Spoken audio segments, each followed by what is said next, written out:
Girls need love. Girls can't never say they want it. Girls can't never say how. Girls can't never say they need it. Girls can't never say nah. Girls can't never say they want it. Girls can't never say how. Girls can't never say they need it. Girls can't never say nah. Oh nah. Give it to me like you need it, baby. Want you to hear me screaming, have it breathing. I don't need a reason, baby. I want it till you get it right. I can get it to you right, baby. I wanna be healing. I can be real good. Please don't get these feelings. Hey, I need some love. Follow-up segment for AKT Celebrity Reads. I'm just really not in a good mood after what I'm dealing with and dealing with a lot of depression around this. And so I'm just going to be to myself as I'm working on this issue of being threatened right in my face with my next door neighbor and this woman threatened to murder me outside of my house. DeKalb County still has not unredacted. They still refuse to unredact the police report. They still refuse to give me this woman's name and address that they have on the police report, so they know where she is. They know where she's located. So at this point, I'm really not going to do too much talking. But I do do something to a boy or let a boy do something here. Really, he wanted to do it himself because on my road got information that part is alleged. Because now, thank God, Cassie has the nerve where he thought she was weak and insignificant and afraid and not going to say anything. Cassie has confirmed a lot of things I've said. Somebody told me to go over to Storm Monroe's channel because Storm Monroe said, now I didn't hear it, I had to go to see. They said that Storm Monroe got information that Puffy would only allow Lauren London to be around Cassie and be up under her. So that tells you what I had told you that Nipsey told me before, because you always see them together. And his baby mama has been with Diddy since the Sean John days. She was a Sean John model, so she was real young, 17, 18, 19 years old, around there. And you see right now, she is still up under Diddy working with Revolt TV and has just did a lecture talking about she's a sacred woman. She's a spiritual woman. The spirits come to her, Nipsey come to her, and she is learning about investments and she is teaching people. She's helping to heal women. She's helping to deal with pregnant women. She's helping to teach them. But why haven't you taught us about what you saw him do to women and how you participated in these same activities? I told y'all, and I meant what I said. There's no way his baby mama could have been in the industry this long up under the handling and treachery and sexual debauchery and satanic and demonic debauchery and doing the rituals. She could not have gotten this high and been in this industry that long. Nipsey mentioned Puffy. He mentioned Puffy was an undercover bisexual and wanted to have sex with him, and that his baby mama was trying to set that up and move in that direction, that his baby mama would have watched him. She would have laid up with him, with Cassie and Diddy, and other men's and women's, and watched Nipsey do something to a boy or let a boy do something here. Really, he wanted to do it himself because then I said that earlier, Nipsey, from what was told, what he showed, what I seen of his body, you know, Nipsey was skinny. Nipsey was extremely armed and dangerous down there, you know what I'm saying? Around the waist area, in his private area, this nigga was hung like a motherfucker, thick and long. Didn't I tell you that's what Puffy like, thick and long? He wanted Nipsey to service him. Nipsey wouldn't do it. Then all he was going to do is what he did to Nipsey baby mama, the actress with the dimples and Cassie, film the shit. Let him humiliate him, degrade him, let him bust Puffy around the behind, then get somebody to bust Nip in the behind, and Nip wasn't going for the shit. You know, he was freaking like to watch other men's, also big and long, service his women's, the actress and Tanisha.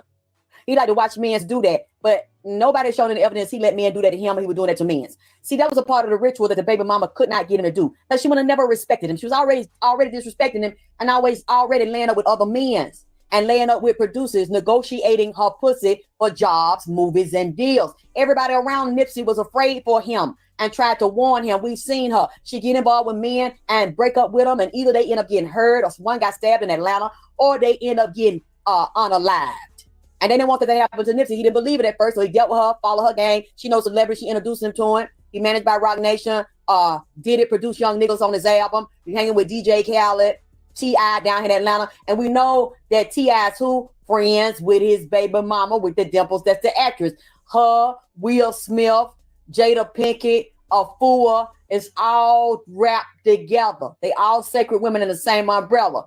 T.I. did what? Got financing from and Will Smith and Jada Pinkett. They had something to do with the production of ATL. That's almost 20 years old. That's the biggest hit she's been involved in. Nothing else has really gone nowhere. Do you see how all this is put together? And then we know how T.I. and Tiny get down.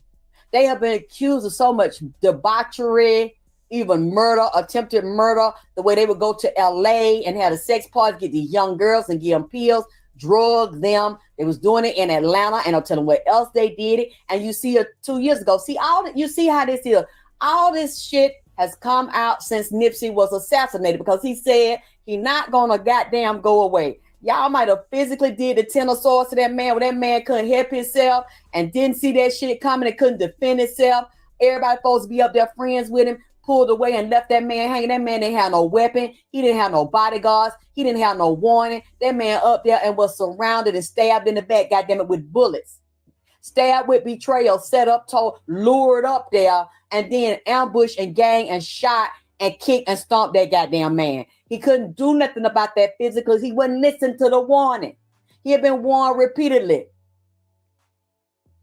Now the baby mama, the actress with the dimples, is and with his sisters going around talking about, oh yeah, they were together. They were still together when he physically died. They were living together. They were so drunk in love. They was life partners, spending their life together. But she was messing with other niggas and he was messing with other bitches. They was having group sex together. Along with having group sex with Tanisha and getting high and having and group sex with other people. Make it make sense. And to this day, she still can't prove that he was just living with her. Showed a deed, showed a mortgage, showed a rent contract where he was only living with her and only having sex with her. I told y'all the man said that. Now T.I. and them got paid because they in the boule, the booty lay. The man that's being locked up now from New Orleans, what his name is, he's gay, heavy set, I forgot his name, dark skin. He's doing federal time now. And he was friends with T.I. and Tiny. He might not have been so close to T.I., but he was close to Tiny. Damn, what is his name? Because he told the story before he had turned himself in Fed time. He even said that Tiny had called the feds and told them do not let him out early to make him do the complete amount of Fed time, which could be too shaky. MC Shaky. MC Shaky. Go to MC Shaky page on YouTube and you will see I'm not lying. He talked about how dirty T.I. and Tiny is and how they set motherfuckers up. And it's a whole bunch of lube around the house for T.I. and that he like anal. See, now T.I. and Tiny putting out good press and saying that they got these low income housing in Atlanta for these people that ain't got no money or on food stamps, Section 8 and all that. See, this is what they do. Just like Nipsey baby mama's been in Europe all last week receiving an award, supposed to be a Woman of the Year award. I hate to tell y'all, but she was not just nominated as no Woman of the Year. They have agents and they have people to try to construct their career and create a false image. They give the agents the money to go to these people to pay, say, hey, give me an award. Say I'm a Woman of the Year and say I was nominated, but they really under the table don't pay them $5,000 and $10,000 to say that shit or invite them to this event or be seen on the red carpet here and there. I'm telling y'all, this is a sham. This is a game. And I seen the picture of her. If you look at her in the face, for y'all that can see, I got eyes, let them see. Ears, let you hear. I looked in her face and I seen it was drawn of energy and I seen death in the face. She looks dead and demonic in the face. I've told y'all, I've seen repeat. She done sold her soul several times to get this money, this man money and real estate and power, like Puffy and other people done sick to on T.I., done sick to on niggas. Just like that girl Sabrina said that when T.I. pulled that gun in the back of her head, Lauren was there. Nipsey baby mama with the dimples and actress was right there in it. Now we know you was right there all these goddamn years that Cassie was getting kicked in the face by Diddy, kicked in the head, made to shave one side of her head. He could have already pulled some of her hair out and were uneven. And she had to shave. But some men said he saw a bad white bitch at a party and with her head shaved on the side and told Cassie she better do it. made her lay up with these mandingo men's with these big long black things on them, thick and long, and made her paint her fingernails white so that the contrast of them men, black, thick and long thing, would contrast with the white fingernail polish as she grabbing a thing, jacking up and down, putting her mouth and in her booty. You see what I'm saying? See, I told why the baby mama, you notice they never question her when this shit come up. She never answers, she hide. She dirty as hell and done sat here and sold her soul and bargained and negotiated her pussy for fame and fortune. And that's fine if you want to do that. That's your thing. Do what you want to do with it. However, you have sat here and participated with Puffy in the commission of crimes. Criminal crimes, assault, battery, possible murder. You know about it. Ain't no way. Just look at that video where Puffy act like he was kidding with Nipsey. Nipsey was celebrating victory lap. His baby mama with the dimples and Cassie was sitting on the sofa giggling like they were high, while Puffy is throwing shade on Nipsey. And Nipsey said, "Oh my God, I'm so excited. I can celebrate all night." And Puffy was drinking some champagne. I wouldn't. If I was you, I went, Lauren. Hey, Lauren. I went, this man is telling me he was there and he saw it.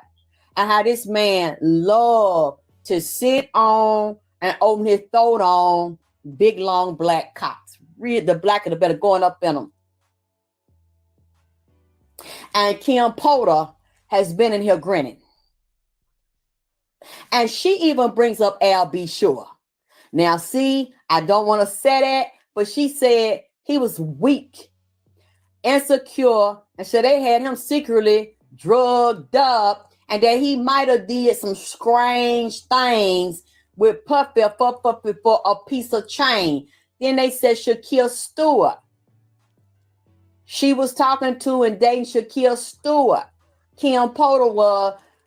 Puffy was mad about it and jealous about it. Next thing you know, Shaquille Stewart being threatened and said he in the house down here in Atlanta, goddamn hollering, and he ended up by himself hollering, said something was following him or something. He blowed his goddamn brains out. See, have you noticed that people come on the live around Puffy that know him, just like Biggie told me that he did it and helped up set up Tupac and paid out. That's what the man has been locked up, been saying for years now. He been saying Puffy paid to put a hit on Tupac head and Biggie and shit. Suge was in this. Suge ain't talking. See, I have been saying this, but what they try to do, kill me, lie on me, say I'm crazy and I got a mental problem. Just like when I released the messages the other day. And that's what the woman that's been harassing, stalking, lying on me, that tried to murder me, bragged about it on videotape and upload on the internet. That's what her and her friends said on the voicemail. If you listen to one of the voicemails, she said, everybody knows that you have a psychological problem and that you've been diagnosed as mental ill. I wish they would bring that forward, because I have never, out of all the bad things I've gone to and the dirty things I've been going through, and people threatening to murder me and come to my house and hit me in the face. I mean, all these threats and putting my address out, all these types of things trying to incite violence against me, a riot against me. I have never checked myself in under the care of a psychiatrist or a mental health facility in Atlanta. And I've only been to Atlanta. I've only lived in Atlanta my whole life. That's why I say Atlanta. But I will make it very clear, I never left Atlanta and did it nowhere else. I've never taken psychiatric meds. I've never had any doctor that I've seen put me in a white jacket and refuse to let me leave a hospital or let me leave a doctor's appointment or have me picked up by the police, because a doctor, a medical doctor and a psychiatrist has the power to call the police and lock your ass up. They can stop you from leaving the office and send your ass to the mental institute. That has never happened to me. I've never been diagnosed as a mental health case or have any mental health problems. I've never been admitted by myself voluntarily or involuntarily to a mental health institute. I mean, these people act like they have my doctor's records or they had somebody to go into the Georgia medical database and hack it and get, which they would go to jail for, but or have serious legal problems, because I haven't seen anything like that released on me on the internet. And I'm sure the woman that is harassing me with her friends would be glad to do that from an anonymous site or pay somebody else to do it so they cannot be connected to it. Other people over the years, whenever I tell the truth and expose people, will say, you know, she was in a mental institute. I know she was in a mental institute because I know her. I was friends with her. You don't know anything like that about me because it never happened to me. Just like she called my ex and said I had two men in the house. I had two lovers, and called his name to him and talking to the man that she said I've been sneaking behind his back fucking. That's what I realize now. That's why I'm not dealing with nobody no more. People always try to get close to me and get dirt on me. And then as soon as I figure it out, or I already knew of something off with her, but I didn't know it because I didn't want to check it. I wanted to believe what she said. Then you want to come out with evidence. She a whore, suck dicks in the house. But to this day, while she keep on lying on me and calling the phone, she called last night. I didn't check the message yet to see what's the new information she done left. While she said she wasn't calling, I was lying and I was crazy and had a mental problem. Now you see I'm not crazy. I have the evidence of everything that I said. This is like a person that's really gone in the head that believe they own height. Say they better than me, they smarter than me, they above me, they smarter than me. Yeah, okay. So she still hasn't brung out the full names of the two men that she know for a fact I've been screwing in here since she knew me since 2019. That should be easy to find because she said she know them. She still hasn't shown in public any picture. Shit, I don't even have a picture of the two niggas because I don't know what the two niggas look like because the shit never happened in here. But I mean, I'm waiting on her to prove it. She could gladly prove it. I haven't seen the face of the two niggas that she said I was fucking. She haven't released the name of the two niggas. She haven't released a date and time. And she live in Atlanta. She stayed on my house all the goddamn time, even though she said it was hard for her to be around me because I want to put my mouth in her butt. And she don't have no evidence of that. There's no phone calls. There's no email. There's no text message where I ever said that I want to put my mouth on her butt. The thought of that would send me to the hospital because, I mean, just looking at it and your stomach is over your butt and your vagina. And then your thighs is real big and the knees knocking and keep on knocking, but you can't come in. Just knocking together. Feet run together. Heels click out like a fat cow, like Maybell the cow. But, and then, you know, as far as I know in my life, I ain't never like no fat ass, juicy ass man. And I ain't never like no fat ass woman. I ain't never been a chubby chaser, but now I'm a goddamn chubby chaser. You know, I'm doing all this stuff. And I'm a psych patient, but you would risk your life hanging around a person that's been locked up voluntarily, involuntarily in a psych ward and on prescription psych meds. There's also a chubby chaser, like somebody fat and juicy like that, with their booty long and dented, and they stomach long and dented, titties long, arms look like fat boy. Do y'all remember that restaurant? Was it Shoney's, where they had the little fat white boy up there on the sign spinning around? Juicy arm, juicy leg, juicy stomach, juicy ankle, and juicy kneecap that run together. Said that's what I like in a goddamn female form. Hey, Luxemir. Hey, beautiful. Hey, beautiful Ginger. Hey, everybody. Teeth. That's what I'm saying. Teeth, like she been biting on rocks. Now she been harassing Ginger. And I want to see these other friends. She said we got friends in common. She know people that know me. I know them too, but I don't because ain't nobody calling me that know her. I don't talk to nobody that know her unless they pretended not to and was talking to me.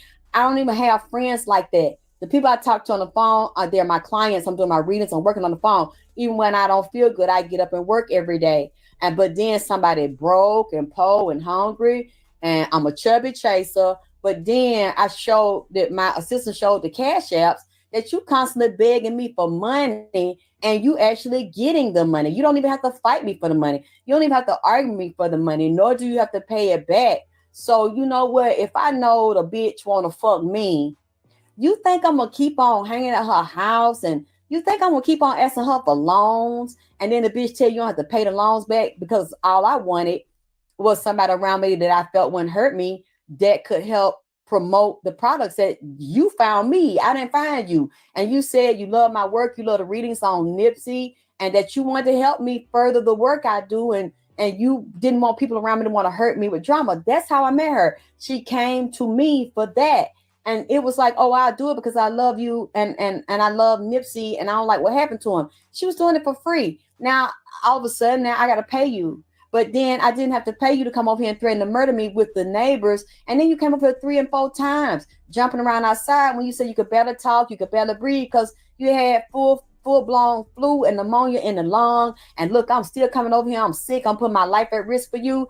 You came over here with the 2 neighbors and you put your life at risk for them clearly. But it's amazing how you was running and jumping and waddling around, talking real loud, but you got pneumonia in the lung and you can't come over here for free because your tank is always on low, but you driving fast, real good with a full tank of gas, clearly, and a full tank of gas in your mouth and in your lungs, the way you talking.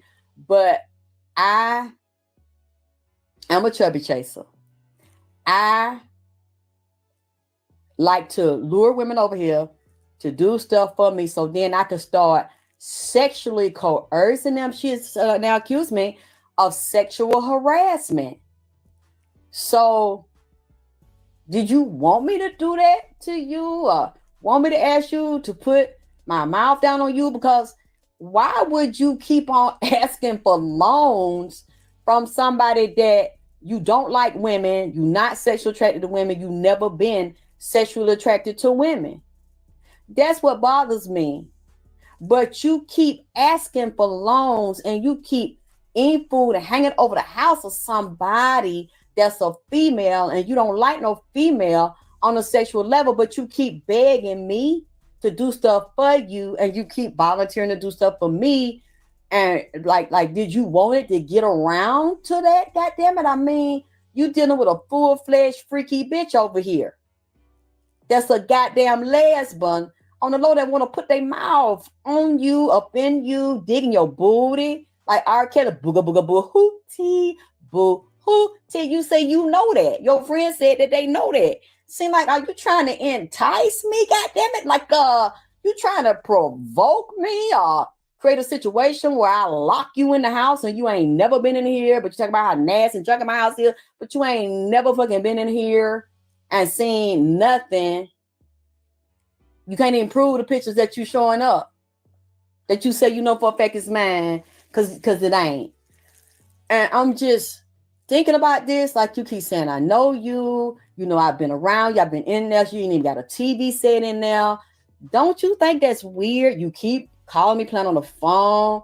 Do you want me to ask you to come back over here? Are you willing to let me have some cat? Yeah. Because you said that's what I want. I mean, do you want to work this out with me? God damn it. I mean, do you want to holler? You want me to beg you?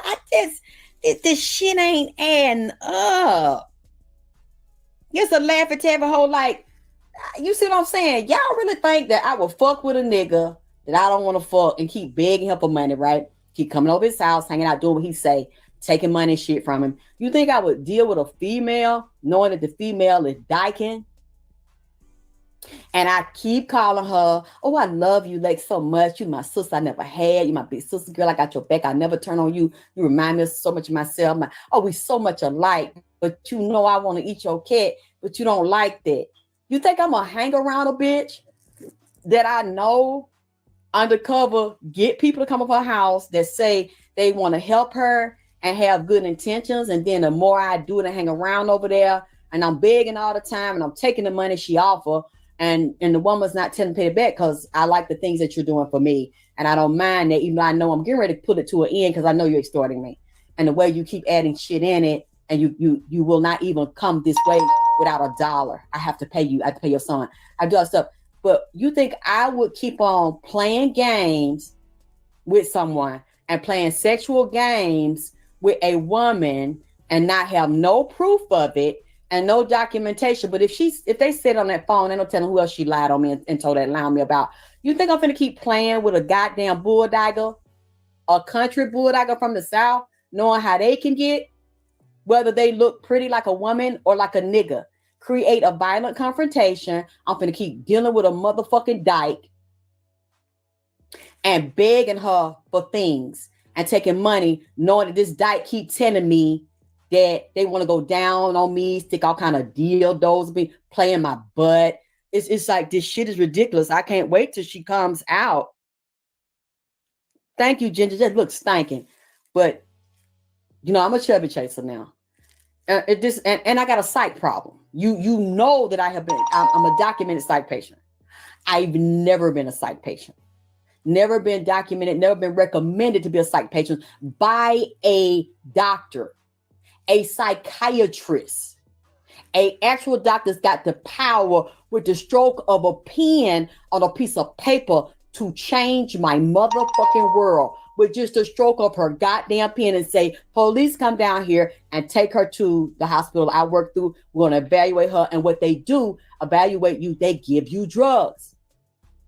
So the whole time and that ain't never, ever happened to me.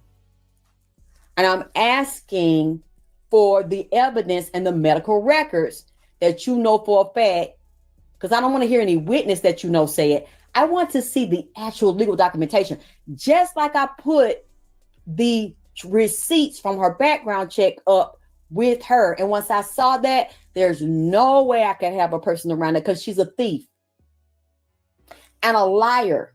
And you're friends with my neighbors, and I don't know how long y'all been friends, and all three of y'all have conspired to murder me, to take my life from me. You think I see this? And when I see this, I say, no. Now that I know this about you, you can't come over here. You're not safe for me. I'm not doing no work with you. I'm not helping your husband. I didn't even take no money, but I'm a scammer. She's putting this out and saying that I scam, and there are other witnesses to me scamming. I'm waiting for the ID of the person. I'm waiting for the PayPal receipts. I'm waiting for the bank statements. I'm waiting for the Cash App. I'm waiting for the Zelle to show that I have been scamming people. You know, I live a real dangerous life, goddammit. I'm out here doing it like that, but I don't run and I don't hide. And my address has been put out so many times. A lot of people know where I live at. That's how open and honest I've been. But I'm a scammer. I'm a bulldogger that tried to sexually harass people and lure them in a position where I can put my mouth on them and fuck them. I mean, this shit is, but you cannot show the receipts of any of this stuff. And people that I do these readings, when I suppose what Nipsey told to me, I believed it then, I believe it now, that this man is telling me these things. And I am asking you, put my Cash App, make it clap. You want me to come back with more information on this, because he's giving me more and the Spirit's giving me more. See, now there's going to be all types of lawsuits coming out against P. Diddy from these women, and some of these women can't talk because they're dead. Some of these young boys can't talk because they're dead, or they're in like the Philippines or these other countries or on these islands where they will sell them little boys and let him do what he want to do with his crew and then kill them or bust them open and they bleed out and throw them in the garbage. This motherfucker here so raw with this shit, and Nipsey baby mama know, because she is a sex slave to him and being handled by him. She knows she will never go against him. She will never leave him. She will never speak against him. She's working with him right now. Let's see if I'm wrong. Let's see if she come out with a statement against him. She ain't. Because her and Cassie been sex trafficked together and on drugs together and on psychedelic shit and in sex parties. That's how they get ahead. And then you look at them and admire them with Cassie. Cassie can't sing. Cassie can't dance. She only had one album because he pushed it and put all that auto-tune and shit on it. She's just beautiful. She even said she didn't want to be with him. The other white girl said she didn't want to be with him. He enticed them and put that magic on them. Clive is the... Puffy is the nigga Clive. And Andre Harrell, for real, the one that died a couple of years ago, because he turned him out and he was handling him in the mouth and the booty. And Cassie, see, them all three is booty buddies and sex slave and sex traffic. And then they handle other girls up under them. What a name is talking all that shit from the city girls he with. She know that he know he wasn't gonna do that to me. He know that ain't gonna happen to me. She was taking the white girl, so the white girl still got old carpet on her house, but she with a billionaire. If Puffy ain't a millionaire, almost billionaire, he's a billionaire. And they got old carpet on her house. She arguing with the girl, the city girls that Puffy dating. She can say she don't do that all she want to. She needs to be careful, because she got a shelf life on her too. See, Puffy, from what Nipsey explained to me, or the spirits explained to me, this man is full of demons and he's a supreme narcissist, like I told y'all. He was trained to do that by Clive, Andre, that done died now. All them men in that industry, that's a boy lovers club. And the elite have them under there from every race. And he handles the niggas and the rappers and the singers and the dancers. All them, if they want to get somewhere, they have to be tied up in that. Who been confirming also what I'm saying? Aubrey O'Day. She finna sue his ass now. You see how quick Puffy done settled this lawsuit with Cassie and gave her the money. He did not deny it, nor did Cassie take it back or apologize. You're gonna see her. You're gonna see that pretty girl that's real fine, that brown skin one, D Woods from Atlanta, Georgia. You're gonna see some other ones come out and he wants an entertainment and sue him. This is gonna be a surviving, goddamn it, R. Kelly. There's gonna be a surviving P. Diddy, and there's some men's behind this that he done also did this too and ruined their career. I believe he did that boy Carl Thomas like that. And he did them other rappers down there in Atlanta like that. And plus, you don't understand, he put black magic curses on them. That's the nature of that system. You make an agreement with the beast. Puffy don't love nobody. Puffy is not home. Tiny's not home. They might already have a Elon Musk style chip in them or chip similar. Well, you think these people is human and they have empathy and compassion for regular human beings. No, they don't, because they're done the same way. Diddy been done the same way he did Cassie and Nipsey baby daddy mama, baby mama, and all these women involved in that stomp on, especially if they beautiful and they light skinned, they exotic looking. He wanted Aubrey. You notice he will always pick on Aubrey. If you go back and look at the videos, and she was terrified of him. Then now she's admitted he was trying to make her do sexual shit and debaucherous shit and let them run trains on Aubrey. And when you look at Aubrey right now, and I think she's been on OnlyFans, Aubrey kind of not right in the head because she's very smart. I'm glad she's very strong. And the other girls are strong and survived and struggled through this. Now they finna get their payday that they deserve. But you can look at Aubrey's face and tell something might have happened to her in the head and in the face because she's had a lot of surgery trying to distort. She was a beautiful girl already, but now she done distorted her face and she looked bloated or heavy some of the days. And I don't know if she owns something. I would understand why, because dealing with him and signing a contract with him or anybody hop in that industry, that man is given carte blanche and permission to do them girls and them boys like that. That's why he's gotten away with so long, and all these other old gatekeepers that we see and have gotten away with this so long. Now their time on their contract must be up, and Satan must not be allowing them to renew it. He has hundreds of thousands of victims. I just don't know which reading I've said it, and he bring them on the bus, on the plane, on alias names. And that girl talking all that shit right now from City Girls, where Nipsey explained to me, they have different categories of women. They got ones like he did Cassie and that white girl that was on Tasha K, saying the same thing I had said after I said it. So if you look at the dates of it, I didn't get it from Tasha. And that's one reason why I like Tasha, because a lot of things I say in the spirit should bring somebody on there and confirm what I be done said, like that whole R. Kelly saga. People would listen to her and come back and tell me, somebody was on Tasha K just said what you said.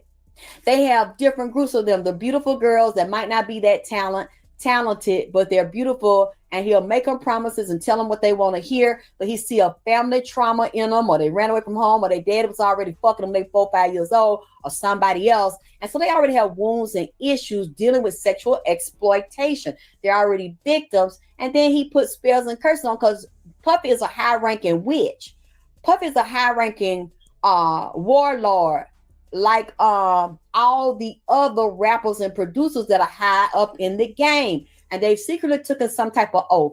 If it's not a homosexual one, then it's one with women, or to bring a certain amount of them in, give them deals, or have them around to sacrifice them at the sex parties, and sacrifice them and start sex trafficking them all around the world and turn them into drug addicts. And when that happens, they bring the demons in. They have witches. I mean, it's a total 100% in-house service for every area to do this and what you need, and even the cloning for them, the organ transfer for them, where these people get eliminated or they get so many bad things done to them and so many beatings, and all of it is under 24-hour surveillance and taping. So if you decide you want to tell, just like Cass admitted, he had tapes on her doing it. He got tapes on Nipsey baby mama. She ain't never going nowhere.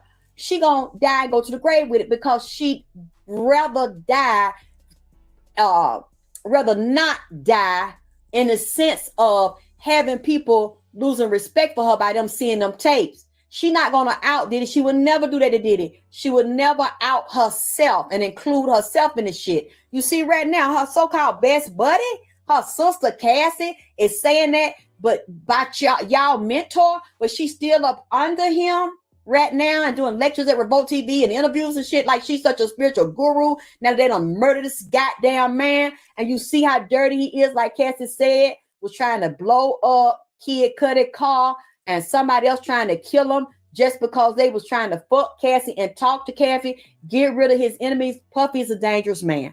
I've told y'all this before.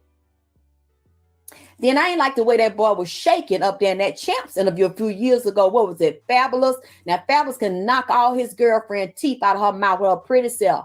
She is so beautiful, been beating her ass secretly for years, even when they did that Love Hip Hop New York, but she went right, come out and say the shit and threaten him and out of control with a woman. But Puffy asking him and asking Nori, well, why y'all ain't party with me? And Nori's like, I did party. You see him like that bitch came in his voice. Like he looking at Puffy like, and Puffy looking at him like, nigga, don't, you know not to out me or say no slick shit or no gay shit. You playing dumb. He said, you party, but you ain't party.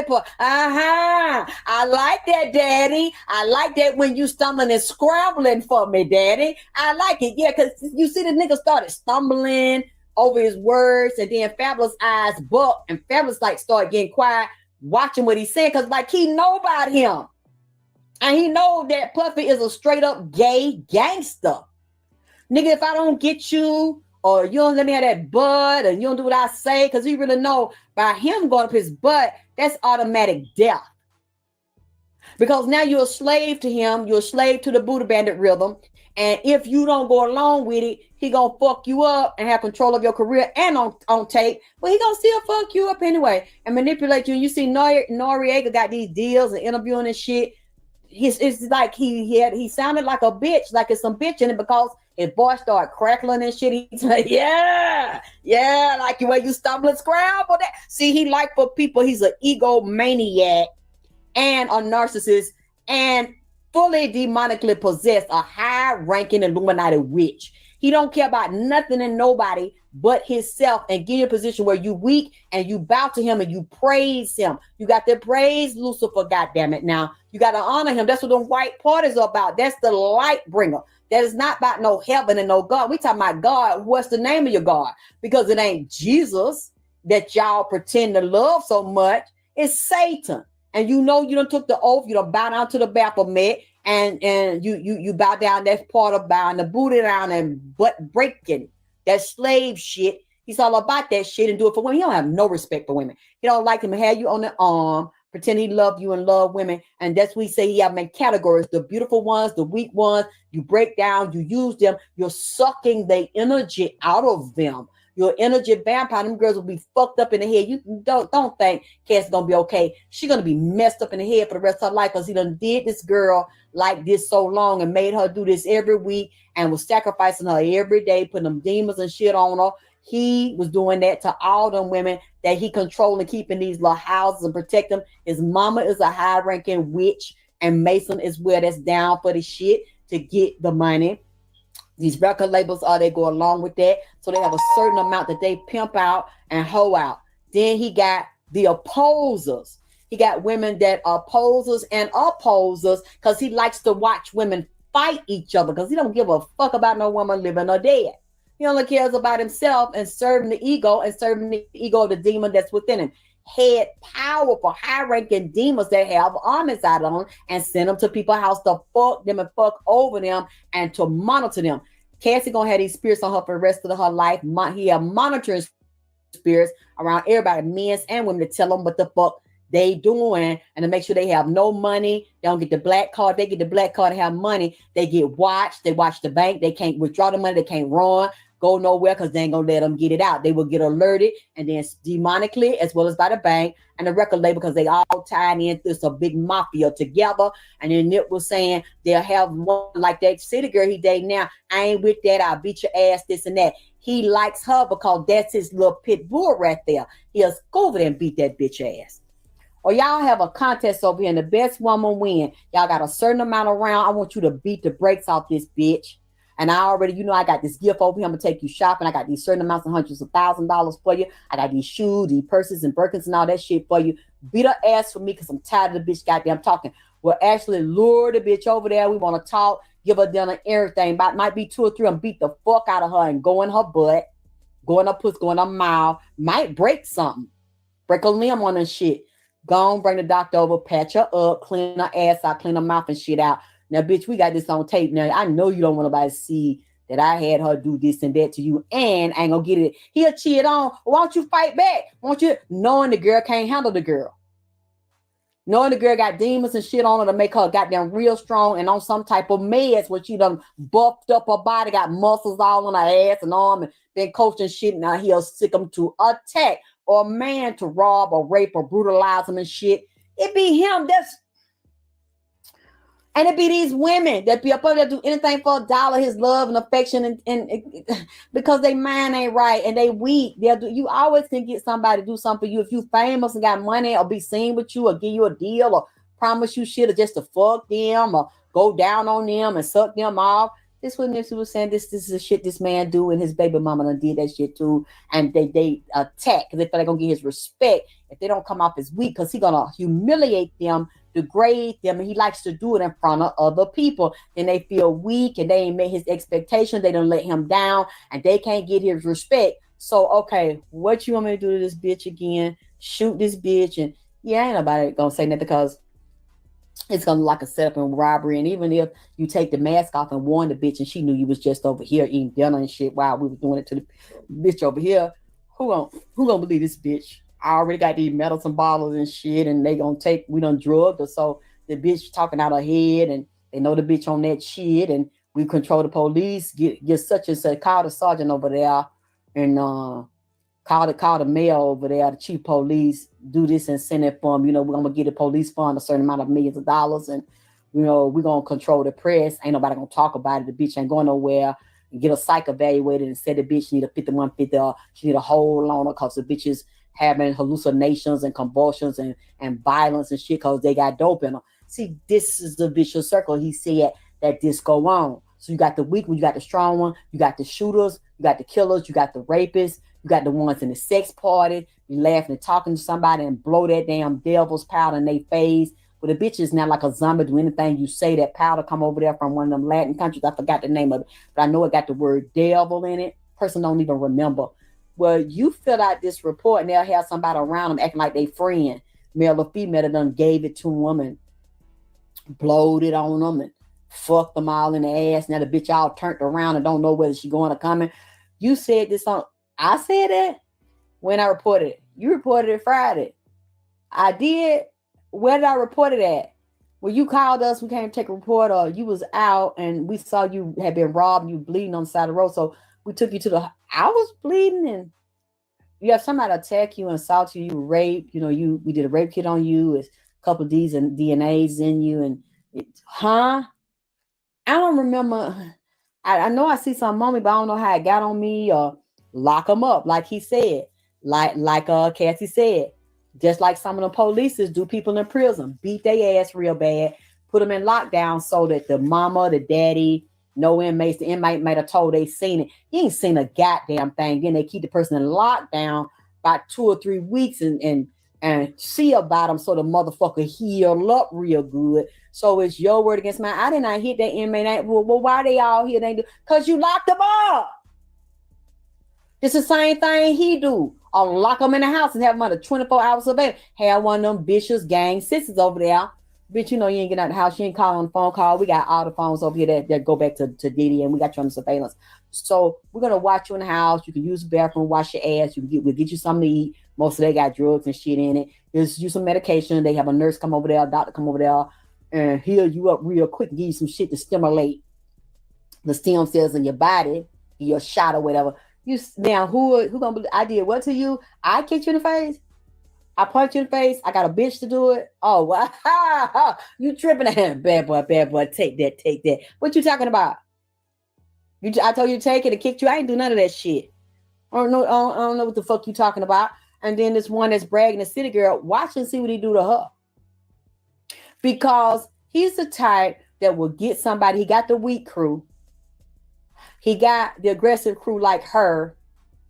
That's really not as beautiful as Cassie or some of the other ones. But, you know, he have a black side too. He don't discriminate. But she is attractive and had working shit done. Because I think that's the one that said one time she let him piss on. And I don't know if she tried to take it back or walk it back or something because everybody in the public didn't receive it too well, you know.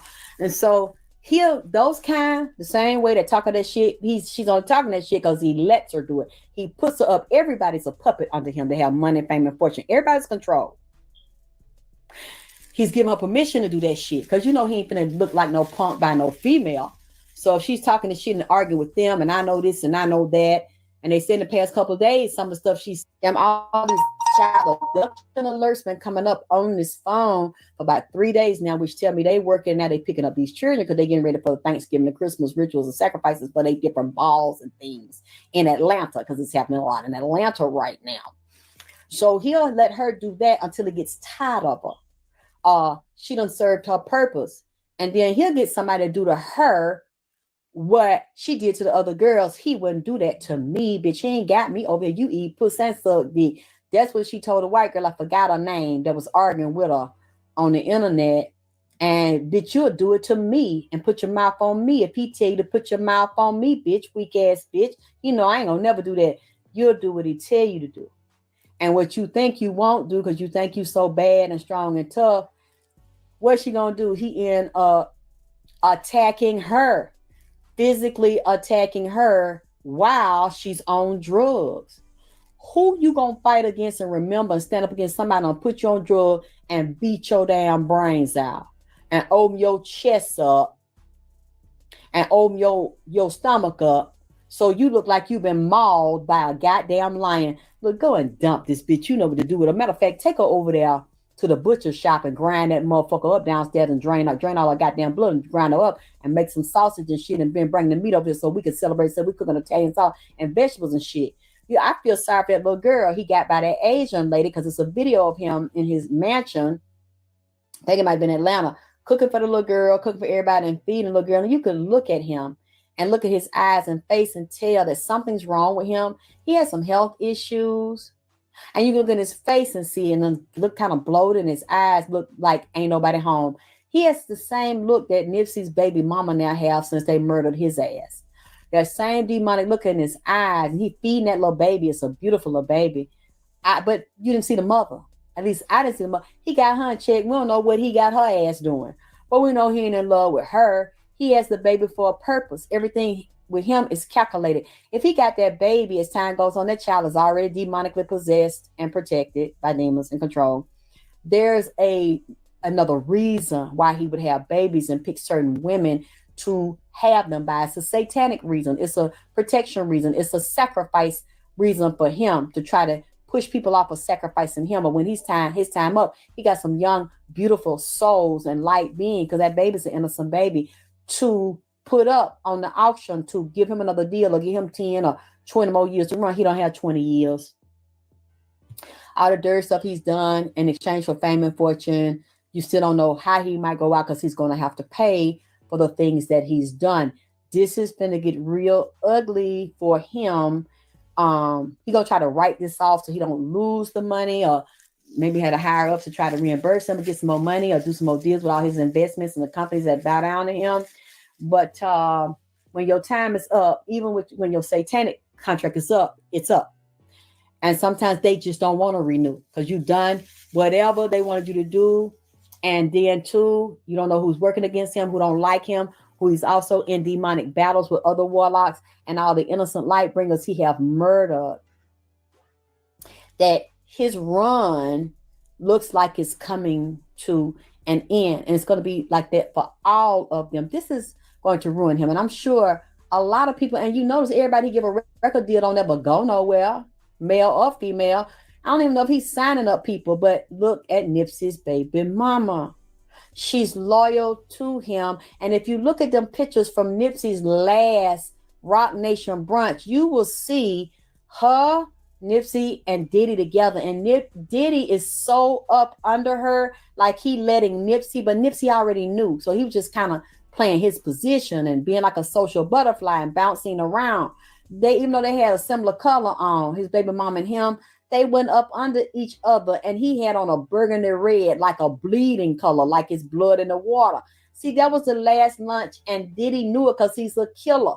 He's an assassin, and he hired people to do stuff, and she was dead with it. You look back at them pictures, and you can tell her and Diddy is more united and more buddy and lovers than Nipsey. He's the hangman. And that threesome picture right there. I've said that so many times. And why this sounds crazy, I need to be murdered for lying. Now you see, nobody still has proven my lies, and all this shit that has come out really confirms my reading. Some of this I no longer have to say allegedly, because Cassie has come out and confirmed my reading. I said about him and Kim Porter that he did it. Cassie confirmed my goddamn reading because she said he did it. She know that he do stuff like this. She was scared of him all this time, and they constantly following her and watching. I'm so glad that girl broke free and finally told these things. And that boy, I'm looking at LB Show boy, and her boy look like he might kind of have had hands on him by Diddy and some mens, because he wanted that pretty boy. And he wanted to take him from LB Shore, and them spirits put on LB Shore, had him in a coma all that time and weak, and on that dope like they got Elder Boy jazz. Elder Boy singing ass. Elder Boy still struggling with drug and shit, and that's a singing motherfucker right there. That boy could sing. Him and all his brothers, them could sing. Had them boys out there in California on that shit and sucking dick. And Albie Show, I'm not gonna say that, but what he got on Albie Show, because Albie Show let him take his son and raise him on his own. Then Albie Show up there passing out in the hospital on goddamn in a coma on life support and shit. And since he done came out, Albie Show still won't tell on Puffy. While he done put his son in danger, at risk, and Kim is crying, worrying about them babies, worrying about her children and them two twins, because he'll slut they damn ass out. It's just, she's glad that this is coming out and being revealed. Said it was going to be revealed, and I think 2023 might be one of the deadlines. November, they said something about November 24th, so they better hurry up now and apply. And or is it 2024? They're going to get him and that child, I don't know. Like I said, son, he like he been compromised. And then Al B. Show was a pretty nigga that could sing just like Christopher Williams. He done compromised Christopher Williams. Because, you know, Christopher Williams won't even stand up for himself. When Jaguar Wright said that Christopher Williams was going down on him for his record deals, and then you see Christopher Williams, I look in Christopher Williams' face, and his eyes look like they done broke him like a broke up bitch, like that's a ustitute bitch that's on drugs and got to be retired, an old ustitutor, an old prostitute. That's what Christopher Williams looked like. And when everybody started confronting Christopher Williams, and even Jill Scott by what Jaguar Wright said, Christopher Williams like a bitch, like an old retired prostitute, a broke down prostitute, sat there and tried to take the high road about this shit. You think if Christopher Williams was fine than a motherfucker, sex old pretty ass, exotic looking ass nigga, singing, and all of us wanted to fuck him and him to be our husband, my baby dad and shit. You supposed to be a real nigga. Don't wake me, I'm dreaming nigga could sing too, really talented for real, and a pretty nigga. You gonna let people accuse you of putting your mouth on another goddamn it man? Use like these bitches out here part of this goddamn it surviving Diddy crew, and wouldn't even stand up, get mad, get mad and say that ain't never happened to me, no nigga ain't never did it to me, did ain't never did it to me. But see, you know what? He was probably undercover punk, and they said out here not punk all along. Y'all think he liked it, bitches, and that he was singing to bitches. The nigga could have been a punk the whole motherfucking time. Now I don't know if he got no wife or children, but it's clear the wife is a goddamn bitch because you ain't even a year or two ago when Jaguar Wright said that shit. You ain't even screen. You ain't even put no screening on Jaguar Wright. Goddamn it, even Tevin Campbell, we know he a punk too. But at least he tried to have a, little backbone and talking about Jaguar Wright, I sue you. You know it didn't go nowhere because they had that little boy out there. Can you tell me where we're going to? We know where we're going. We know you're going out there in the park in the men bathroom to suck some of their thing. We know where you were going to, Kip. Excuse me, Ted. Because you never filed the lawsuit. We had been hearing what you were doing out there. With Quincy Jones had them grown old men turning you out for them deals, and your mammy must have sold you to him or prostituted you out to him. Because we ain't seen you with no woman yet. We ain't seen you with no children. He could still sing. He drawed up and look like he got that shit, like he taking that goddamn shit to keep him from motherfucking falling out. We see this here. We see you with no botcha. Cause ain't no real nigga. I think Jaguar came back out. She doing videos and shit again. I don't know everything that going on with her, but maybe she got some protection on her because they were finna kill her goddamn man from exposing all this shit.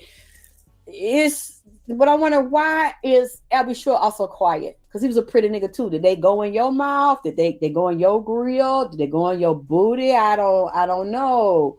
Because we know now that that's what go on with pretty bitches and pretty niggas. And y'all get bitched out on camera with men's and women's, and we notice their career ain't really going nowhere no more. It's Tevin Campbell ain't really going nowhere. He's singing. Albie Shore singing. Goddamn it. I don't know if Crystal Williams singing, but he went down even though he had the contract with Diddy and was performing. And now we see him and he looked like some on him. He looked like all of them got curses of sickness on them that they can't shake. Albie Shore got a sickness on him. Christopher Williams looked like he got a sickness on him. Elder Boys got that sickness on him.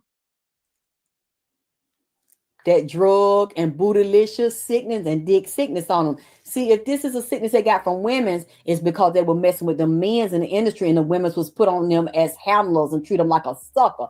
It usually just comes from an executive male and that industry that get a contract one way or another. They're going to get some dick up in you, like a prescription you got to have, like a shot, a vaccination. They got to stick it up in your booty. Usually get the most vicious, like penicillin shit like that, tetanus, you might get that in the booty. So they had to inject that in the booty. So they might have been drugged and didn't really know what they were doing, but some of them might not. Or they agreed to bend over just like they got rid of DMX. And he said like 15 years ago, 20 years ago, like, I don't fuck with these bend over the executive desk ass niggas up there bending over the executive desk with their pants down and sucking dicks up there to get played on the radio and get motherfucking deals. You see the one that come out and tell the truth tellers, like Nipsey, like Pac, like DMX,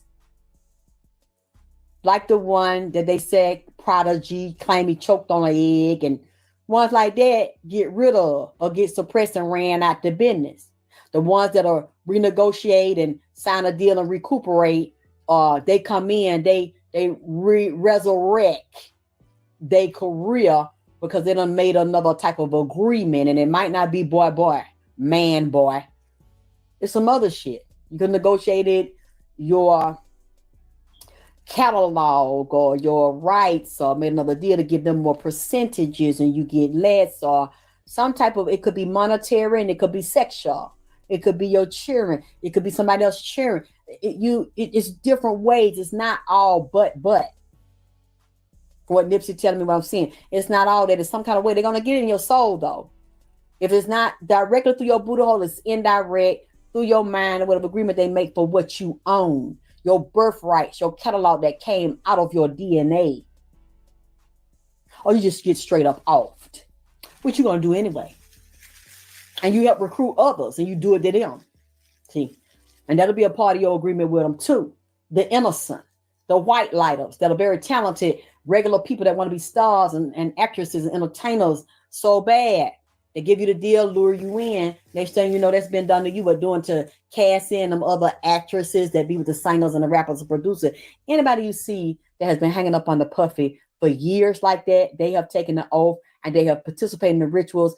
For them to say that Storm Monroe had reported on his channel that the only woman, the main woman that was around Cassie was Lauren. She's being handled by him and then taught to handle other bitches and niggas. Sent out on assignment, on demonic, devilish assignment. She wouldn't be up under him this fucking long because Puffy don't play that.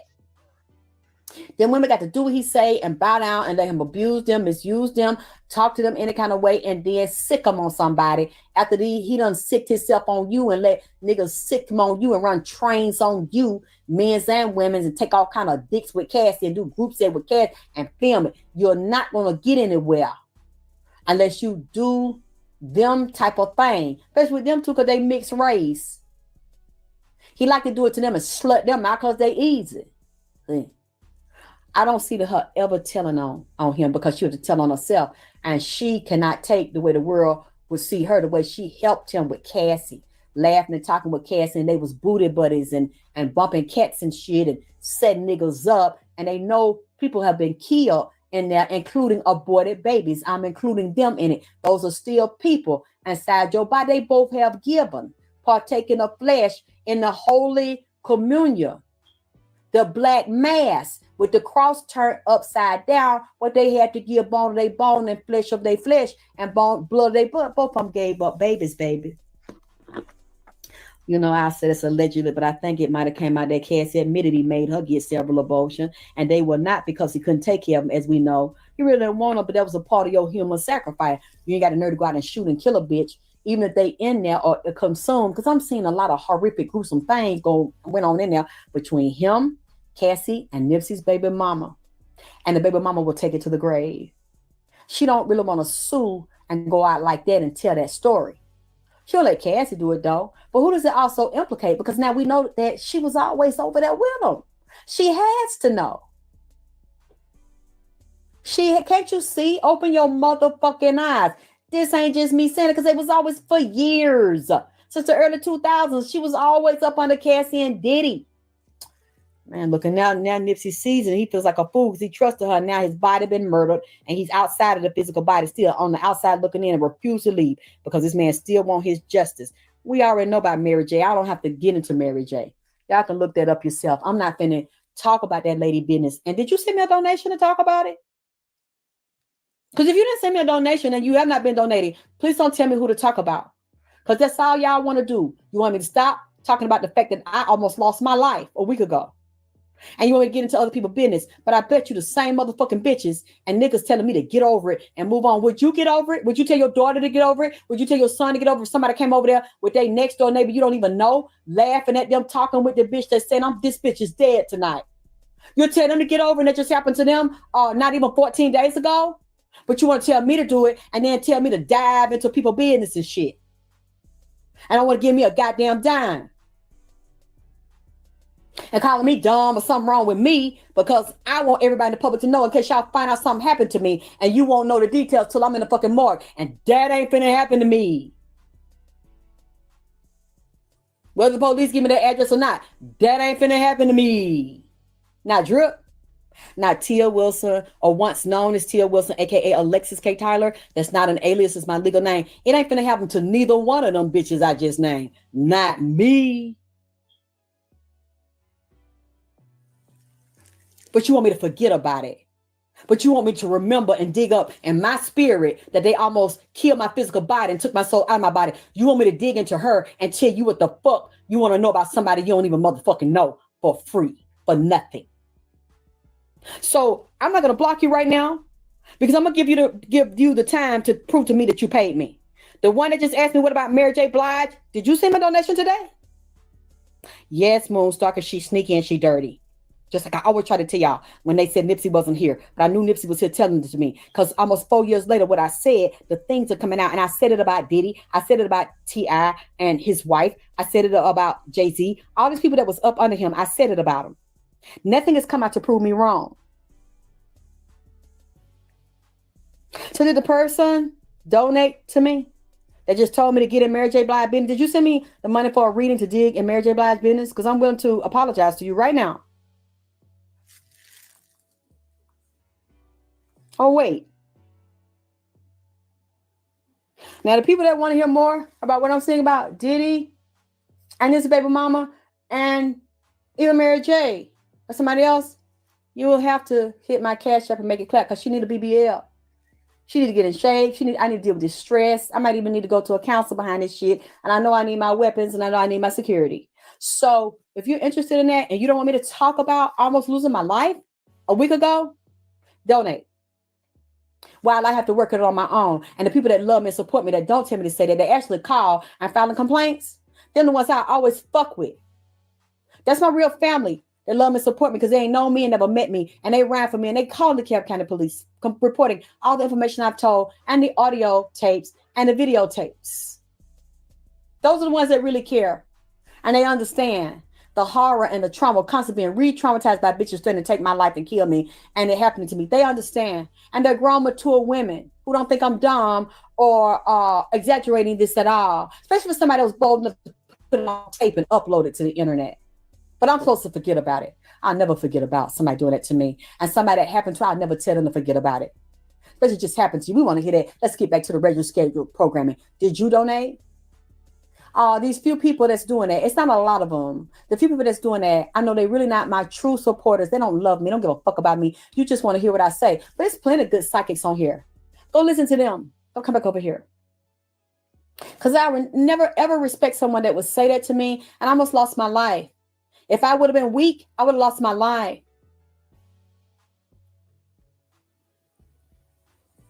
And you're encouraging me to get into what I want to get into. Who gives a fuck that you was almost murdered? Knowing that if that was the case, I wouldn't have been able to continue regular scheduled programming anyway because I would not be here in the flesh.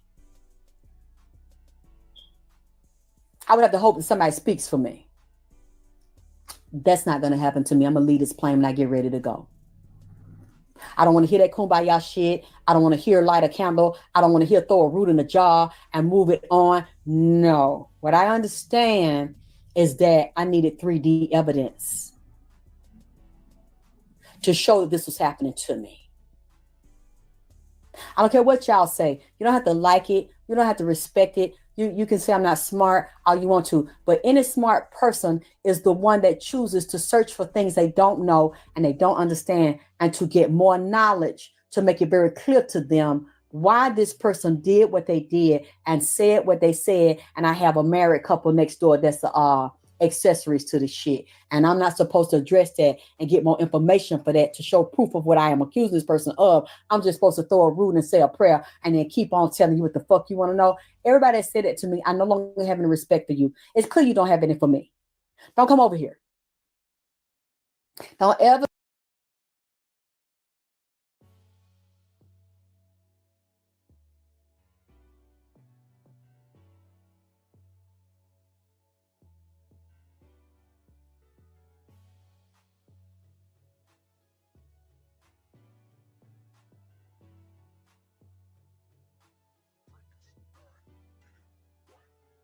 I'm going to get into some stuff about Diddy. I'm not going to stay long. I've been busy the past couple of days and I've been tired. So I have to, get my rest. I'll try to come back with you all tomorrow. Say hello to you on camera.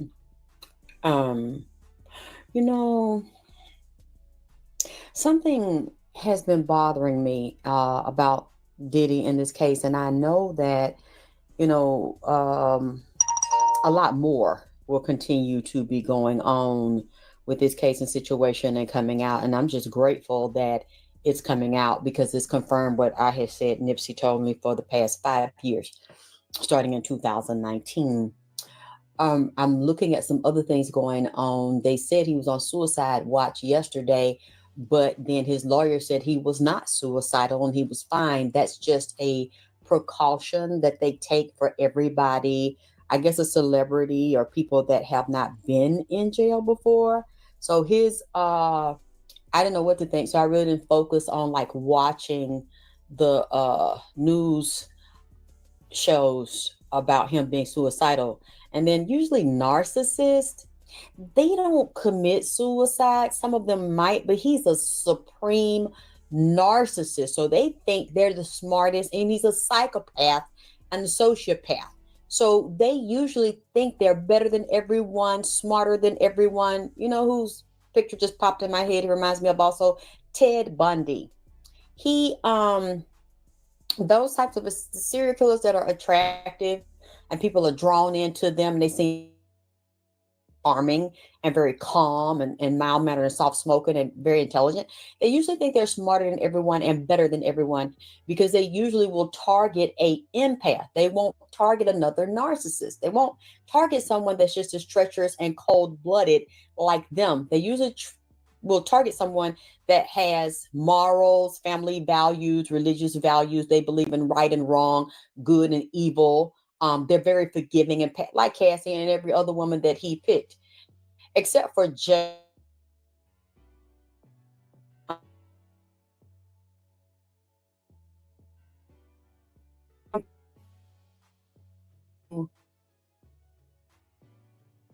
because she.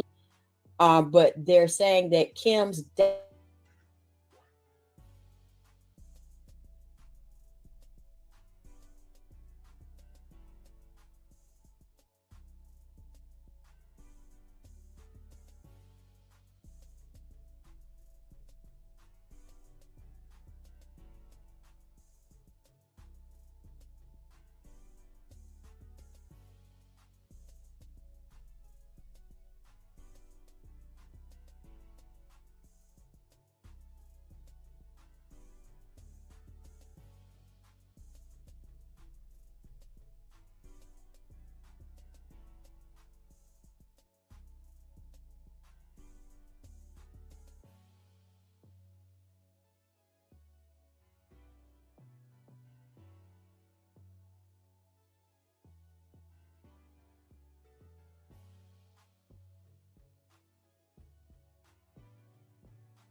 They could to have his videos taken down. Yash Kara, he was speaking about this because he was talking to the industry about getting a record deal back then to 2004 2005.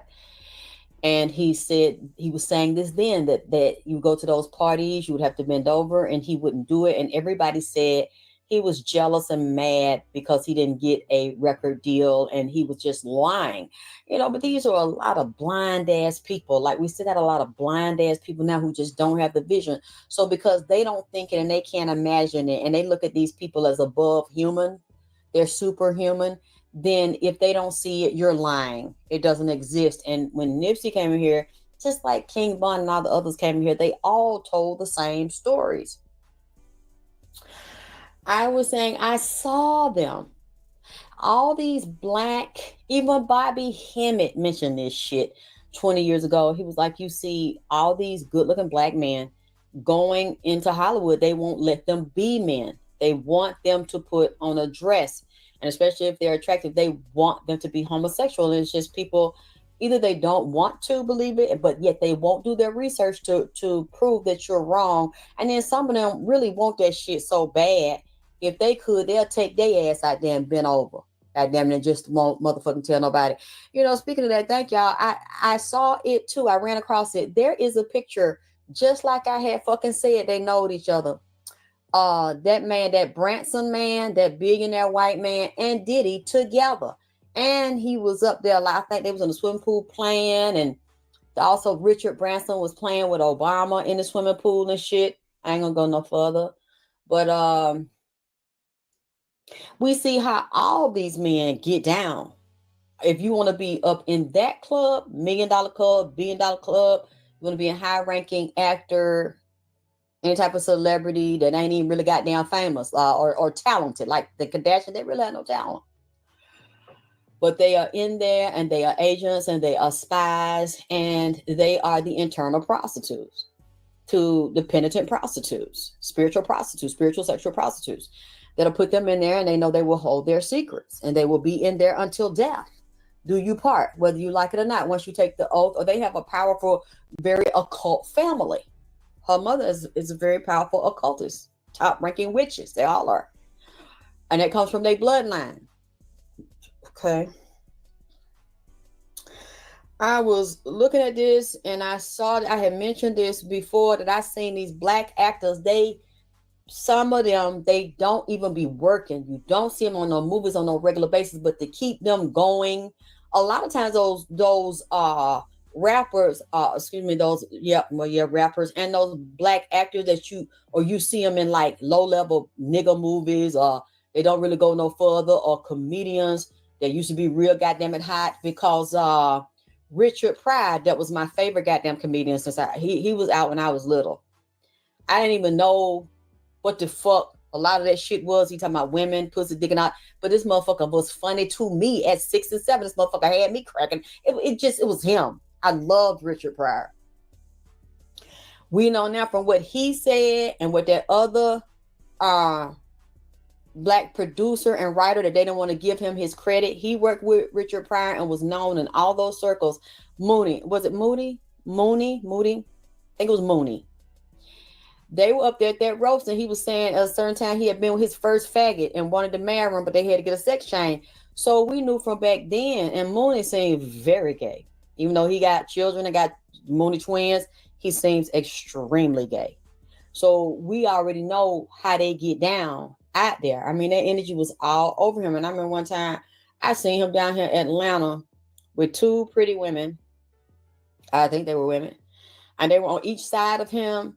I mean, and gay was, from top to bottom, he was like a goddamn woman with some chapstick or some grease around his goddamn mouth.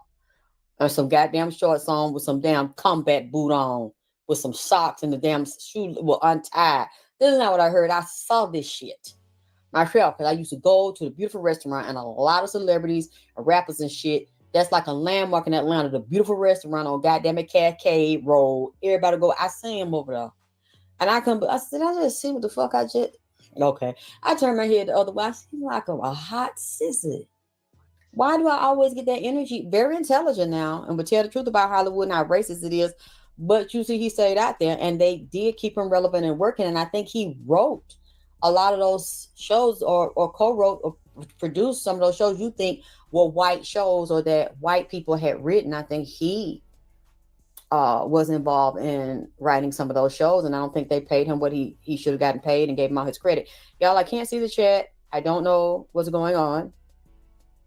So if you're here talking, you're saying connecting. If you're here and you're talking, saying hello to me, I'm not responding because I cannot see anybody. All I see is my lights in my ceiling. So let me make that very clear. If you think I'm ignoring you, I can't see you. I can't see anybody. All I see is a screen. I just see my ceiling. I don't know why. I just pressed a button and it took me to another page and it disconnected me. I'm sorry. So I don't even know if you all can hear me. I don't know if y'all can, if I'm live to you. I mean, the button at the top says live. Let me see. How do I try to press one of these buttons? No. How? Okay, top message. Let me see. All messages? Let me see. Now I see you. I see you. Hello. Cosmic Caramel. Landra. Monty. Orca. Moon. Okay. I'm sorry. So now you'll know I did not see anybody until now if you said something to me. Please don't take it personally because I didn't see anybody. I pressed one of the buttons and it said all chat and that's how I just got to see. Hello. Yeah, so what they had said to me, and I said it earlier a few years ago when Nipsey was in here, a lot of those black actors, you don't see them in movies, but they're still working on another level, like prostituting themselves to men or going to houses, almost like it is a drug house and it's a sex house. The same thing Puffy was doing, but they have some places where it's like a particular house that's designed like that. It's not, you don't want to completely call it a hotel, or it might just be in a certain neighborhood that you wouldn't expect it to be in, but it's understood the person that's hosting the parties, they get paid by wealthy people to keep that going on. And it's not like any regular person. You wouldn't even know about it because you're not told about it. You have to be in the industry to go to the party. I mean, they weighing these black men out there, baby. A lot of them will never come back to Atlanta or never come home unless they participating in a movie or working with Tyler Perry Studios or some shit like that. They not going to tell you what's going on. They on drugs real bad. A lot of them like to get high or have to get high and zone out. They go out there straight or thinking they straight, and then they have experiences with men and trannies and people hitting the bottom of they walls, goddamn it, hitting their bottom and hitting that prostate, and they coming like they ain't never came in their goddamn life, and then they turn gay. They end up getting addicted to the feeling, and they might not really be gay, associate themselves with being gay, but it's the way a man, oh my God, these black men be out there getting fisted by white men and black men. I mean, men of all races come in and they pay them and they have them high. So that's why you don't see a lot of these actors no more. They not giving them jobs. And it's not that they weren't talented, but they didn't want to give them a job. When they first come out there, they're young, they fresh, they good looking, a lot of them tall. They have a certain look of black men they like, like a Billy D. Williams look or the athletic look. Then they had the bitches, the bites, the pint size mini me type of bitches where you flip them around like Kevin Hart. And, a lot of them, they thought Cat was that. But Cat said, you not turning my booty into a cat. Yeah, I'm not with that shit. Because he said they invite him to the mansion party to gauge his temperature to see was he with this shit and was he fluid and there no boundaries. He seen one of his teachers, Mother Obi or somebody in there. When he seen that shit and Cat told it in one of his jokes, they started going after Cat. Cat didn't get no more, got them a big time job, no more locking him up. And he looked like he crazy on dope and driving around crazy trying to take his children or put him in a position where he go to jail so he couldn't take care of his children. And one thing he said about Kevin Hart, because to me, Kevin Hart is not as funny as Cat Williams and Richard Pryor, motherfuckers like that. I've never really followed him because his jokes is, I don't know, he just don't do it for me. Them kind of niggas and, Jamie Foxx and shit and back in the day, them the type of motherfucker was funny to me. And Eddie Murphy, goddamn it ass. When Eddie Murphy came out and with Raw, he was real, I loved him. And, and then he changed, he started getting his multi-million-dollar movies and stuff, and he didn't do the comedy and he didn't do it like that anymore, and just, ended up completely pulling away from it. But Cat Williams, when they got to arguing, it was a couple of years ago, he was like, I know why you get more work than me, because you be sleeping out there fucking old white men's. And see, It always stuck with me. Because when I looked him in the face, I'm like, I don't care how many women he married to and how many children he got. You got to pay your dues on the other side. You're going to be bi or you're going to be gay for pay. And I just always believed it, that shit. And I believed it, that shit by Kevin Hart, man, because he wasn't that funny to me. And, you know, they can prop you up and do that AI technology and put hits on your videos and make your shit sell or buy your shit, you know, and to make it sell. Because I think Clive did that with Whitney Houston last album, bought a lot on, because nobody was really buying her shit at that point. They basically tore that girl up and tore her voice and lungs, vocal cords up. She wasn't the same. And they basically had that curse on her. They had that spirit on her that was making her crave that shit and basically take herself out so he can go on and cash her out. A certain amount of time, cashed her out. And then while Nicki Minaj and all of them was downstairs performing, she up there dead. See? And they said that she drowned, but I don't believe that. She might have been laid in there. So they want to make sure they don't have no problems out of her daughter. So they sick that fake ass nigga on her to be Bobby Christina's boyfriend who beat her ass and took her money. Then her ass dead. Getting her dope and shit while she down here in Atlanta. See it, you know, it all tie hand in hand.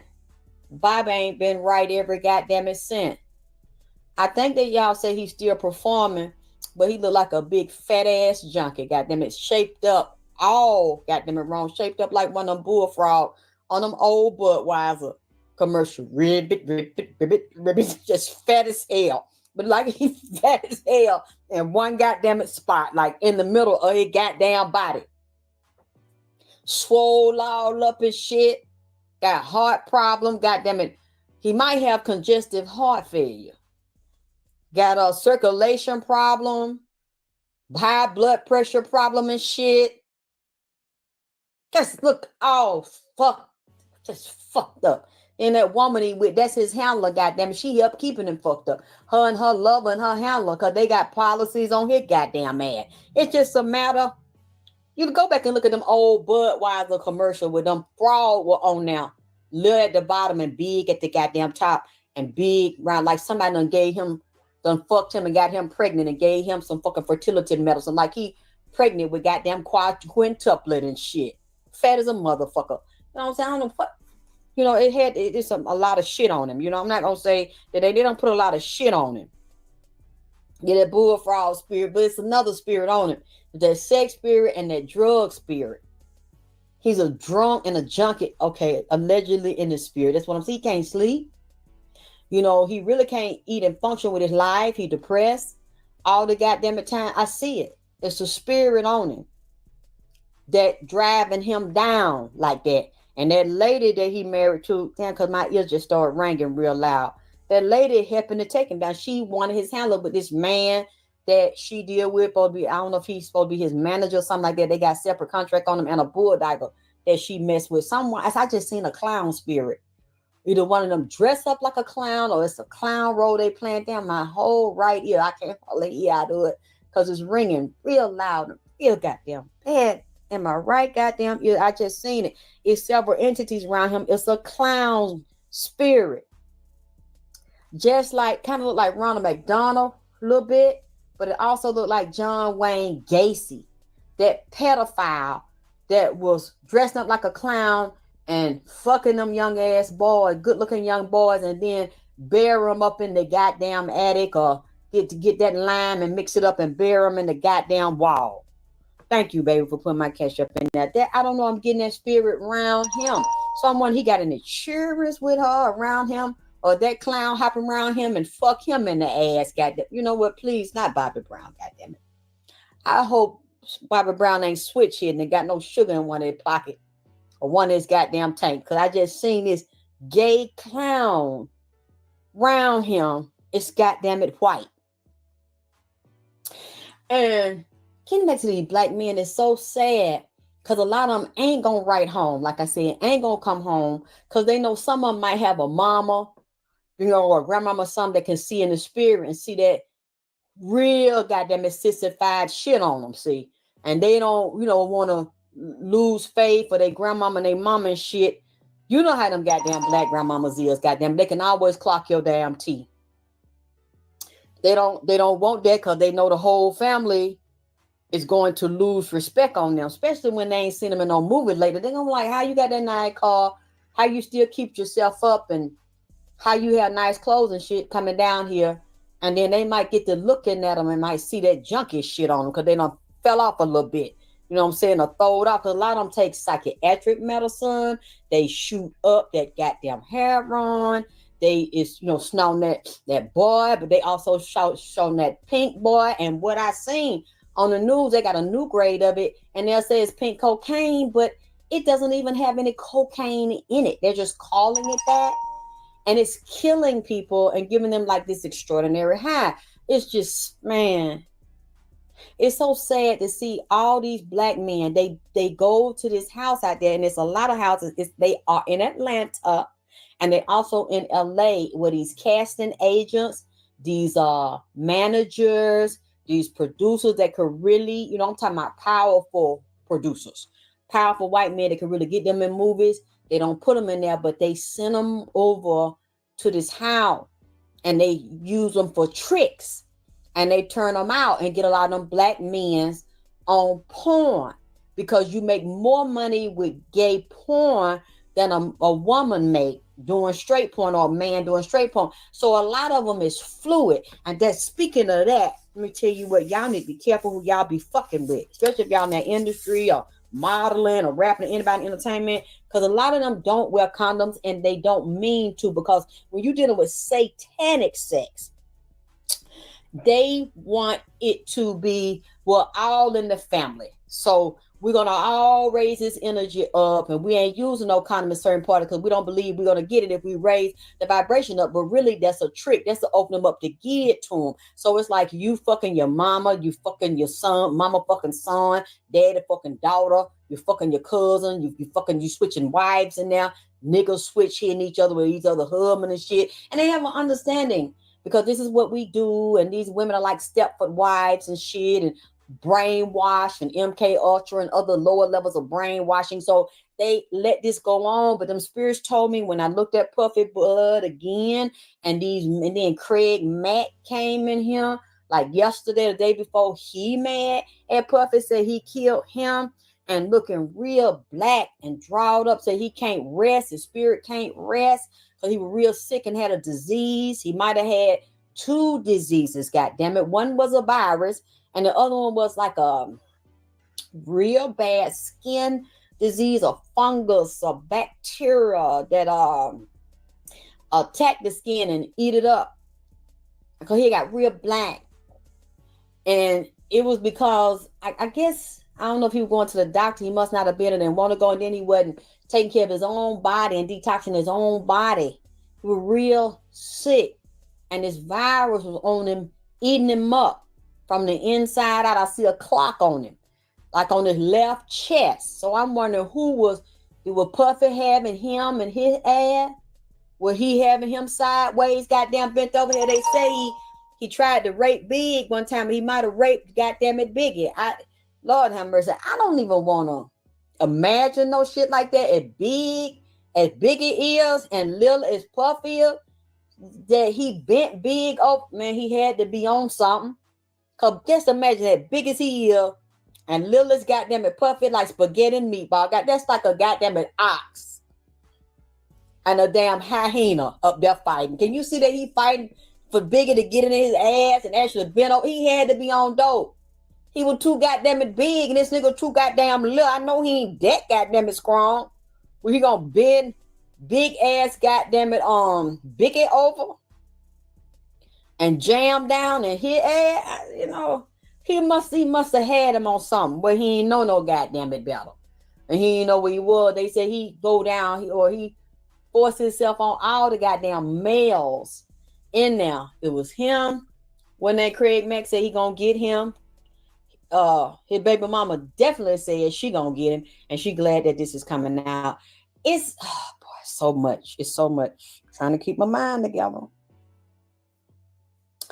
When I seen him and seen that he had a virus in his system, to be honest with you, I see 2 viruses is in there. This actual experience took me all the way back to James Cleveland.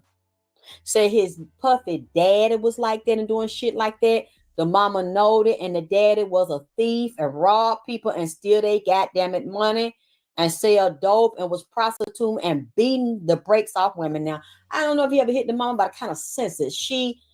They tried to paint her as hard working, and Puffy said she had 3 jobs. Ain't no way that woman gonna have a lot of honor and integrity, work 3 jobs, and now she up here off the chain with you, wearing the white fingernails, and we know what that's code for. Fucking and sucking. And she's the madam over them and whooping tricks just like her motherfucking son and encouraging her son. The daddy had to be up with it. The mama was up with it back then. And she knew she was going to hold on to Puffy, her son. Because I really never hear her say nothing about his sister unless his sister don't want to be with this shit. And she was praising and petting and holding on to that son like she held on to the daddy. And the daddy would dirty as hell and set motherfuckers up and rob them.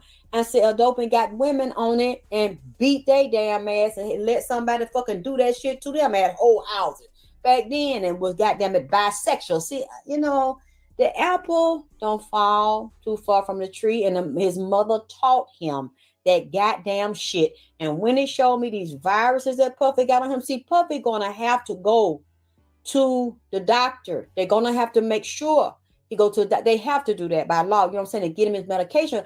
But Puffy is a goddamn junkie on several substances, and Puffy going through withdrawals right now, real bad. He really going through them because he can't get out and see that money and watch that money, because they trying to put up them houses, shift that real estate around and put up that money and hide it. But it's not going to do any good. They're going to break him.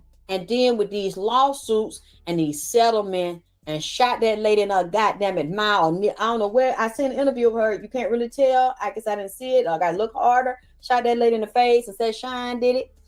See, it was some other ones that he shot like that and killed.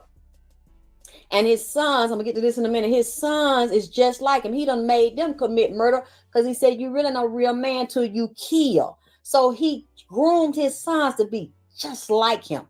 But when I'm seeing this virus going back to the gospel singer James Cleveland, it was also like in Chicago, he was moving around, busting boys in their butt everywhere they go. Unless they dad or something find out about it and they run them out their church or run them out of town. They do that everywhere they motherfucking go. Which would tie into R. Kelly, because R. Kelly knew James Cleveland as a little boy, and he might have been in a church that James Cleveland was in. See, he was fondled not just by family member R. Kelly, but fondled also by some of them men's in them goddamn churches that like their chicken hawk. They like little goddamn boys. Now, they must be trying to explain to me that there are spirits from the James Cleveland era, gospel singers and producers that had been older men to groom Diddy and groom other men, and that they were screwing him. Because Diddy looks fluid to me. Like he's a top and a goddamn it bottom. He can go anyway, then fuck bitches too. And little boys. Now see, this little boy, I told you, this white girl has been speaking to me for a few years now, these little Asian boys. It was disgusting, man. Somebody sent it to me, and I saw this cute little white girl with blonde hair, and she said that her parents were out on the street or something, which I know is a goddamn lie.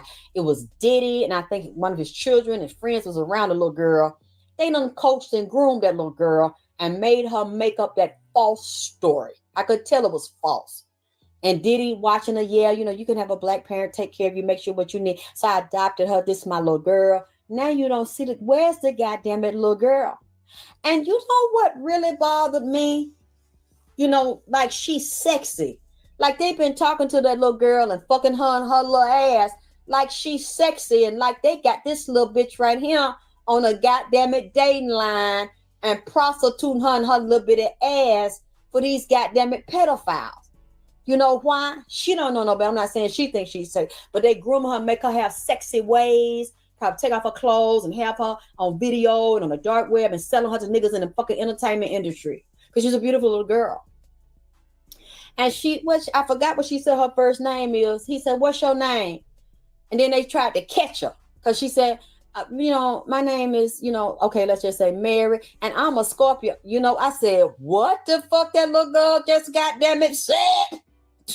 What the fuck that little girl just said? Like they got this bitch up for selling puss. They got that little girl selling her little bitty nickel worth of ass. She got about, how you used to get them nickel worth of cookies at the candy store, or you be in a project, go to the candy truck. How many cookies you want? Well, all I got is about goddamn it 10 cents or a quarter. Okay, so you can get a nickel worth of goddamn it vanilla wafers, and you can get another nickel worth of goddamn it ginger snap. She had about a nickel worth of ass, 2 cent worth of titty, just some little nub up there. And they get some, y'all can't say goddamn it shit. And I'm a Scorpio that don't, they tried to hurry up and cut the guy. Bitch, nigga, we done called it now, goddammit. Don't nobody say that but a grown bitch. Goddamn, that be out here on the video or trying to goddamn it prostitute or catch. Hi, I'm Sandra and I'm a motherfucking Capricorn. Ain't no little girl ever said that's naturally said no shit like that unless you done taught her that and you pimping that goddamn it baby. And you see he heard because no, see your first and your last name. Tell me, nigga, she just told us what a fucking name and what you got her up there talking to grown ass men that like little cheering. Or that she said, hey, that's right, because it made me think of the song came to me, Ave Maria. Listen to the words of Ave Maria. They sacrificed that little girl because she's a little goddess. She said, my name is Ava, and I looked, I said, this nigga fucking that girl. Ugh. Turn my stomach. She been missing. Lord have mercy. They got her under mind control. I think that's one of the little girls I was talking to when I told you it was a white girl talking to me under the house, goddamn at Star Island down there. And there was another one I seen on a goddamn Greyhound. But I said he is bringing these women in from these goddamn country town and Omaha and shit, Nebraska. They coming in on a bus or airplane, have somebody sneak them in, change their name, give them a fake ID and shit. I don't know if y'all remember following me the past 5 years. I said I seen him doing it, and the white girl was telling me and told me to tell everybody and tell me to help her. And one little white girl was down there in the tunnel. I said, well, she says 2 sides of the tunnel down here underneath the house in Star Island. Now they came out in the news and said that they done found them. I think Homeland Security found some tunnel on their goddamn at house. And then the neighbors told me, well, we don't know how that going on. We ain't even know they were down. I said, yeah, because y'all over there sucking dick your goddamn self. So, of course, you going to say that you don't know. Because, he loves him some white men, goddamn it. I felt sorry for that fat-ass white man up there, had that damn real juicy booty and that juicy fat-ass stomach laying over there on that wooden bench outside. He talking about, see, this how white boy do when they come to my house, when they come to a Diddy party. This how the white boy do. That man head, face down, ass up. And I said, oh, I don't know if he gonna wake up because he feel these niggas ass raping him. Or I don't know. I mean, I guess he up with that shit because he over Diddy house. He over rich nigga house. Goddamn it, bad boy. You hang with him. Goddamn it. I mean, I don't know if they're gonna show you the film later, or that's some shit you agreed to, or because there was other white folks at the party. I don't know if you and your white friend, y'all were gonna fuck each other, but I already know the nigga been changed forever because when a black dick go up in you, you ain't never the same, goddamn it. I mean, if you let the black dick go up in you voluntarily, goddamn it, dog, because like they were gonna go in him doggy style, goddamn it. If some black dick rape you in the ass, so goddamn, what I'm saying ain't gonna be nothing. When they put that soul pole on you, and the way he was grinning, showing him, and put it down with the head, his head was laid over to the side. He was laying on one ear and one side of his head, nigga gone. And it's in the daytime outside with his ass up. Had some, I said, oh, I guess after this white man gonna be eating some goddamn collard green with hot sauce on them, cornbread, goddamn fried chicken, and call himself Ronquisha or Shaniqua after tonight, because these niggas finna tear that asshole loosen. You understand me? And you could tell because Puffy was grinning. He was grinning too goddamn it hard and had the camera and then zoomed it backwards on that man asshole, like in the middle of his goddamn it pants. I said, they ain't gonna be white when he finished. I said, oh my Lord. And then he had that other white man, a slim white man, remember a long time ago? The same way they had little baby at a white party, and he was behind that man, gripping that man from the back, just sticking his dick and just stuffing his dick all on that man's ass. You seen that shit? I mean, he didn't even try to explain the shit. It was all on the goddamn magazine. You see how he was behind that white man with that black hair? But he was slim, just jamming his dick all up in that man, just grinding on that man up there. Y'all remember that shit? I said, God damn, this nigga just wild. I think it was in the Hamptons or something. He be down having sex party up in the Hamptons. I mean, just partying like a rock star in people's a-hole. Just tearing and loosening. I don't see this here. But them babies, that's what really got to me. That virus, let me get back on that now. You're going to see this coming up now. Y'all, if y'all fucking people in the entertainment industry and y'all dating them or prostituting with them and shit, I hope y'all use y'all goddamn protection because these people, it's a strain. And I have been telling y'all this for the past 5 years now. It's going to come up. And I told y'all what my friend brother said that did that song with Light Skin Keisha.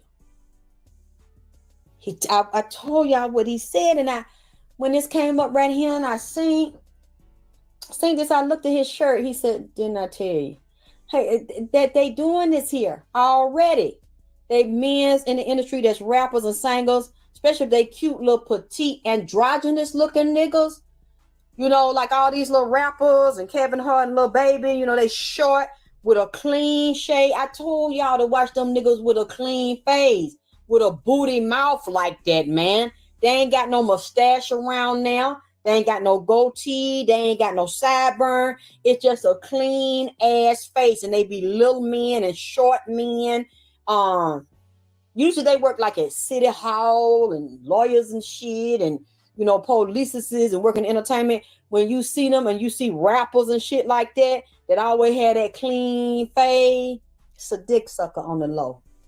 You see what I'm saying? Ain't no real. See, when you see them, or they skew, and not just that, like that George Michael look, or how them niggas be looking when they had that real pencil thin, goddammit, mustache, and then like the goatee would be shaved off in them chin, like in the middle of the chin under the mouth, but then you go a little lower under the chin, it's a real thin ass connected dot ass line, and then they sideburn. Be real goddamn it thin and they come down, go around their jawbone and connect down to the little goatee part in the chin.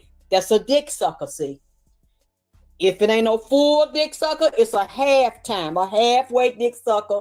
He fuck bitches in one pocket and got sugar in the tank in the other goddamn it pocket. Now I'm saying a real nigga and then don't let a piece, a goatee, a little bitty piece of hair up under their bottom lip, right there, to go to the middle of their damn chin, and the rest of it be off or have a real pencil thin ass connected dot, like a number 2 style pencil thin shape that run in together, goddammit. Now tell me if I'm lying, because I know that y'all have seen what the fuck I'm describing, goddammit. Because see, one of my friends that was hanging out in the street and being around them sophisticated niggas, he told me that, he said, don't you ever fuck with or talk to a nigga where they have he said they working at City of Atlanta. You see them niggas that, you know, be dressing them suits and shit, and they had it, and he took his hand on his face, had that old clean face ass nigga where they mouth, they get to talk look like a booty or a puss in the mouth. Don't fuck with them, man. Unless you use some goddamn protection. And then they had it, like I said, the connected dot ass goatee to your chin and go around your goddamn mouth. Cause I guess, you know, when they, you know, on them niggas mushroom tip and they got their suit and shit on their lunch break, you know, before they go home to their wife or their other nigga, goddamn it, you know, they don't want none of that shit to get in their facial hair, drop down. So, you know, they keep it, they just shave where it just clean. See, I don't, you know, I don't like to talk to no man, his mouth look like an ass. You know, it just a two booty cheek clapping, opening and closing together. See, that tell me right there he got a dick sucker spirit on him. You can't talk to me. You can't get on. I don't even want you on the phone call. You know, that spirit will come to the phone and tell you who the fuck it is. Goddamn it, my bell connecting with you through the goddamn it main line. Jesus on that main line. Tell it what you. Don't let me go get my tambourine and have church. To get that sister spirit. You see what I'm saying? A booty mouth, a pussy mouth, while their hair, they done shaved it out from around their mouth and their face. And some men, that's just, it turned my stomach, because some of them like us, an ass mouth, just, their mouth, it just do something to my spirit. Every man's not like that, but certain men I know y'all done seen what I'm talking about, but certain niggas, when they shave all the hair out from around their goddamn it mouth, it just do something. I don't want them, don't knock at my door, don't try to sell me nothing, don't ask me out for no cup. I don't want you too close to me, because when you're talking to me, Lord, and your mouth, like, yeah, you see what I'm saying? You thank you, goddamn it, Monty B. You just gave me a perfect example. Kurt Franklin, goddamn it. He got that spirit on him. That spirit on him, goddamn it. Yeah, a pretty mouth, like a potty mouth. Then he had that cherry lip gloss round it. Goddamn it, you know, and all the hair. Go watch it. You think I'm lying? See, if you got the spirit, LL Cool J, licking his mouth like that and running his hand across it. See, they said that, you know, that was through the grapevine. That's how he got in Hollywood, started doing the movie, because said that he had met with Quincy Jones.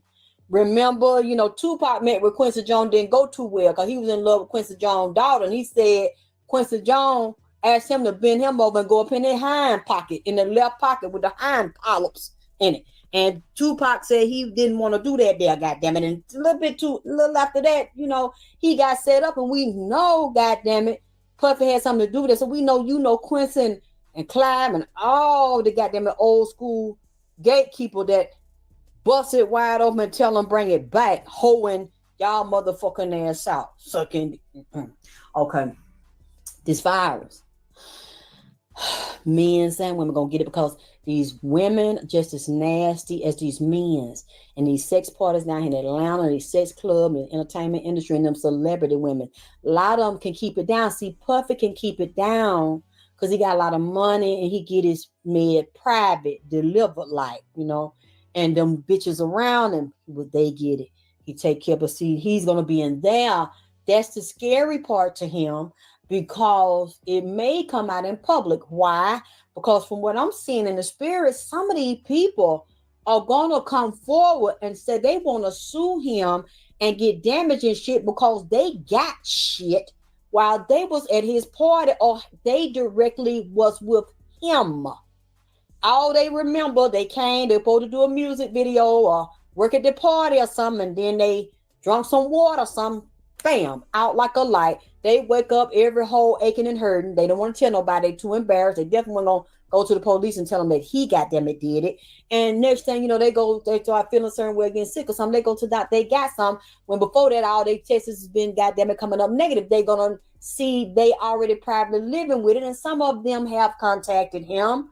Male and females, they have contacted him and told them they know that he is where they got it from. He ignores them and brush them off or threaten to kill them. Or some of these people come up missing, huh? They come up dead, or you don't see them no more. They buy them off, or look, take this and disappear, get this amount. They take the money and go on and keep their fucking mouth quiet. Well, see, now that doesn't apply. Now I could be wrong about what I'm saying, but I'm saying it anyway. They're going to come forward and say that he made them sick, that they got something. Now, that's not legal. Yeah, he can say all of them was adults and they did it their free will, but we know all them folks weren't adults, because you've seen that little girl. See,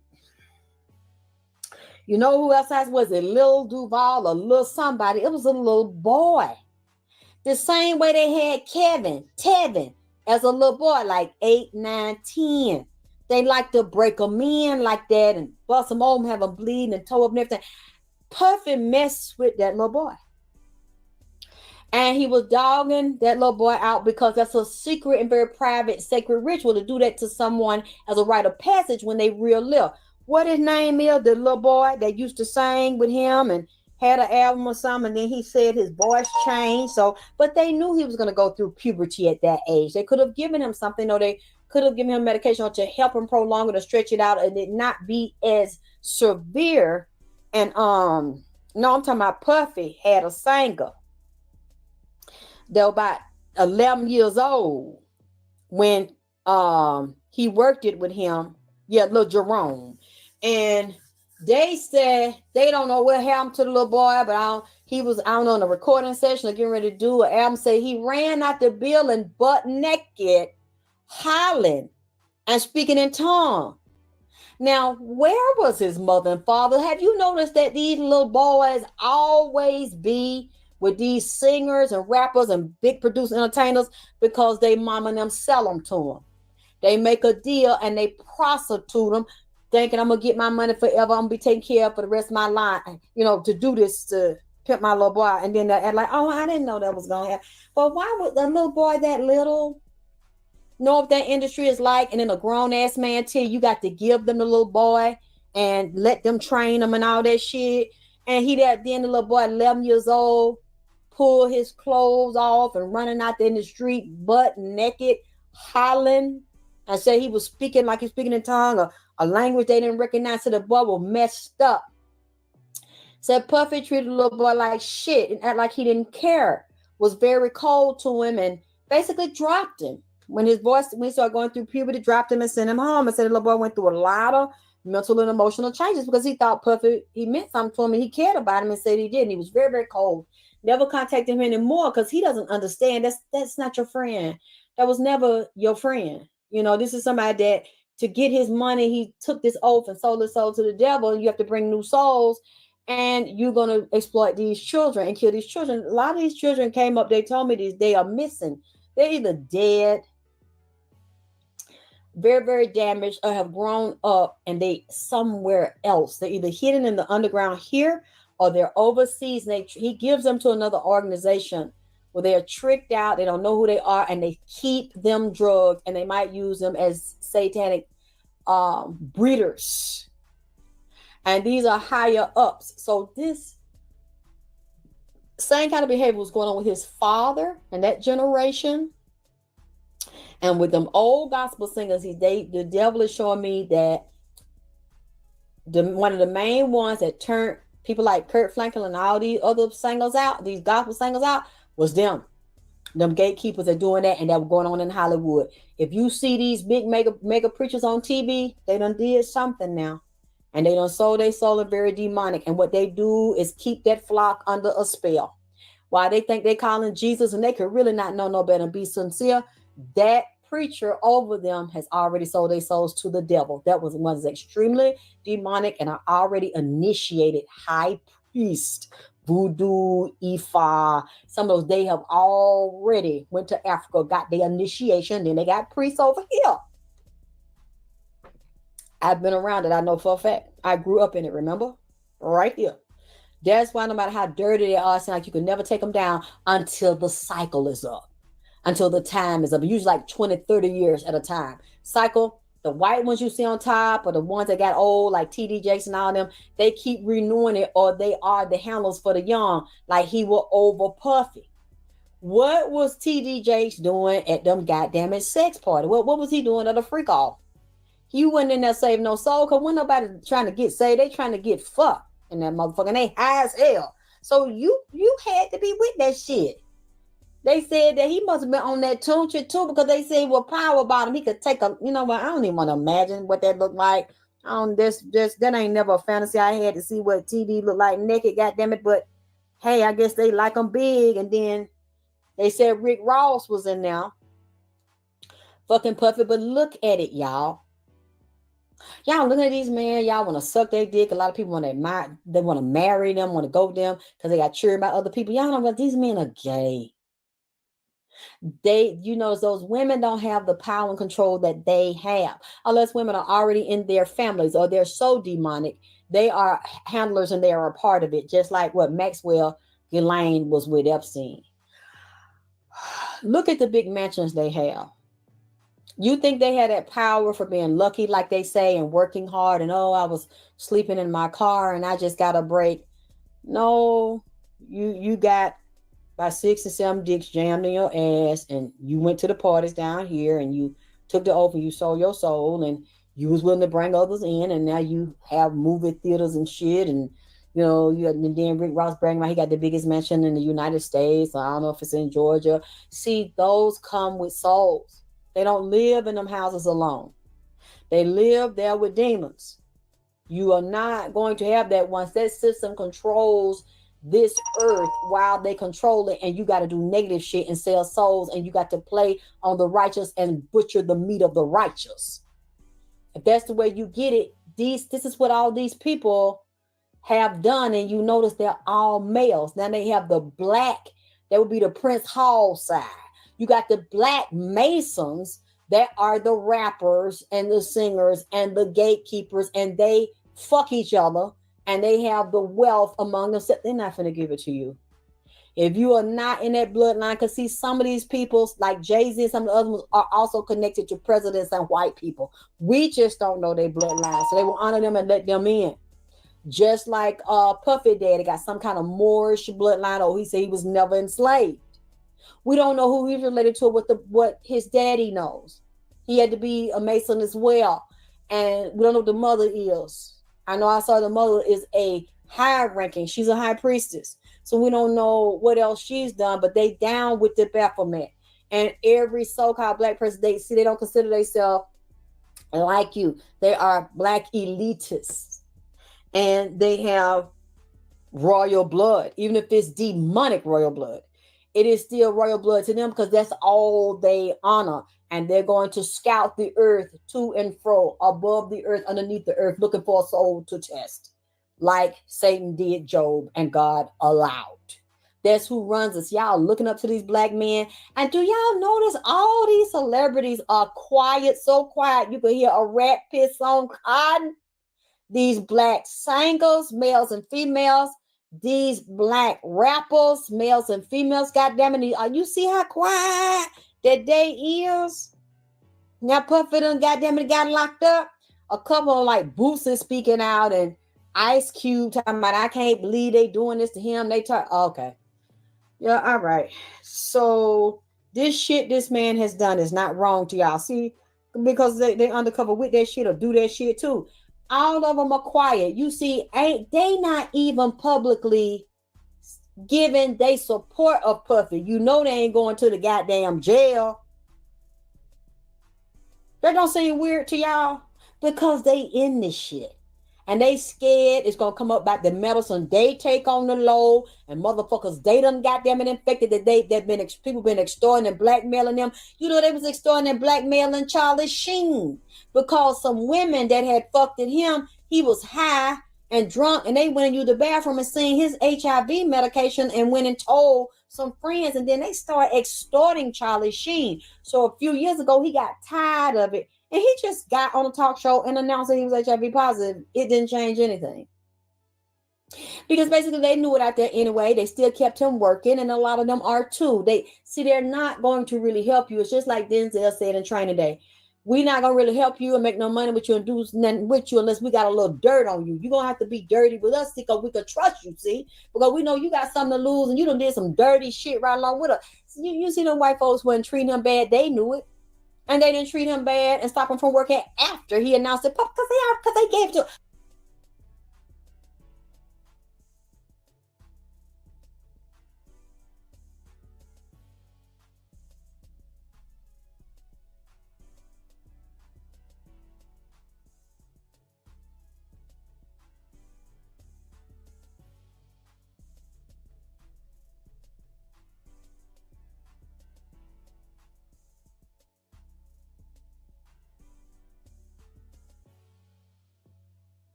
Man of AKT Celebrity Reads. I'm your host, Alexis K. Tyler.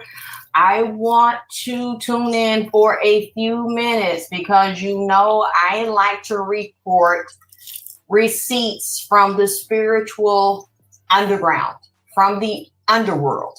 I just accidentally, I don't know how it popped up, but thank God it did, so that I could see it and I could share it with you. I haven't gotten any thank you. I love the hearts, baby. Y'all know I need every last red heart that you give me.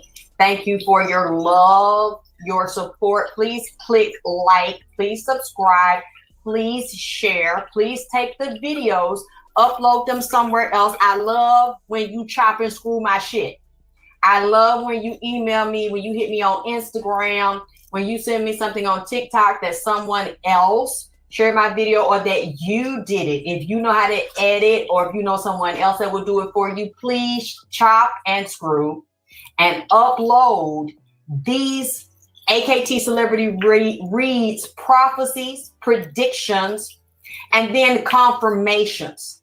Did y'all just see this shit? You know what? I'm so tired of people playing with me. Just like somebody tried to say, well, you said, you know, that this was going to be Asian. Yeah, I said it again, that it would be tied to Asian Airlines. And what did I say? That it was the whole segment of 3-digit series Boeings.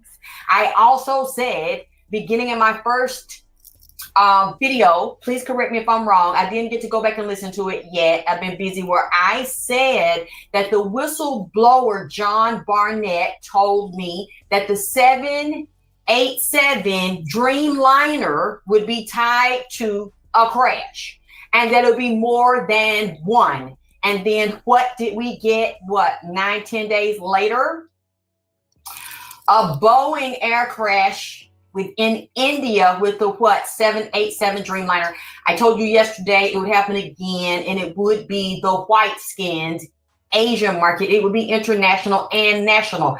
What just happened last night? It either happened last night. Can somebody please Google it for me to confirm I'm not lying? There was an emergency landing. There was a Boeing who was dealing with Korean airline, Asian airline. They were in the air and had to immediately come out of the air. And it was a 787 Dreamliner? Huh? Hello? Hello? I can't hear you. I can't hear you. You know, the ones that like to call me a liar and crazy. Huh? Can you look at, because I'm not sure. Let me get my other phone, because you see, I just want to make sure that I'm dripping and that the AKT Messy Crew, the AKT Drip Squad, AKT Celebrity Reads, Alexis K. Tyler Vagina Power. Huh?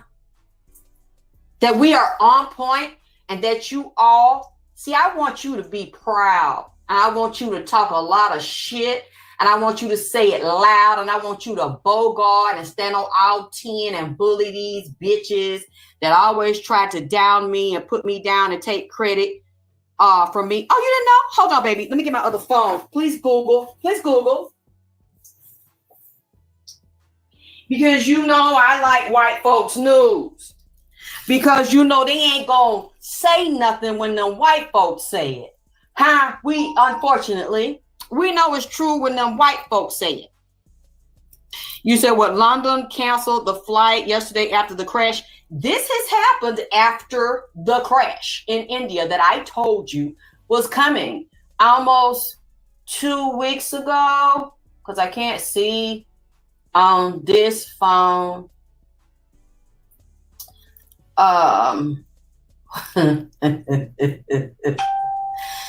What was it? Airplane.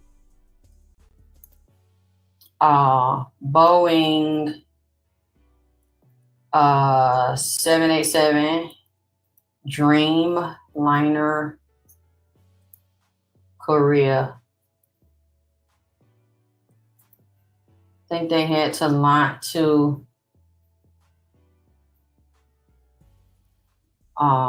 what's the date of it, y'all? I don't know exact. I have it. I just saw the video. There's a video of it on YouTube. And then I went to Google it. Let me tell you. Yes, Air India. I get asked all the time, Dr. Paris, what food should I eat to heal my arthritis? Manageable system. Okay. Another Air India 787 issue is the plane is A1315. So let me see. Flight A1315. Turnaround. I think it have to turn around. Let's get the info on it. Turn around from Air India. Can y'all see anything on this? Air India Dreamliner made emergency landing. Thank you, Tanya.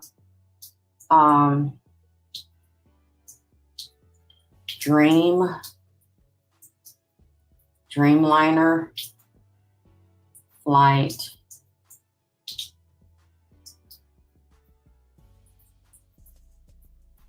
Is it 1 day ago?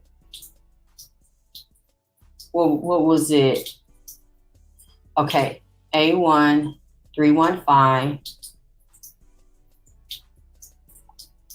So I like when y'all help me find this stuff.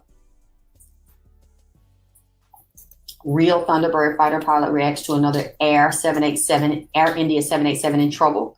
Just days after the tragic A1171 incident, Air India flight A1315 made a dramatic emergency return to Hong Kong. Did you all see this? I'm just seeing this. This just happened. A1315.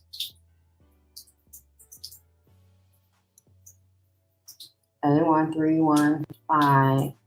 Hong Kong.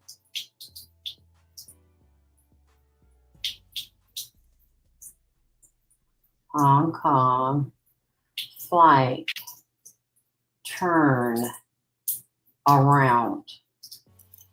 Air India Dreamliner returns to Hong Kong after technical issue. CBS News. June 16th, 2025. Air India Boeing 787 leaves Hong Kong, but turns around due to technical issue just days after deadly crash. Hong Kong.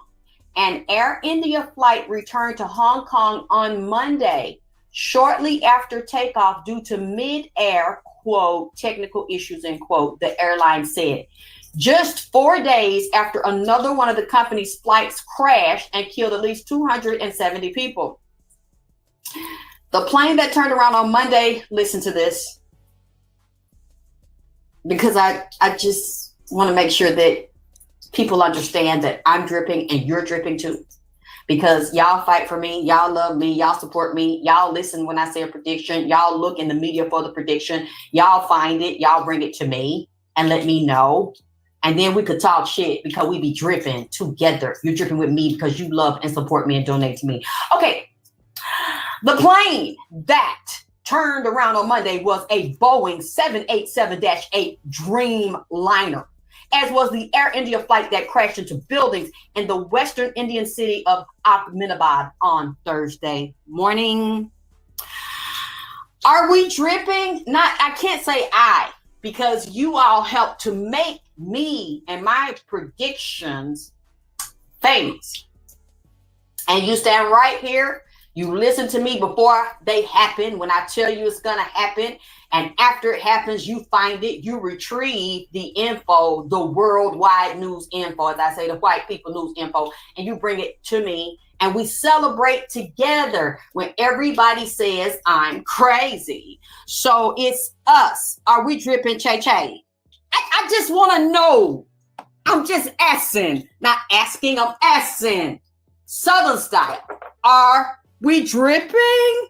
Roger that. What you say, Majestic Grace? Yep, Air India plane crash. Latest hundreds mourn hero pilot after extremely rare doing dual. Wait a minute. They said both engines failed. This is from the Independent News. No, I'm talking. There's another one. There's another one that just happened. Oh, we soaked it, Che. There's another one after the India crash last week. I just did the show yesterday. While this was happening or getting ready to happen, I don't know the time yesterday. If y'all can figure out the time, let me know over there. Let's okay. This was June. It was reported June 16, 2025, 7:36 a.m. But I wonder when it happened, what time it happened there, what time it happened here, because I didn't know anything about this. And I did that show yesterday. Thank you, Diamond Eyes. Yeah, but I don't know why they like to just try to discredit me all the fucking time and try to destroy me, wipe me off the internet, put different bitches up to say that they the one gonna do it. But then I always come back undefeated. I ain't going no fucking well until I'm ready to go and I'm ready to stop talking and giving y'all my prophecies and predictions from on high and from the underworld, because only the spirits know these things, not me. Only God knows these things. I'm just lucky to be one of the receivers and transcribers of the underworld news. Okay. That's how I see it. It ain't me. Oh, we soaked Slurpee. Y'all went with me. Y'all are soaked and submerged in the drip. Speaking of that, y'all know I saw this yesterday after I did the show. It's 3 cities I saw that said could possibly have tornadoes right now. I heard the tornadoes talking. These are all spirits. And they are moving and getting revenge. Someone sent me the news from a Facebook couple. Didn't I tell you these spirits were going to tear up more black homes, where y'all think these are just spirits dealing with Annabelle and Lama Dama and Marie Laveau and these other black souls and entities that were once in physical bodies and Nat Turner. They say they're tearing up black homes too, because a lot of these so-called black people and indigenous people are demonic as hell, full of demonic ancestors and demons that move through bloodlines. Black people attacking other black people in the house, attacking the adults, men attacking women, women attacking men. These two were attacking each other. I think the man might have been in prison. They were young, like in their 30s. I think the woman could have been younger than the other one, was taking pictures of her pregnant. Oh, wait a minute. Notification warning. Okay, there's somebody in the room. Someone that's sick, that's trying to come in here and start shit. Drip watching notification. That's not YouTube.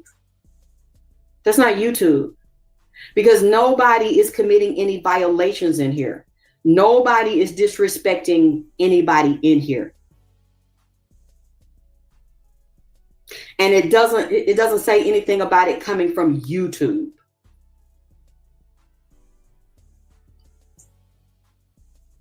That there's nothing in that notification that has YouTube on it.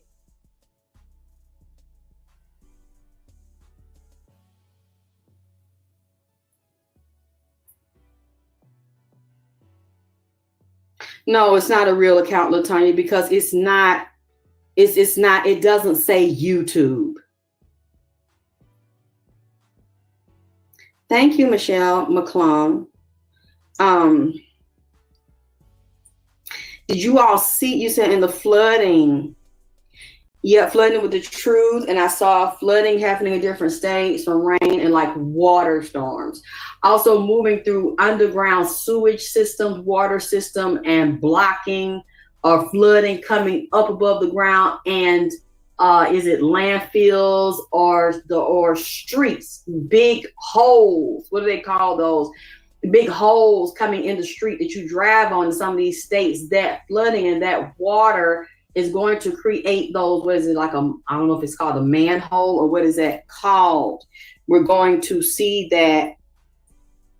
Thank you, Diamond Eyes. They'll send it directly to me. I'm not violating anybody. Nobody's violating me. Those are like scammers. Those are like people that come in and try to disrupt different people's shows and their chats. And I'm not the only one, because they cannot destroy me or make me destroy myself or take me down. So we're going to look over it. I'm blocking it and I'm continuing to move. Thank you, Mama Bear, too. It's because of y'all. Yeah, a sinkhole. For some reason, let's start watching the news for different states and cities. Because I know I had picked up, I'm getting Texas again. So I don't know which parts. I don't know how big Texas is. It might be some in Georgia as well. New York, New Jersey, Virginia. They keep pointing me to Virginia, DC area, Baltimore. All these areas where you have worn out infrastructure, and the rats have been talking to me the past couple of days. These rats are hiding. They're trying to eat to survive, but these rats have diseases. Watch where you are. These cats have diseases. I'm hearing rabies, as well as other bacterial infections and viruses. Be careful. Thank you, Majestic Core. Yeah, people like that. Oh, it's not a distraction in here because I got rid of it. We're not going to have a distraction. It's really sad that people like to go around to certain channels to do that. And it's not just me. Because y'all know I was dealing with a very sick, emotionally unstable, and mentally ill ex-assistant who was stealing from me, and as well as now pretending to be me on the Instagram. And unfortunately, Instagram is not doing anything about it. So it stays the way it is, and I'll just continue to deal with that. But I've gone to other readers' pages, and I'm not the only. Fortunately, these people were not associating with the person who had them in their camp like I did, and didn't have illnesses like I did where I needed to depend on someone. And then they stole my Cash App and stole the money out of there and refused to give me the password. However, it's still happening to them because people, certain reader, I guess the ones that are popular and that attractive, they are taking their picture, taking their name, establishing false Instagram accounts and sending them messages or spamming their comments and saying, hey, this is me on the video. I'm offering a reading special. Send money to this particular Cash App. Or they have other ways to send them money, and they're stealing these people's money. And the psychics and the readers are saying, hey, that's not me. If you see any comments below the video, if you see anybody on the Instagram page, because somebody told them about it, they're showing a picture of the Instagram page. It has the reader's picture on it, but it's not the reader's real Instagram page. And they're begging people for money. And some people are giving them money and cheating them, making scams using that reader's name and their image. So, and they're warning people, don't do that. I don't solicit for readings. I don't solicit for money. Here's a way to contact me. Here's my email and stuff. So I see that I'm not the only one that's done that. They just took the same game, baby, from the streets to the internet, because they know a lot of people won't just go for that. And luckily, I'm glad that person's out of my life. And I will never trust people again, let people get close to me. And it's unfortunate, but some Black people are so dirty. Some Black women are so fucking dirty and low down. I'm not talking to ones in the chat that love me and support me and donate to me. And I'm not that type of woman. But unfortunately, I have met so many dirty and low down Black people. And certain Black people try to get on me and say that I shouldn't say that. I'm going to say what the fuck is the truth. And I know what has happened to me. and I know I'm not the only one, starting with family members and people that you meet that are supposed to be, you cannot trust people because they're the same race or ethnic group or culture as you. Please don't. And I had to learn that shit the hard way. Please don't.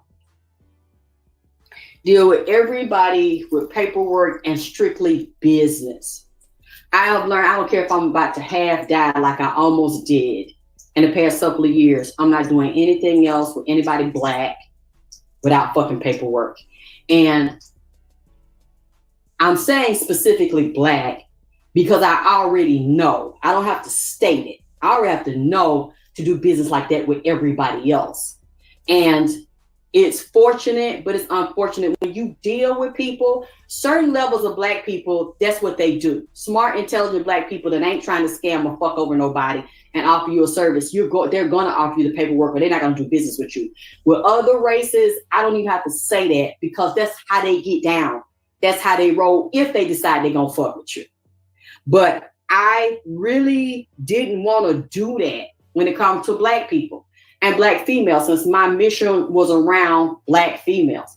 Now it ain't around that no more. It's around everybody that's a female that have honor and integrity, that want to do business with me and get the knowledge. I mean, the stuff I've gone through is absolutely disgusting. And I cannot believe people have done the filthy shit to me that they've done and still cannot tell you in public what I did to them or what I took from them to deserve what they did to me, because I'm not that type of person. However, that will never happen to me again because I won't trust black females no more. I'm not going to automatically trust them because of the color of their skin or the neighborhood or what they say they goddamn believe in. From now on, I'm dealing with all black bitches with paperwork, or we ain't doing no business at all, because that's what a lot, unfortunately, that's what you have, a group of black females that like to go around and play on other black people. Men, women, children, dog, cats. You cannot. Okay. So I'm warning all of you because of what's going through me. And now I see other readers have been going through the same thing because they're publicly saying it and they're showing proof that somebody's fucking them and taking money from them and setting up fake accounts and cash apps to feed off of and vampire off of successful readers, popular readers. So I'm not the only one. You said, yep, unfortunately dealing with black people in business. Yeah, you can't trust them, baby. Hey, Shirley.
Woke back up. I was up earlier this morning working and I slept.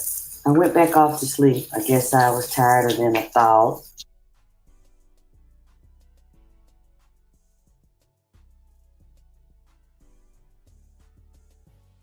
them and taking money from them and setting up fake accounts and cash apps to feed off of and vampire off of successful readers, popular readers. So I'm not the only one. You said, yep, unfortunately dealing with Black people in business. Yeah, you can't trust them, baby. Hey, Shirley, I've learned now, can't trust them. And then they'll say they're the victim when you catch them or when you get tired of them trying to play on you. And then it's like, then they want to go out publicly and trash you and say that you betrayed them and did something to them. But when you really look deeper, they can't show you anything that I've done. But I can show you what they did to me. So I've been spending time with myself in healing, and then try to destroy you. Try to do no weapon formed against me shall prosper. There's no way God is going to let me be destroyed based on lies. Somebody trying to fuck me and take everything that I worked for and I got it out of the mud. Nobody gave me nothing but a hard way to go and a dick in the ass with no grease. Nobody ever did no good shit for me. Nobody ever helped me build my business. Even my own ex-lover did everything he could to destroy my business and lie on me, to me, and about me. And I found out later he was sabotaging all of my businesses. And it'll be easy for you to know if somebody's doing it. We're going to have another show about that type of thing, since I know a lot of you women like that and have been victimized by that, and your mother and your family. It all ties in and want you to have a hellish life and a hellish experience. And you don't really understand it. And it's very painful to accept because your own family members do it. Your own fucking mother that gave birth to you ain't shit. And then you attract other people, Black females, that want to do the same kind of fucking shit. I already know that happens in every other race. I already know a lot of them don't like us. Just like I hear a lot of these Latino groups saying that Black people need to get involved. Well, I know for a fact a lot of white-skinned Latinos, we just niggas to them. They don't even like us. They don't even fuck with us. They don't buy products from us. They don't eat in our restaurants. They don't give a fuck about us. We're not nothing to them. And they make sure that they say that shit. And they tell each other that shit about us. And it's not even fucking true. And it's based on color and features. They feel like they are better, and they teach each other they are better. The ones that are racist and prejudiced because their skin is white like a white person, and they may have white features. And now they want all these Black people to get involved in fighting Trump and his decision. Now, if you want to do it, I'm not going to tell you not to do it. But once they get what they want and they settle, you are a Black nigga. And they ain't gonna have you in their store. They're not gonna have you in their home. They don't want you with their children. They don't want them having no babies by you. They're not gonna open you up to the money and the benefits that they have because they don't like Black people. Or if you Black looking a certain way. It's very sad. But this is how a lot of them believe. This is how a lot of them feel. And now, I'm like, wow, I can't believe I'm seeing some of them say, y'all Black people, y'all need to, I've seen something, y'all need to get a bomb. Y'all don't even respect us just because of our features and the color of our skin. A lot of them don't. A lot of them do, but a lot of them don't. And so I'm seeing this now, like totally fucking surprised. Like y'all don't even want us near y'all in no kind of way. And y'all teach y'all children to call us niggas. I've been a victim of it. So I already know that when it comes to other races. I didn't know that about Black people. I didn't know that a lot of Black females don't like other so-called Black females and will laugh and grin in your face and only want to get something from you, steal something from you. Suck somebody's dick or eat somebody's pussy that's around you if it ain't you. Your child, your husband, your boyfriend, another employee, somebody in your group, yeah. And then they don't get their way, then they want to try to take you down and destroy you. When there's somebody being upright and have a lot of intestinal fortitude and honor and integrity and got their shit up out the mud like you, they're going to be a straight up woman with you. They're not going to come sneak in doing treacherous, underhanded shit to try to get into your camp steal from you, and then you pick up on this shit, or you get tired of dealing with it, and then try to destroy you, wipe your name out, wipe your social media out, wipe it out when nobody speaks your name. You can't do that to Alexis K. Tyler, aka Drip, aka Queen Drip, aka AKT Celebrity Reads, because I'm real. And I ain't snuck nobody or snake nobody or got in nobody camp, stealing nothing, stealing my philosophy, products, anything I created. I am a natural alchemist. I am a natural scientist.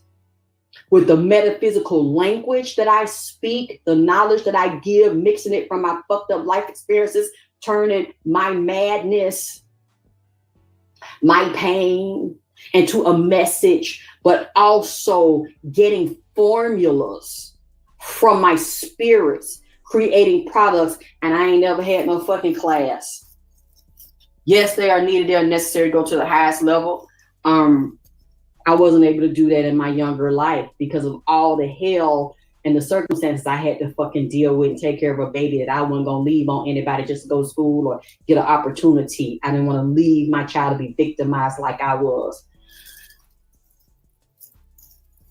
It's a blessing that because these things happen to me, it's just like I told you last year when I used a tooth bleach that I didn't realize, I didn't read and know that this could burn me. I had hydrogen peroxide in it, and I used it to put on the teeth to bleach the teeth, and woke up like 2 or 3 days after that, face jet black. My inside of my mouth, my gums were burned. I had a extremely bad chemical burn in the mouth from the hydrogen peroxide, and I don't know what other chemical in there, and had purple and blue color base. So my gums were also purple, tongue purple, gums burned all the way up, lips black from the chemical burns, went out and burnt my face. And so all over my body, I got black hands and a black face. And I'm extremely swollen and in a lot of pain. My face is hurting. I don't know what to fucking do. I know, Mama Bear. Yeah, and that's why I don't deal with my cousins and nobody in my family. I started calling doctors. I started in this call. It's not melasma. This is deeper and more severe than melasma. It's called oceanorosis. You can Google it, and it comes from different things. Using hydroquinone, I wasn't using it. I wasn't overusing and abusing bleach. That's not what happened to me, because it would have happened before I burnt my mouth trying to bleach my teeth. That's all kind of bleach I was using. I'm looking on Google. As you know, I shared this before once I got it off, and they're saying there is no cure for oceanorosis. You have to let it wear out over time. It could be erased in 3 months. You could be black in the face like that for 3 years.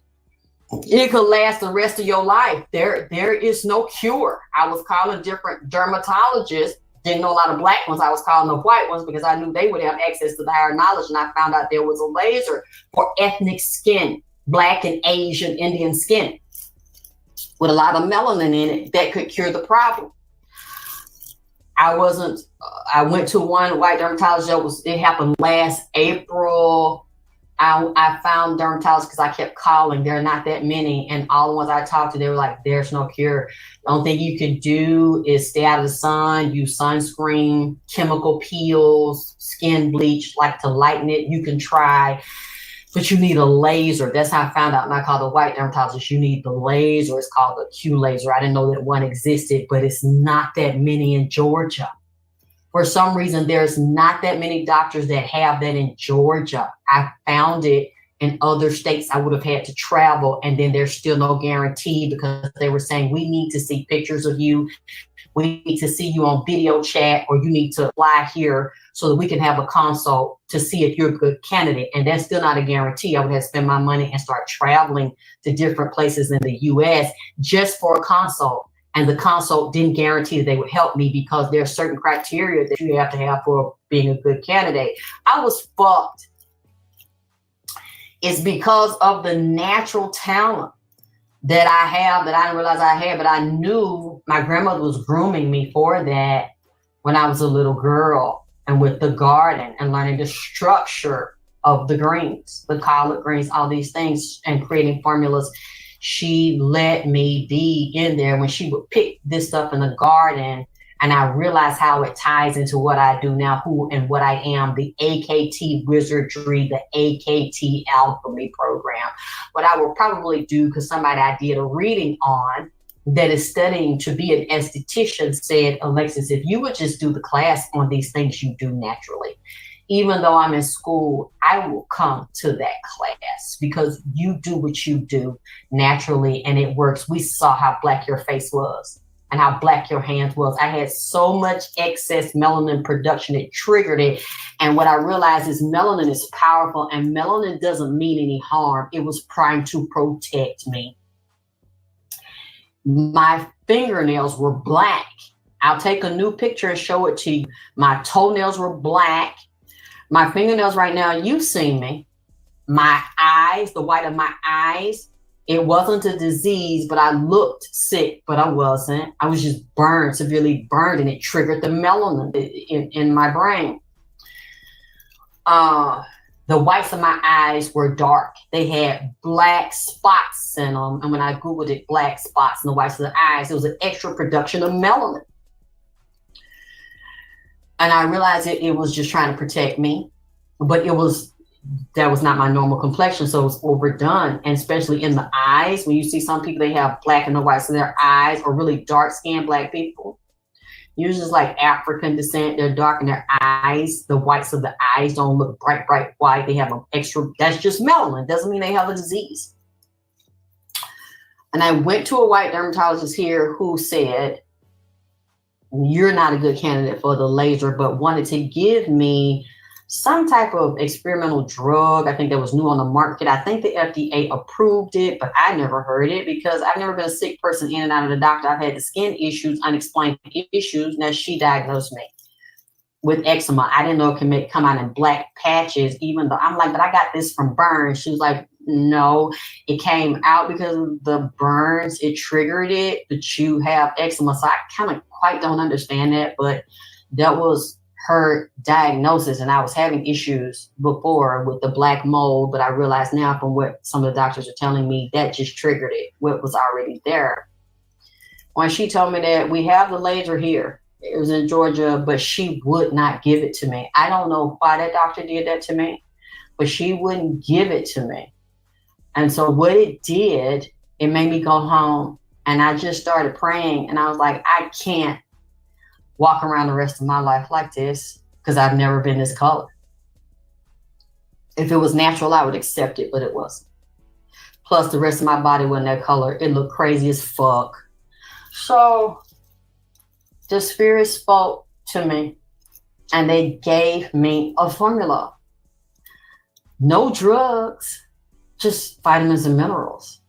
I put them together the way they told me to, and I started reading and asked the spirits, what do I do? How much do I use? Put this together, started to take it. Within a month, that was what, July, August, I started to see a lift, and the skin was starting to heal. Started showing you then, because before then, all year, they're like, why, y'all, like, why? But people that love me, they didn't press me about it. I'm like, y'all, I have to do the black screen. I'm having a real bad skin problem right now, y'all. I was honest about it, like, I can't let y'all see me like this. This is real fucked up. So then you saw I started to show, but I had to create, it's sad that I had to create my own formulas. Nobody gave me nothing but a hard way to go. But luckily, and I'm sure a lot of you all have the same abilities that you're developing, or you wouldn't be listening to me if you thought I was crazy. Plus, I showed you proof. Remember? It's on the video. Y'all see how black and burnt up, and that wasn't a natural tan. If you really look at it, you can see that's not a natural tan. Now, I can tan and get that dark, but what happens is, as I stay out of the sun and it starts getting cold, it just peels down, and it goes back to the natural color. So I used to always love to tan. Unfortunately, it blotches me now. And now I realize because I have the eczema condition, and I don't care what anybody thinks or says, I do use skin lightening. I don't use hydroquinone. It's too dangerous, too toxic. If you use it, it's best to blend it with natural skin lighteners and food like alpha-arbutin, kojic acid, glycolic acids, lactic acids. And for people that think that's wrong to do, then that's your problem. But these are things as well. That's why you see a lot of Asian women, their skin is so beautiful because they stay out of the sun. They suppress the melanin to avoid the age spots, uneven skin.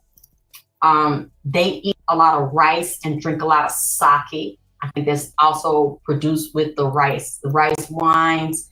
Their diet is a anti-aging, anti-melanin diet that a lot of Black people, so-called Black people, are too ignorant to use, and they've been told that it's wrong. That's why I don't care what people think, because I've been a victim of having real bad surgery, botched surgery, C-section with my son, surgical scars, stretch marks, real easy to bruise, also have keloiding skin, hypertrophic skin, depending on the injury. And your body even perceives surgery as an injury. It doesn't heal, or I just blotch and don't tan evenly or get a scar and it doesn't go anywhere. So that's why I don't care what people think, because that's why I do it. It's not a self-hate issue. I don't regret being Black, whatever you call that, whatever you want to identify that is, being an indigenous person, as well as the other mixtures in there. I'm not trying to be something that I'm not. That's not it, but I want to be the most beautiful version of me. Whatever somebody want to identify me as, I want to be the coldest version of that. I want to show up as the highest and best version of me. And to me, and I'm sure as well as to a lot of you, that's why I created that. I thought the women of color would be excited about what the fucked up shit happened to me and how I turned that into a blessing. I turned that into a lesson, because a lot of you got the Black neck, the uneven skin, the Black elbows, Black armpits, Black booty cheeks, Black knees, Black ankles, knuckles, and feet. We are the ones with the most melanin, which is called the U melanin. There's two types of melanin, U melanin and phenolmelanin. Phenolmelanin. You, the one with the African one, is the one that don't play that bullshit. That is the one that is the strongest and the most stubborn, especially if you are collecting excess amounts of melanin in a certain area. And no matter what you buy at the store, that shit don't work. And it's a fucking lie. And then they'll try to say something's wrong with you. Yeah, why is something wrong with you? Because you don't want to get naked with your man. You can't be the most freaky with your man. You don't want to get naked when you go to doctor's visits, because some doctors are so insensitive and cruel human beings. They took a Hippocratic oath not to harm, not to hurt anybody. But then they will even say fucked up shit about you and your skin or your surgery or the way your skin healed or the way it produces a certain amount of melanin in a certain area. So you uneven and got blotches anywhere. Instead of trying to help you, they insult you. It's a lot of women don't want to get naked with a doctor or nobody because of those issues. And then when you try to fix them, you have a mental problem. Something's wrong with you because you don't want to walk around like looking like Chester Cheeto, the cheetah, where you got blotches and spots everywhere and uneven skin everywhere. That's why I don't care what no nigga motherfuckers think. Don't care what you think. Don't care how you feel, because you not fucking me. You ain't got to see me naked. You ain't got to tolerate nothing that I motherfucking do. You ain't feed me. You ain't paying my rent. You ain't giving me no good dick, no good head, or no motherfucking money. So it doesn't matter to me anymore, because I got to live this life. I got to live inside of this body. I'm not ready to get out of this body. And I want to look the best. And I'm sure a lot of you do. And unfortunately, many of us are stuck with these issues. And you go buy this stuff out of the store.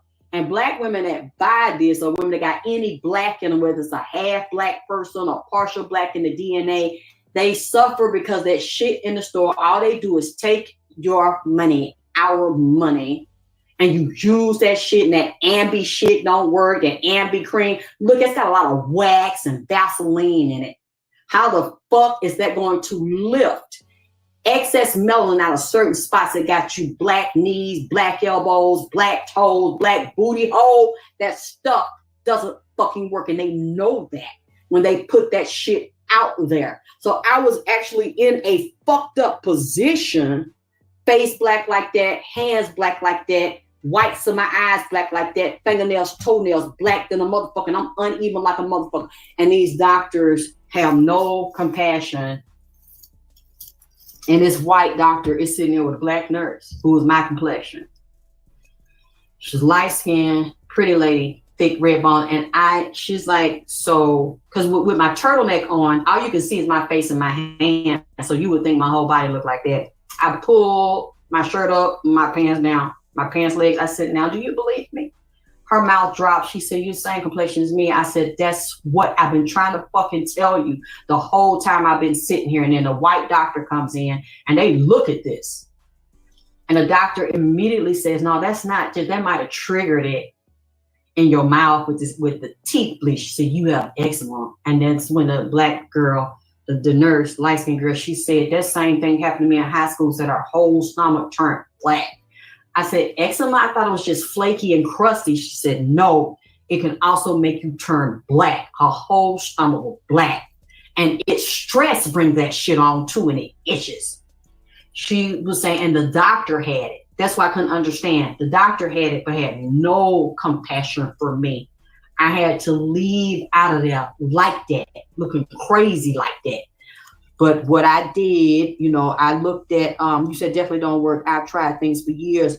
Oh, we got things that work now, baby. You said, yes, my grandmother told me the same thing. They don't feed you. They don't hump you or finance you. So heal what they think, or said, yeah, true, I don't give a fuck about what these nigga motherfuckers say. But you don't have a better solution. They're going to say, rub some shea butter on and go out in the goddamn sun. Rub some oils on, and that's going to even out and lighten your skin over time. No, it won't. And it ain't going to get rid of stretch marks either. Where health stretch marks is a chemical peel. A series of chemical peels, because that's what I did. My stomach looked like a wrinkled up paper sack, where you ball up the paper sack, you stretch it out, you ball it up again, stretch. That's how fucked up it was. Now you see I can show my stomach and it's not wrinkled up. You don't see it stretched, torn all up. But that took years and time, and I was being criticized by other Black women. That was the sickest part about it. So I stopped feeling bad about that, because you realize Koreans are some of the coldest motherfuckers in the world with skincare. And getting rid of scars, and one of the main things to do that is glutathione and high doses of vitamin C.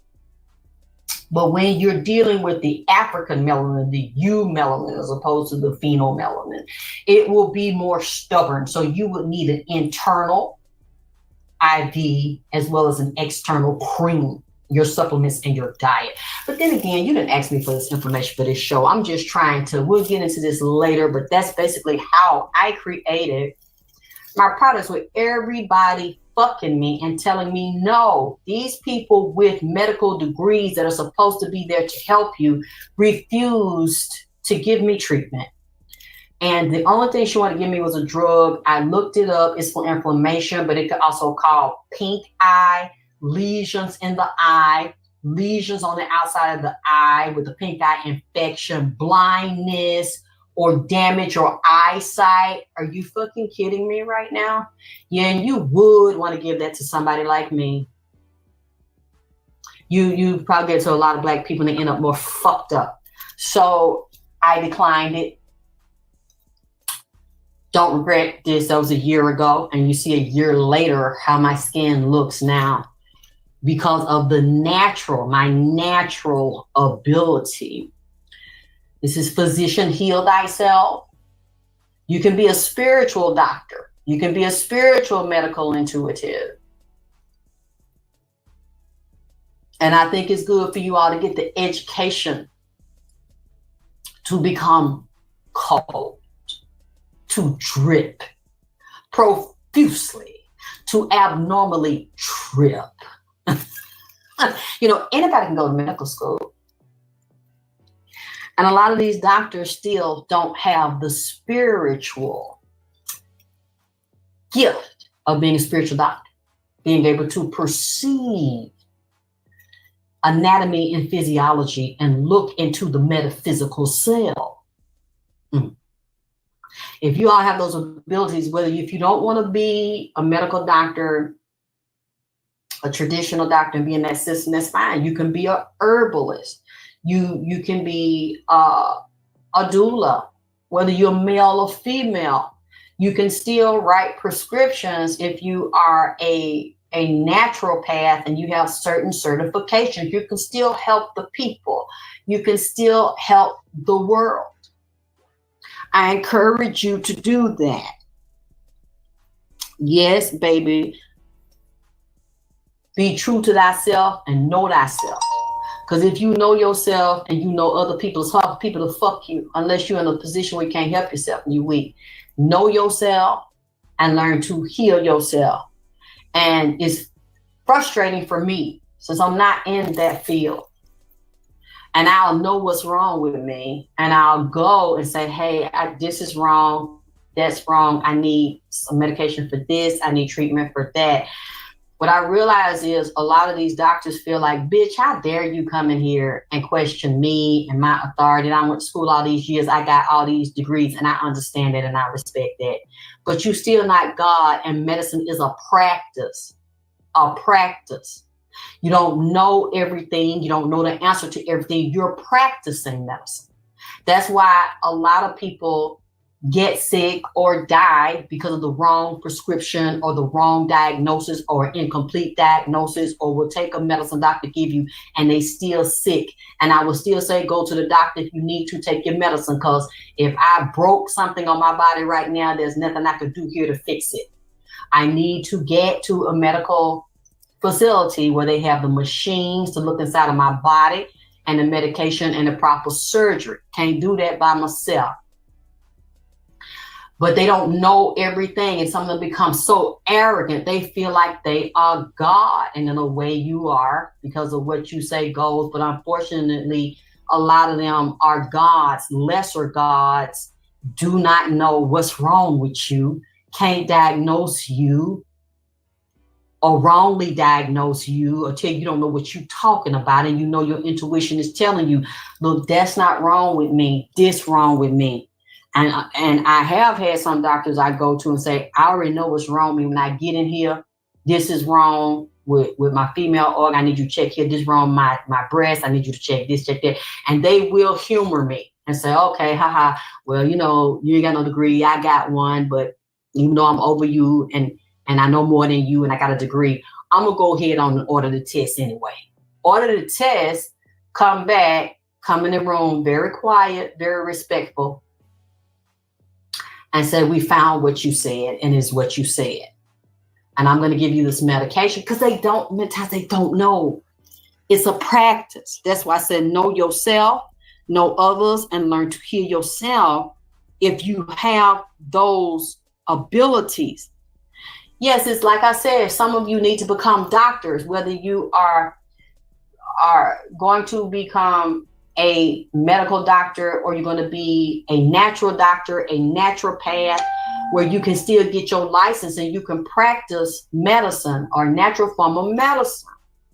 However you want to get in there, where you fit in there, because a lot of us need this, and then we're going to need it in the end times with the way things are going, and the GMO food and the sicknesses and diseases and new elevations of viruses or hybrid strains of them and GMO foods that are causing people to have diseases they never had before. You say you are right about the word practice. People don't realize. Well, you can look it up. It's not a guarantee. Someone becoming a medical doctor, they will never tell you that it's a guarantee that what I say is law. It is a practice. It is a experimentation. Sometimes they don't write off what it is, but that's why they have their machines and their medicine, their evaluation, because they don't always know what is wrong with you. Just like when I went and almost died 2 years ago, they didn't know what it was. I didn't know what it was. I just know my skin started getting these black patches. All I knew was I was dying. I was half dead because I didn't want to go to the hospital. I hate going to the hospital. I hate the emergency room. All these strangers are looking at you like you're a weirdo or an alien. They didn't know what's wrong with me. I thought because you're an emergency room doctor, you see any and everything, but they don't. And many times when they see those things, they're not skin specialists. They don't recognize what every disease or infection is. And they're like, all we know is you're dying and you can't leave. And we got to find a specialist. They did know that, okay, this is hurting right here. They knew that was an abscess and it was killing me. But the side effects of it in the skin, they didn't know what that was. And it triggered the eczema. But I know literally, I know what it feels like to be dying and to be almost dead. And you're probably going to say that this is wild for what I'm getting ready to say, that I'm crazy. Feeling that feeling, it really wasn't bad. I wasn't in any pain. I was in another place. I was in and out of body. Unless it's somebody that's sick or they had an accident, real bad accident, and a part of the body is leaking or a part of the body is extremely damaged or got, cut off or something in an accident. I understand it's not pleasant and you're dying, but what I realized was, like the little girl told me in the Air India flight, she's like, don't cry. And I said, but you just physically died. She said, I'm not in any pain. I'm not hurting. I'm okay. I'm all right. But I want to talk to you. Don't stop crying. Don't cry. Don't cry. And I was like, I can't help it. She said, I'm okay. I don't feel no pain. It's like when I was going through that experience, I wasn't feeling pain. I was okay with whatever happened. If I made it through or if I didn't make it through, I was okay. And I know that sounds weird to a lot of viewers. It's like, I don't want to die. Oh my God, how could she say that's wrong? Or I don't want to die. How could she say she was cool with that and she felt that? If it hasn't happened to you, then you wouldn't understand. That was something I felt like and clearly the spirit. See, when you go through shit, it's real fucked up, ain't it?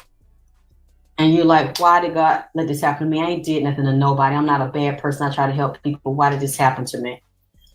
Sometimes things are allowed to let you see who you are and who you're not. And that you were born for a higher and better purpose, and you were born for everything that happened to you to make you greater, not lesser than, to make you stronger, not weaker. Anybody that did something to you, you overcome it. You are much stronger than them. You're more powerful than them. And through their jealousy and wanting to destiny swap with you and take your life and take your soul and wear your skin. If they can get inside your skin, they'll wear your skin. You will realize they are weaker than and lesser than you. Especially if you one of them people that everything somebody tried to do to you, start with your own mother, as worse as this being put outside, being raped, being homeless, being hungry, eating out the trash can, sleeping in your car, sleeping in an abandoned building, sleeping on the street, living in a shelter, being a drug addict, being infected with a particular disease or something, but you still breathing because you realize you are more powerful than the circumstance. And many times when you don't see and you don't know and you don't understand, God have a way and let motherfuckers beat your damn ass. Beat your ass at 6 months old and 1 year old and got them at 5 years old, even though that shit is not right. Worth a good goddamn. That shit ain't right at all. But it's still allowed to happen and you survive that shit. That means you are stronger than your abuser, stronger than your accuser, stronger than any lie or persecution a motherfucker tried to put on you. Do you understand me? You are the prize. You are the anomaly. You are different. You are a rare gem, a rare jewel, a diamond that has only become that because through extreme pressure and heat, that's what coal creates. And all that pressure under the earth and that heat and that fire creates a diamond. And it happens over time. The more vicious life is to you, the more vicious people are to you. And that's what I had to learn, is to stop trying to make friends. Stop trying to find love. Be love. Fall in love with yourself. Be your own friend. Be your own best friend. Stop drinking and eating everywhere. Learn to cook for yourself. Season your own food. Create gourmet meals for yourself as if you at a 5-star restaurant and have an extremely erotic and delicious food porn experience. You can't trust people, and every time you open yourself, somebody want to steal from you, want to be you, want to destroy you, so then they can rise up in your motherfucking place. Stop opening yourself to people, because it's something you still not getting about the power of who you are. I don't like what I went through, and I wish I had not gone through those things when doctors butchered me in surgery and delivering my son, and a midget was on a fucking hat, put a stool up under her, and she gave me a C-section and had my stomach asymmetric, cut, jacked up on one side, down on the other side. Stomach looked like a balled up paper sack. My stomach was torn because I was so big. I walked around with my guts hanging out of my intestines, hanging through a big hole in my motherfucking stomach, and didn't know what it was.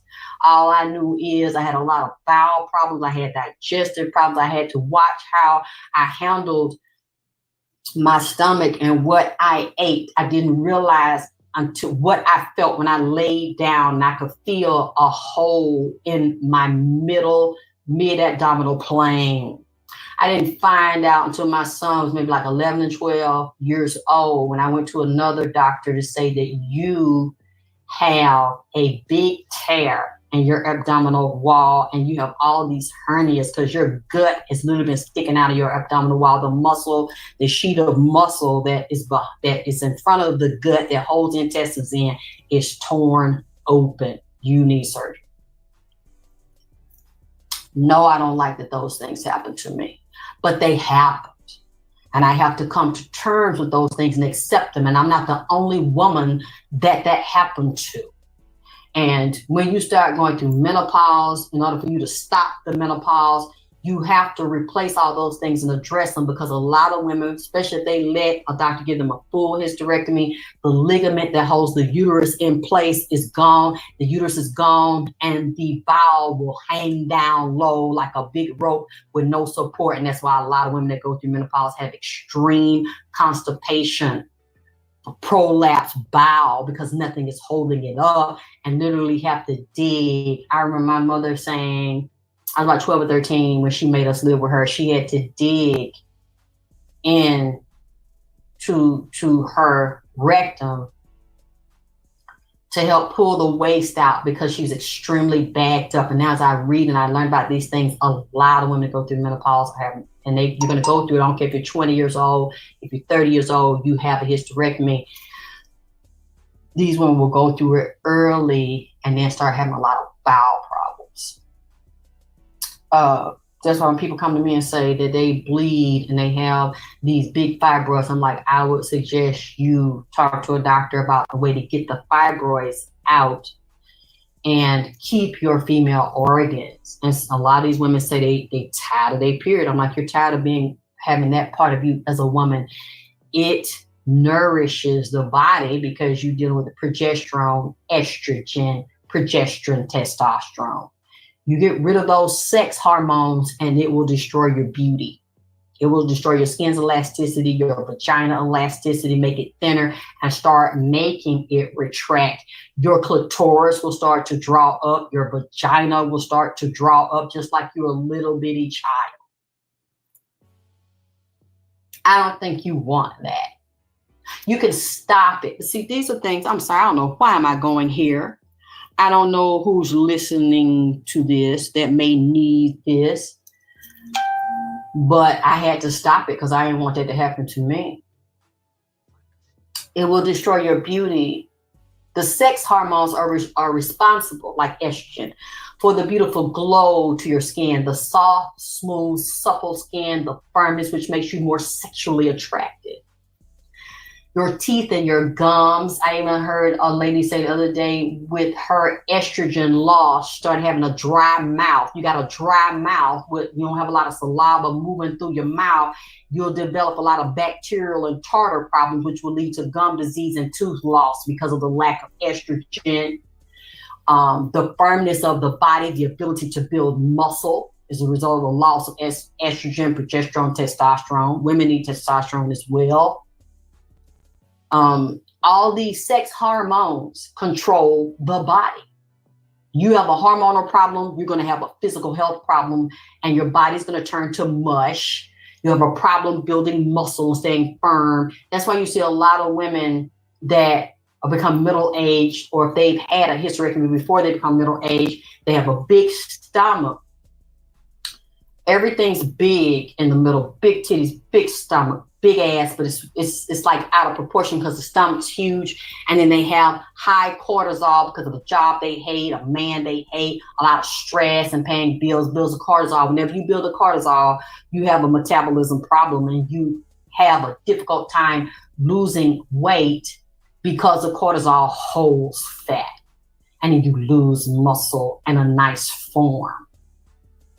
These are things you can deal with naturally, but I would suggest that you go get blood work done to determine where your hormones are, so that even if you don't want to get on hormone replacement therapy, HRT, there's still herbs like black cohosh, ashwagandha, the trifecta ashwagandha, and your diet and the juices, natural juices, to balance you out the same way a chemical would, or the natural chemicals in your body, because those are chemicals. And once they're depleted and don't move through there anymore. So as I was saying about the surgery and the thing, the doctors refusing to help me and treating me like I'm some type of monster, a leper or something, or you're stuck with that. I have the power to help you, but I'm not gonna do it. Those things forced me into the other side of me that I didn't know existed, and maybe God made it to be that way because I would not have cured myself. Without a drug, without a prescription, but then again, there is no prescription for that oceanorosis when your skin turns blue-black like that. I was blue-black in the mouth, the face, the hands, the toenails, the whites of the eyes. And them telling me no, and that machine not being available in Georgia, maybe 3 or 4 of those. It was probably like 2 or 3 places in Georgia that has that machine. And I would have had to travel with no guarantee. The doctor said, there's no guarantee we're going to be able to help you. We got to see you and how bad your problem is. So I'm like, I'll be spending my money flying to all these different places. And they may tell me no, because they said straight up, we ain't going to promise you because we don't know the condition. We ain't seen. That led me to come home without a prescription, without a medical treatment, without a cure, because the cure is unknown. Other than things I mentioned, bleaching cream, glycolic acids, chemical pills, and that still may take a year or more, may not work at all. And I created a formula to heal myself, that AKT alchemy, that drip, that wizardry. It's just really fucked up. But you gotta find the passion and the power in the pain. You've got to find the esoteric and occult knowledge in the unknown. When something's so fucked up on you and doctors saying we can't help you. Y'all don't believe me? Look it up. Let me spell this out. That thing is a motherfucker, baby. Neurosis. Oceanorosis. Like I said, it's worse than melasma. It's okay. Oceanorosis is spelled OCHRONOSIS. Oceanorosis is a rare disorder that causes a bluish black discoloration of the skin and the cartilage. Listen to this, particularly in the ears and the eyes.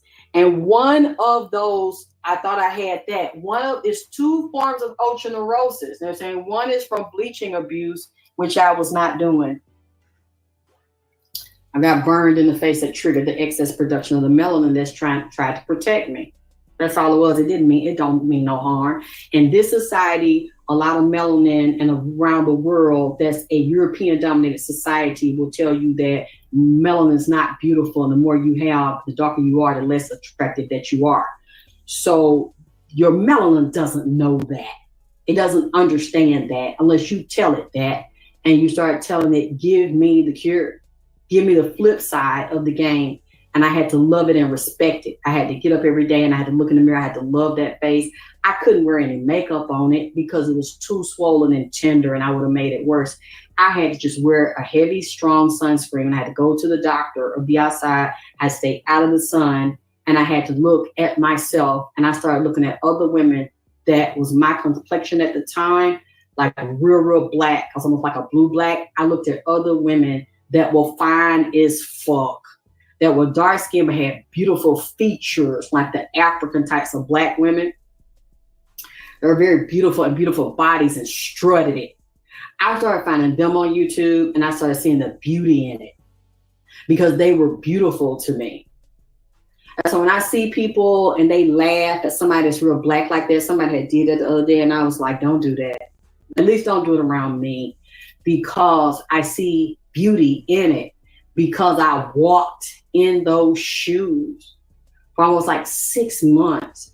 And I saw some of those beautiful women that were that dark. Their faces were beautiful. The skeletal structure and the features were beautiful. The body was banging. And they had how to shake that ass, throw them titties, and was in the gym and were perfect. Yep, that's right. Hit the like button and subscribe and share.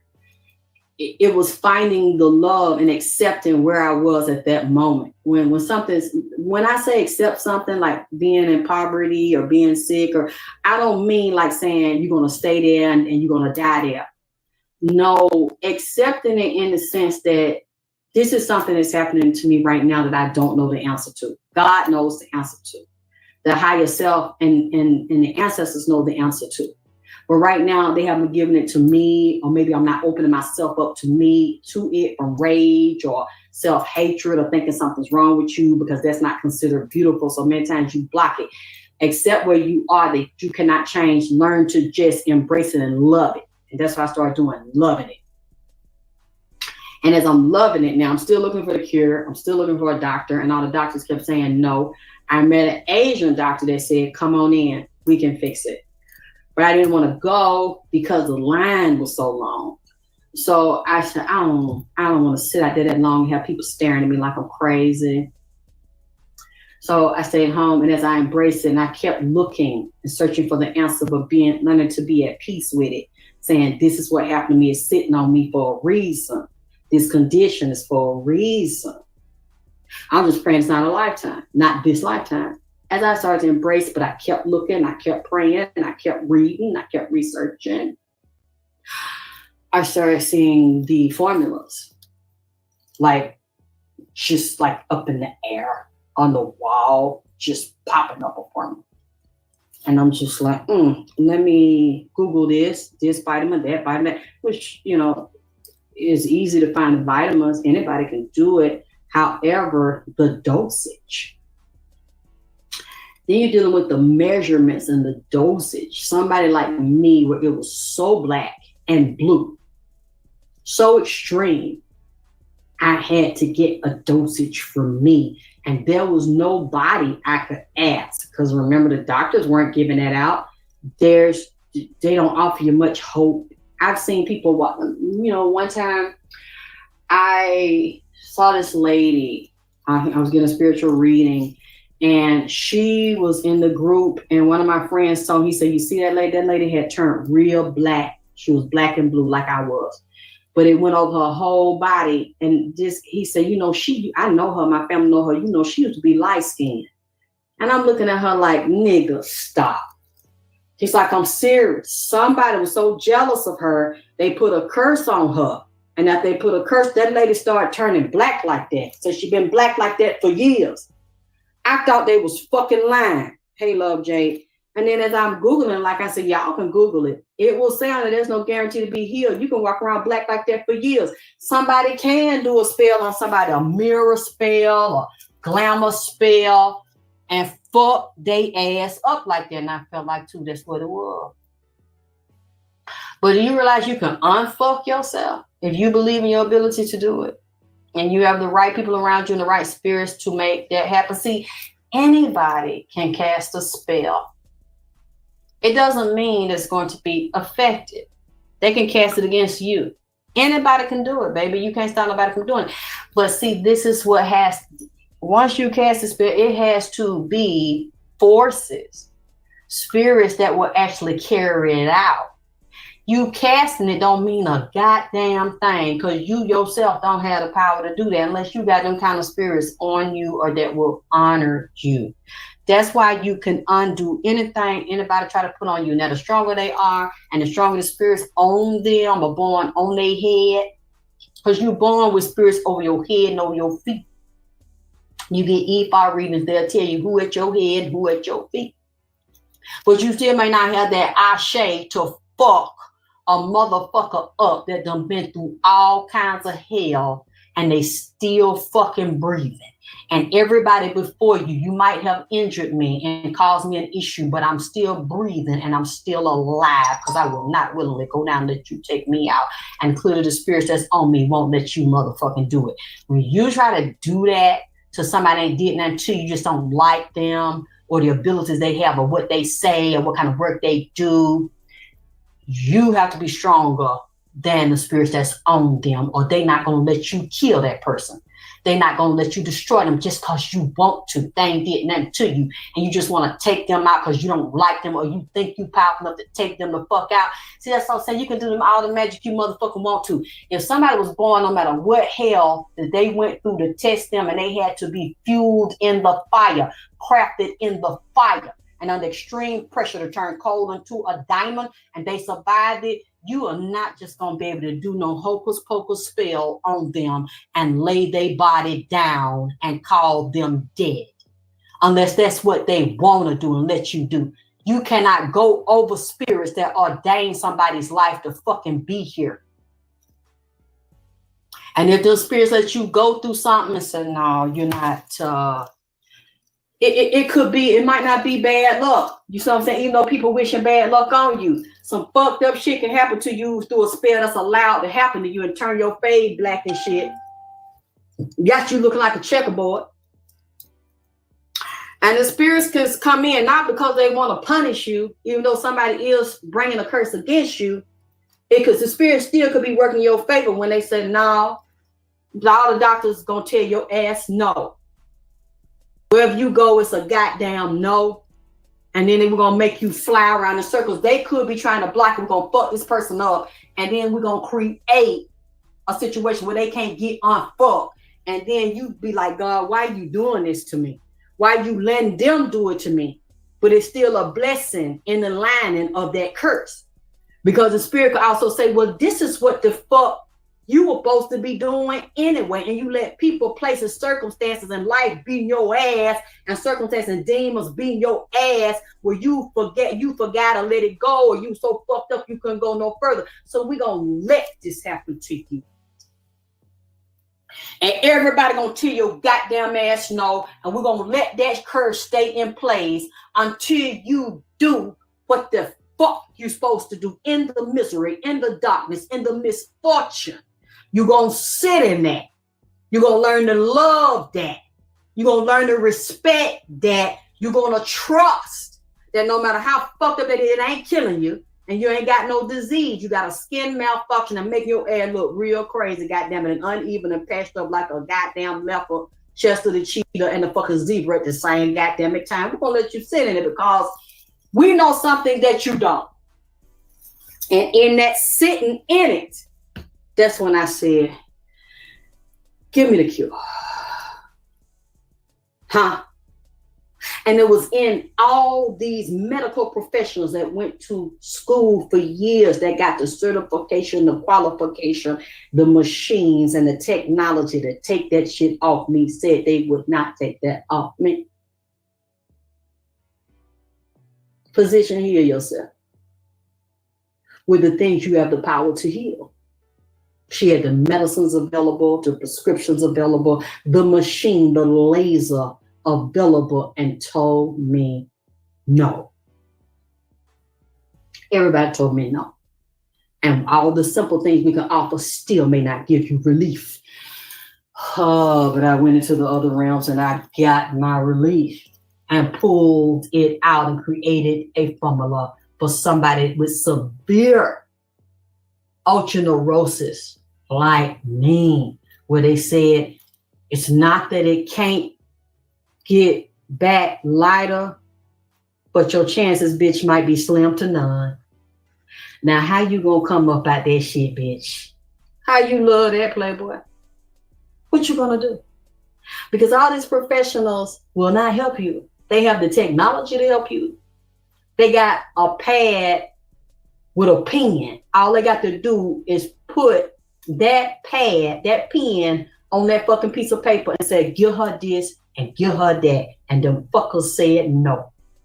What will you do when life beat your ass and beat you down to the point people didn't even fucking recognize me? I said, well, at least I can hide in the crowd now, but who the fuck is going to accept this if I get back on camera looking like this? What the fuck happened to you? What will you do?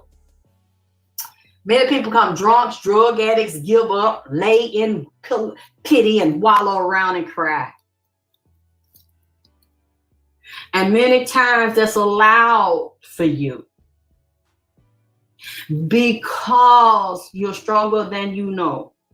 You are not just a soldier, you are a warrior, you are a gladiator, you are a king, you are a queen, you are an emperor, you are an empress, and you came here to do supernatural things in a natural world, in a natural body, that only you could do the way that you do. And you're not the only one here on the planet. You need to request to meet your tribe, so that when those things happen to you, you have encouragement, courage, motivation, encouragement, determination to flip that thing by going into the mind of God. If that happens to you, that means you also have ancestors in your bloodline to show you how to make that unhappen to you. Even if it happened to you, they know how to reverse it. But if you don't have spiritual people around you, and you don't have your tribe and people around you supposed to be your friend, are laughing like this bitch laughed at me that was in the medical field and thought it was funny, I stopped speaking to her. And it was after I stopped speaking to her that I found my cure, because she wanted my cure, even with her degrees, and I have none, so she could steal it from me. See, everything happens for a reason, because I thought there was someone extremely intelligent, very educated, but did not have the natural ability to create formulas like I do. And she said, oh, we're going to be business partners. You're going to create the formulas, and I'm going to be the person that gets out and get people to invest, and I'm going to promote it for you. People don't even know who you are. You need to heal. Yep, I know now why you didn't want nobody to know who I was, because you said it was yours. You said that you created it. These were females. Unfortunately, I have had the misfortune, but the blessing of meeting female doctors who had a medical degree, but did not have the spiritual gift and degree to create formulas like me. While I'm putting myself down in comparison to them, they are admiring me and wanting my knowledge when they have these degrees to take them wherever they go. So yes, you can operate in a medical field. You can write prescriptions. You can get certain treatments and therapies to them, but you cannot create your formulas like me out of pain. And I didn't realize that. I had to stop. That's what helped me learn to stop looking down on myself and my circumstances and the bad things that helped me in life. Because when somebody that has more education than you in this world, make more money than you, but they like to hang around you, some of it may be that they feel better and they're narcissistic and they want somebody around them or another woman around them that's less than them in some way. But really, they know the only way that you less than them is a degree. education in school. And other areas, you have something that they don't have, and they trying to steal. This is not something I think. I've experienced it from female medical personnel. And I'm thinking that I'm less than, and I need them in my life because of who they are and what they know, doors they can open. They didn't open no doors for me, baby. They was in my life to open more doors for themselves by stealing from me. Oh, I need you to make this formula for me. I'm going to sell this, and I'm going to put my name on it, and I'm going to put, want a private label. And at first I said, sure, you can do that. Until start coming to me, don't trust this bitch no more. Just my face turned black, and she couldn't give me a cure. But she has a degree, and I don't. Not in the 30 minutes, I don't have a degree. And everything she gave me didn't work. I said, I just went to this site, I bought this, I bought that, and I'm like, this didn't work. So that tells me this is a good supplement to lighten skin and get rid of blotches, blemishes, or my condition. But my condition is too extreme for the percentage that you just told me that I needed. Nothing she said worked.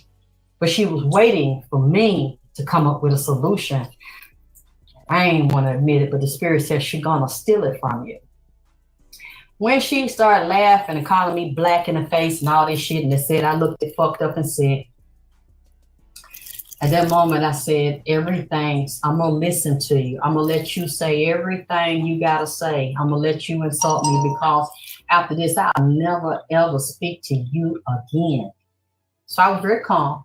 I said, I'm go ahead.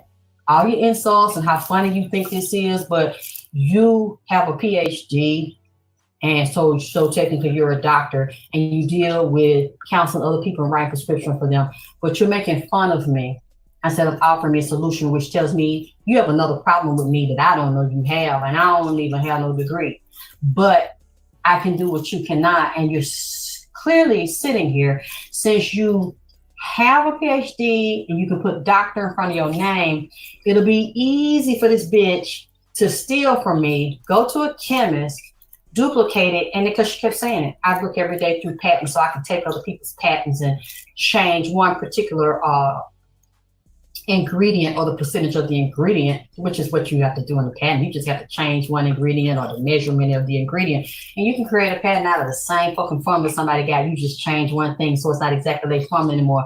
She's saying this, and I'm playing dumb. I'm just listening. I ain't saying nothing, and my spirit said, "Don't get that bitch your formula," and I knew she was waiting on it. So then she says that to me, and I got very offended by the insults to me and making fun of my skin color like that, blotch stuff like that, looking crazy like that. And at the time, I didn't know what to do. When she did that, and I've seen how dirty a lot of these doctors are. Like they don't have the creativity, they don't have the gift, they don't have the ashe. They have the degree and they can practice medicine and making money seeing patients. But a lot of them, I've even talked to I talked to a surgeon who told me he had doctors try to do that to him, steal from him and block him from graduating medical school because they want the doctor, they didn't want him to fucking be one, and steal formulas and shit from him. I see that is what I needed, because I don't know who I am. Too trusting, too kind. Well, this person got a degree. This person make money. This person ain't gonna steal my money and refuse to give me my cash out password. This person got a degree. This person got a house. This person got a mortgage. This person brag about how they make good money on their job. This person a doctor. I can openly talk to them. They can tell me the ropes. They will never steal nothing from me because this bitch just got a PhD and is a doctor and a fucking psychologist. So she would never do that. Baby. The people that I have met, and unfortunately they were female. I had a couple of white doctors do that. Female. oh, you know, Alexis, you just so talented, and oh, can you look at this patient for me? Can you show what kind of medicine they need? And I'm like, I don't even know. I've never taken a course in pharmacology. I don't know the structure of a particular medication, but it, you know, like it comes to me. This particular medicine, that particular medicine, I can look at it and I can see it like this based on the structure of this medication. This is what's needed based on the structure of this disease or this virus. Was doing that shit naturally, and I'm thinking, well, you know, I ain't nobody. I have a natural gift, but it don't mean nothing because I don't have any education. So this person would not do that to me. They just let me train, kind of be like an apprentice, learn stuff because I don't know nothing. And I'm fucking was stupid and naive. This person's bigger than me, better than me. They got more education. They would never do that to me. I'm safe being myself in this person's practice. You see what I'm saying? And because this person asked me to do this and make that, they would never do that because they have the degree to make as much money they want to make. They would not do that. This is for some of y'all who put yourself down and had everybody put you down in your life like me. And don't realize your power and your ability and why rich niggas want to be around you, why rich bitches want to be around you when they got more than you, they got more education than you, but secretly them motherfuckers jealous of you and want to fucking be you and will soul swap your ass and destiny swap your motherfucking ass and be so sweet and kind to you. While they listening to you talk, oh, you know, I had a vision last night. This came to me, that came to me. And she was watching all my prediction. I know this lady over 10 years, and I'm just encouraging her finish school. I'm so proud of you and this and that. You know, she was younger than me. And I'm like, you being able to do something I couldn't do. And I'm going to just support you. I'm going to be your cheerleader. And I'm just there. You know, so proud of her and pushing her. I'm like, I'll just live vicariously through you and watch you graduate. And she's very intelligent. She shared things with me. I shared things with her. She's very intelligent. She taught me a lot of things. And then I had to go and study. And then the spirit said, no, this is what you do with what she gave you. You flip this and you freak this and you freak that. And she said, damn, how you come up with that? I said, you know, the spirit gave it to me. And I'm thinking my secrets are safe with her because she's saying we partners and we're going to build this thing together. Then I started thinking to myself, bitch, why are you, she got more intelligence and than you in the third dimension because she done went to school. But why is it that she got you making the motherfucking formula, then shipping it to her and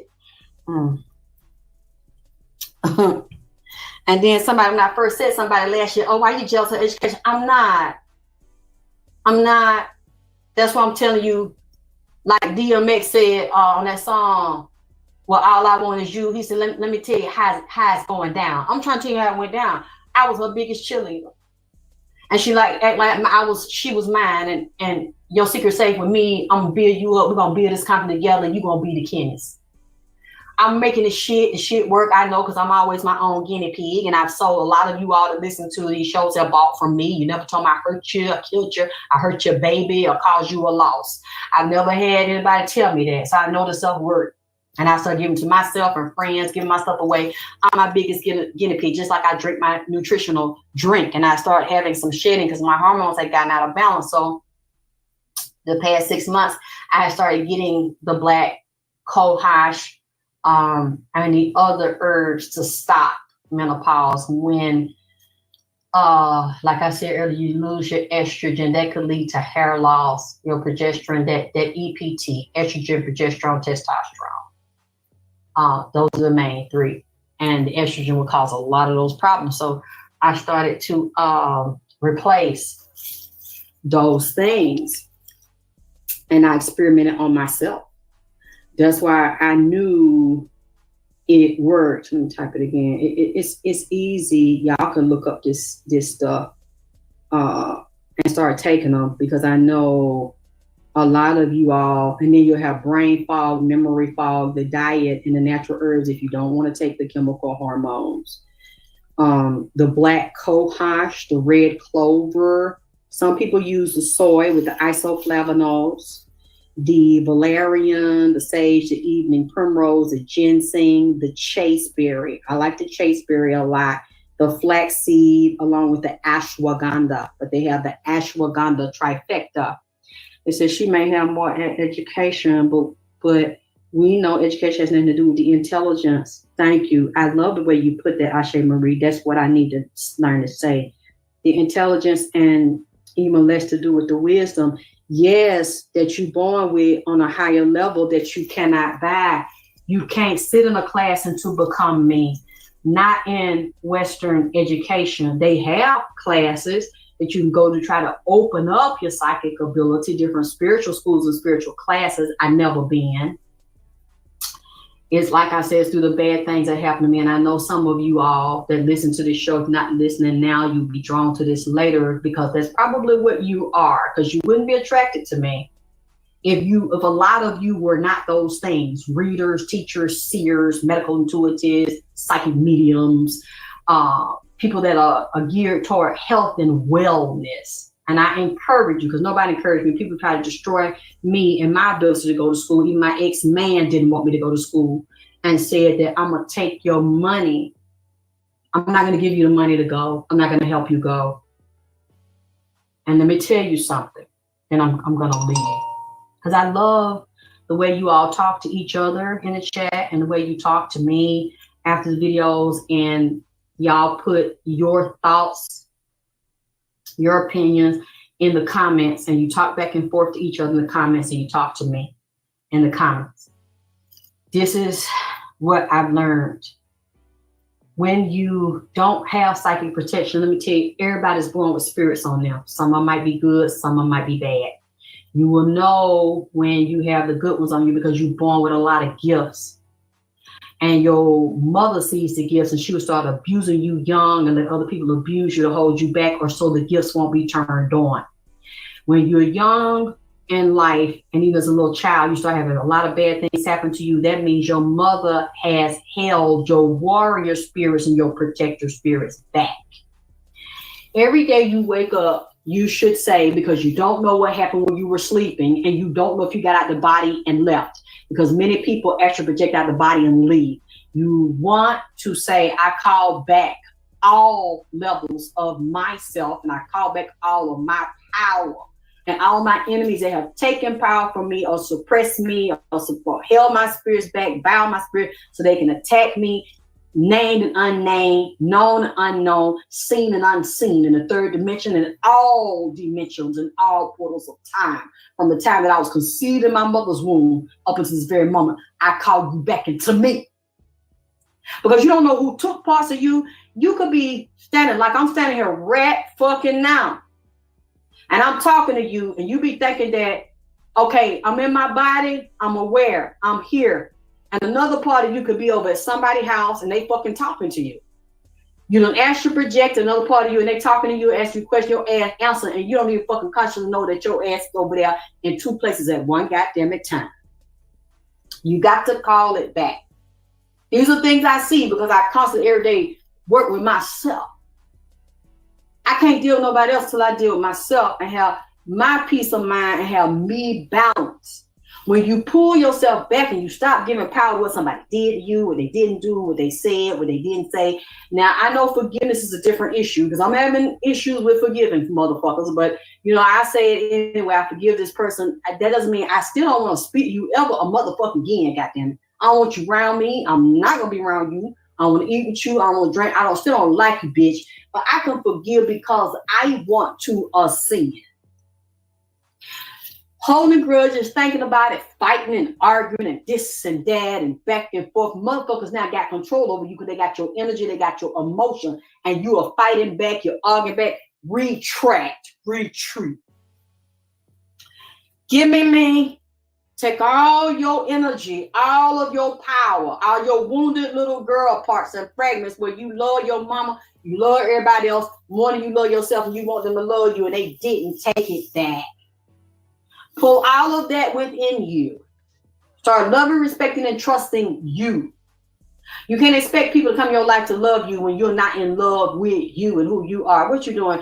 Girl, I'm washing my hair. I'm growing it back. Y'all, I'm taking these supplements. Girl, I'm exercising my body. I'm doing me time every day. I'm in my prayer meditation. I'm studying. I'm reading. I'm with this group, that group, so I can learn to go higher. Because I want to, instead of being the less inferior version of me with a lot of potential that could be that wasn't. I want to show up as the highest and best version of me. So nobody wanted me to have that, and everybody wanted to stop that. So I'm learning to get that to myself, because what I was finished. Yeah, I didn't finish saying that. Let me get out of here.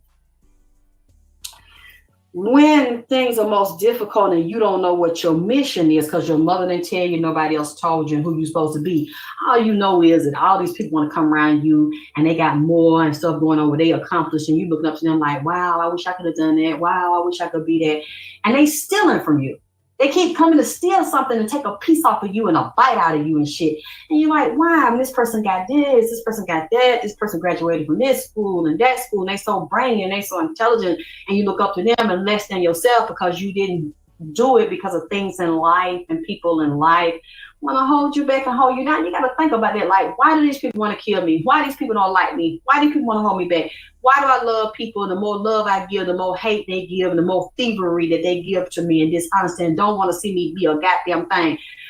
Because those are demonic curses and bloodline curses and demons that's been sitting in your life to hold you back, because you have a powerful destiny and a powerful mission that you don't know you have, and your own fucking mammy didn't want you to accomplish and want to hold you back and make your life difficult and hard. So you never have a breathing space or a breathing room to see clearly what your ancestors are doing and calling your higher self down into your body and merge with it, so that you know why you are here. If you die, you're going to be questioned. You're going to stand in front of your ancestors and they will look all the way over your life and say, did you remember what you came here to do? Some of you would probably say no. You just know you've been getting your ass beat so bad you ain't have the time to think. But bitch, you better think. Nigga, you better think. You better wake up. I don't care if you're a white nigga, Chinese, black, whatever. You better start figuring out who you are, what you are, because you're getting your ass beat too bad, goddammit, trying to destroy you. And when you figure out who you are, why you are, what you do, start figuring out patterns in your life. When somebody comes, just like I told in my life, I know that they've always tried to steal because they knew that I had a self-esteem issue because of the situations I was in and what I didn't get to do, or excuse me, what I chose not to do, because I had a child that was young, had no money, I couldn't leave my baby. See, now you have more options. You got babies, you can take them to school, you can have video school, you can go on the internet, you can have tutors and stuff. But you know what? That's no excuse.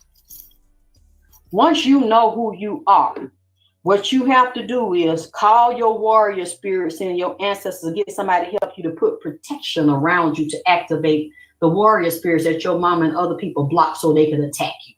It's just like Satan. He asked God, will you move your hedge of protection? Because I can't hit this motherfucker. Unless you move, see, you're protecting him and you make sure ain't nobody gonna do nothing to him. Even I can't do nothing to him because you're the most high and you're above me, even though I want to be above you. I know who you are. I know you are my daddy. Move your head so I can tear his ass up, and I bet you he'll curse you once I finish beat his ass down to the goddamn ground. And God said, that's what you want? He said, I've been looking all day. I'm pissed because I don't have a soul to goddamn tell. But I don't want just any soul. I want the ones that you see as gifted, that's so in love with you that you protect, and they ain't never been through no hard shit. I want to beat their ass because you think he's something that she's motherfucking not. You have to, that's what people will do. They will go and get a reading and see, do you have spirits on you? Do you have protection on you? Is anybody doing any protection rituals on you to make sure you're not hurt or harmed? Once they see that you have none, they're going to try to destroy you. Because it's something about them and they want to be you, and they feel like they can't be you and do what you do if y'all are doing it at the same time on the planet, which means that they don't have your skill. They don't have your expertise and their knowledge. So they don't want anybody to be able to compare them to you. So I'm going to take her gifts. I'm going to do a glamour spell on her. I'm going to take her talent. I'm going to wear her skin and put her in the ground. And then I'm going to take her place. So that tells you that's a fake, fraudulent motherfucker that don't have your abilities, don't have your gifts. So that's what saying, just let me, please. Just give me permission to wear his ass out, goddamn it. And he'll curse you when you let me drag this motherfucker. God said, I love him and he is faithful with me. And I know he loved me. And because of that, and I know he will not turn, I'm going to move the hedge and Satan woe his ass out. His children and everything. Put a plague on him. Disease, he had boils on him. I think that's the one where he took the rock or something outside. Is that the one? Correct me if I'm wrong. He scraped the boils off his skin. And he said, God, I still love you and I will never turn against you. I'll never curse your name. I don't know why you put this curse on me, but I love you so much. And I love you so hard that until the day I die, I will never curse your name. And I will always glorify you. And what he found out later, it wasn't a curse. It was a test because God loved him so much and favored him so much. He said, I know if I let you do this, if I take this hedge of protection off of him for a certain amount of time, you whoop him, I know he will not curse me. And Job did not. And when God came back in and Satan saw he could not win, he put a protection around him. He gave him not only everything he had lost, but he multiplied what he had lost in the test. And he realized it was a test. And he did not fail that test. He passed that test. See, many of you all don't know who you are and you think it's bad luck and hard time, it's a curse, even though it is. And God allows, and your ancestors, sometimes they not bound, but they will step back and watch you get your ass towed the fuck up. Even though you grow up violated, used, hurt, and abused before you become 10 or before you become 18 years old, you done had so much heartache and pain and tragedy in your life, and it was allowed, but yet you still survived it and you breathe because God have bigger and better things for you. And you're going to have to stop letting people come in around you, start learning to do protection around you and have people in your life that will do it for you to keep the riffraff out. It's a very lonely experience, but you can't trust nobody when that kind of thing is happening to you, because that means that God brought you here, your ancestors brought you here, and there's something very special and unique about you, and the motherfuckers down here can't take that shit, or people from past lives or demons have been sending and followed you in this life to take you off your mission, to knock you off your square. It's okay if you get knocked down sometime. It's okay if you give out, but bitch, don't motherfucking give up, huh? Don't give up. You must find out who you are and what you are. And no matter how difficult it is, I don't care if you're 65 years old. Because I've been seeing on the news people 60, 70, 80 years old graduating from college because they couldn't do it 40 years earlier when they had children or marriage or sickness or no money. And now they older and they still made it happen before they die. I know it get hard, but you better find somebody to support you and have your back. And many times y'all see bad things happen. You break up with a nigga, they do you wrong, they take your money, you lose your house, foreclosure, you lose your job. Do y'all realize some of the relationship y'all in, you've been married to somebody for a long time or born with them for a long time, children with them, properties with them, businesses with them, and you get so upset because you're like, I don't work so hard. I got degrees with this person. I got life with this person. I got children with this person. I thought I would spend my life with this person and die with this person. And then God let it come in there and everything that you built with the person rot.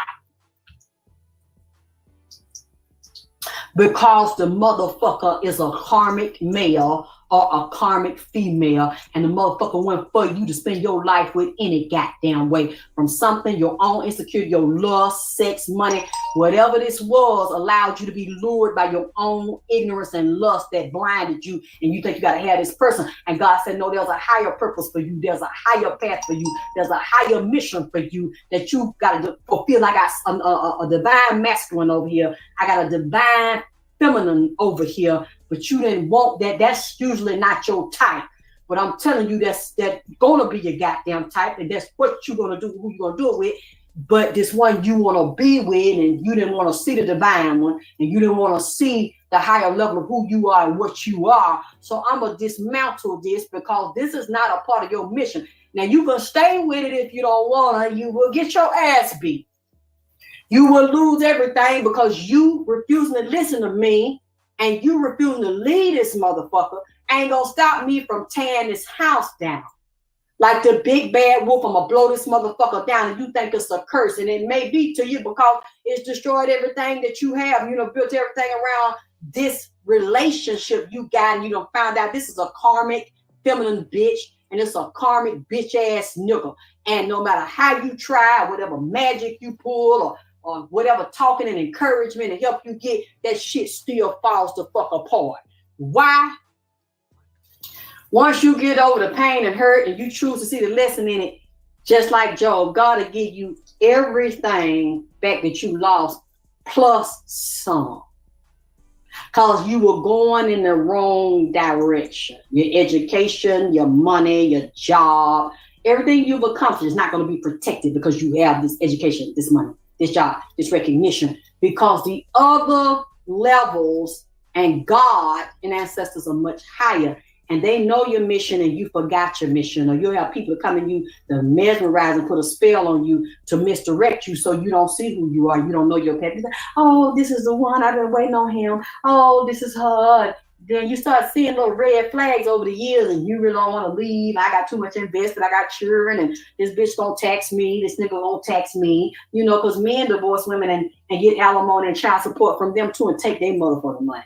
So y'all don't want to do that, but you know what? The shit fall apart. You get the tower card in tarot, because this lesson, this relationship, and this test was only going to endure for a certain particular time. Then the divorce comes, the separation comes. You end up hating each other. You fight each other. Then this mother fight you and try to destroy you. And you see this motherfucker one, what the fuck you thought? Well, I'm going to tell you just like this. Anybody I was with, and now we ain't working out no more. And now you try to destroy my whole life. You try to sue me and get out and tell my business, try to destroy my reputation and turn people against me. I would never lay in the bed with you no more. And I would never be around you with my eyes closed. Because you a dirty motherfucker. And anybody that could do that because of a breakup or because of a divorce, now you want to destroy me so I can't move forward and I can't be happy because I don't want to be with you no more. Now I'm seeing parts of you that I kind of suspected, or maybe I didn't suspect, because you hid and act sweet and nice, always fucking grinning. And now you do this to me. I would never fuck with you no motherfucking more. Somebody that want to destroy you, want to kill you, don't want your life to exist just because you don't want to be with them no motherfucking more. They not shit. You stupid as fuck. If you ever trust a motherfucker that will pull some shit like that to you so you can't leave and so you get back with them and start back fucking them, motherfucker like that ain't shit. Motherfucker ain't in love with you. This motherfucker in love with winning and will do anything by any means necessary to one up your motherfucking ass and jam your goddamn ass. Once I seen that and that happened to me, I don't want to see him and speak to him no more. I want to destroy my life. You say, yep, it's Tuesday, ruled by Mars. I'm doing protection word today. That's right, K. David. I ain't mean to hold y'all with this. I'm sorry. I just want to confirm that another plane, that is a 787-8 Dreamliner, yesterday almost crashed. A Hong Kong flight, Asian. I told y'all. This is still going to come. Because they're not maintaining these flights and they're doing this for money. And some of these deaths have already been ordained as a sacrifice. If you like this and this type of show we're talking about, please put it in the comments and I will do more. But we need to do our private sessions too, where you pay your membership every month. That's not that expensive. We will teach and share these things privately. What you say, Magica 360? I love that. You say, yes, K. Davis, the color is red and the metal is iron. Yes, and there will be also Ogun. So we deal with Elegua, Ogun, Ochosi, which is usually the first part of initiation in the beads when you're going into Ifa. And that will rule power systems, plants, electricity, how the whole system runs, the whole town. We're dealing with Ogun energy and Elegua and Ochosi. You can find those songs to play to the Orishas on YouTube. Beautiful songs, beautiful music. Anyway, let me know what you think about this kind of show and where we're going in it. You have to, it's time for you to get all this bullshit and these dirty motherfuckers out your life that's easily to get inhabited by demons who don't want you to save the world and do your work and don't want you to save yourself by following the will of God and your ancestors and accepting your path and destiny. I don't care if you have to go to an astrologer, a numerologist, as well. Go deep within yourself to find out who you are and what you are. And you know what? It might go against your family line and you might be the first one in there, but you know what? You might not be the first one. You just don't know it. You the first one that accepted the goddamn call. A lot of people in your family don't want to be so-called psychics and mediums and will suppress their guilt because they don't want the church to turn against them. They don't want the neighborhood to turn against them. They don't want the culture to turn against them. Oh, I'm glad you like the Majestic Grace. And y'all, I think Kim put my cash up in there. Please show me your love and support. It is GOD, the number 9XX. GOD, the number 9XX. GOD, the number 9XX. Nobody's in my cash app. Nobody has my password to my cash app, my PayPal, or myself. But me, ain't nobody getting my money no more. I will never tell y'all again. If you donated, I don't know you donated. I didn't see it. I got to wait for this other person to give it to me because they stole my fucking passport and stole my fucking money. A lady donated to me yesterday and she sent me an email. Alexis, did you get this cash app that I just sent? I'm like, thank you. I just saw it. Nobody else gets it but me. Nobody will ever fuck me like that again. You understand me? Nobody. So I'm learning to listen. The bad things that happen to me, I can't change it. Only thing I can do is own them and step in it and deal with the pain of the betrayal, something I ain't never did to nobody. I ain't never set nobody up. I ain't never stole from nobody. I got mine out the mud.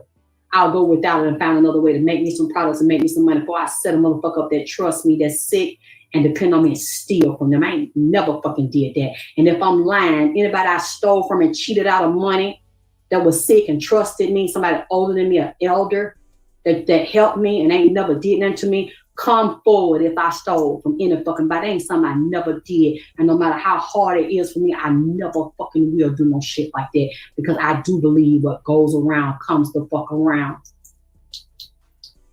But I realize I have to see things differently. I can't trust people and I have to protect myself. I'll never let a motherfucking black bitch get close to me and do no shit like that to me again. And I won't trust people because they black. I done learned the hard way. And y'all better not either if y'all have my background where you done constantly been fucked over by black bitches.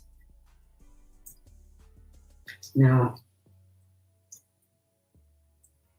y'all let me know what y'all think about this message. And then the education I gave you about the skin and somebody like me that's uneven and blotches and burnies and hypertrophic scars and keloids and things. I've had the misfortune of having that in my DNA. But because those things happened to me, I also sat down and realized that I could go within myself and that I didn't know what I was. I am AKT, alchemy, wizardry, and you all are too. The ones that are gifted like that, please embrace it. Because if you don't, people are going to steal from you. They're going to set you up. They're going to try to destroy you because you are so gifted, so loved by the ancestors, so special. And you came here to do a thing in a way that these people with these degrees cannot do. If you can't find nobody to support you and that is just like you, you're going to have to learn to walk by yourself and walk by faith and not by sight and start listening to those spirits and writing and learning about who you are, standing in your power. Okay? I love y'all. I'll talk to you soon. I couldn't quite go to sleep, so I'm gonna say hello in a minute.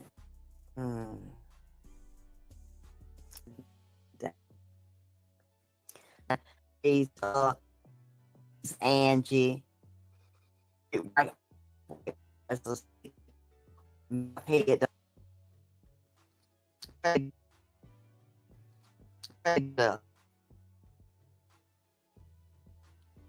I'm gonna say what the fuck I want to say.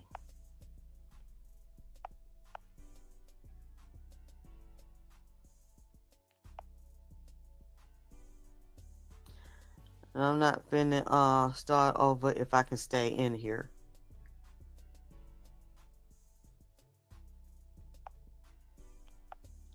Or let me know.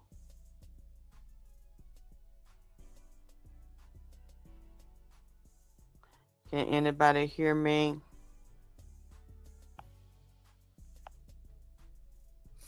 Y'all let me know if y'all can hear me.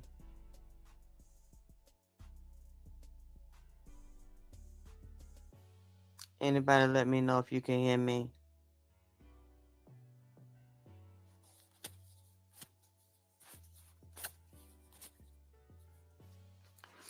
Anybody let me know if you can hear me.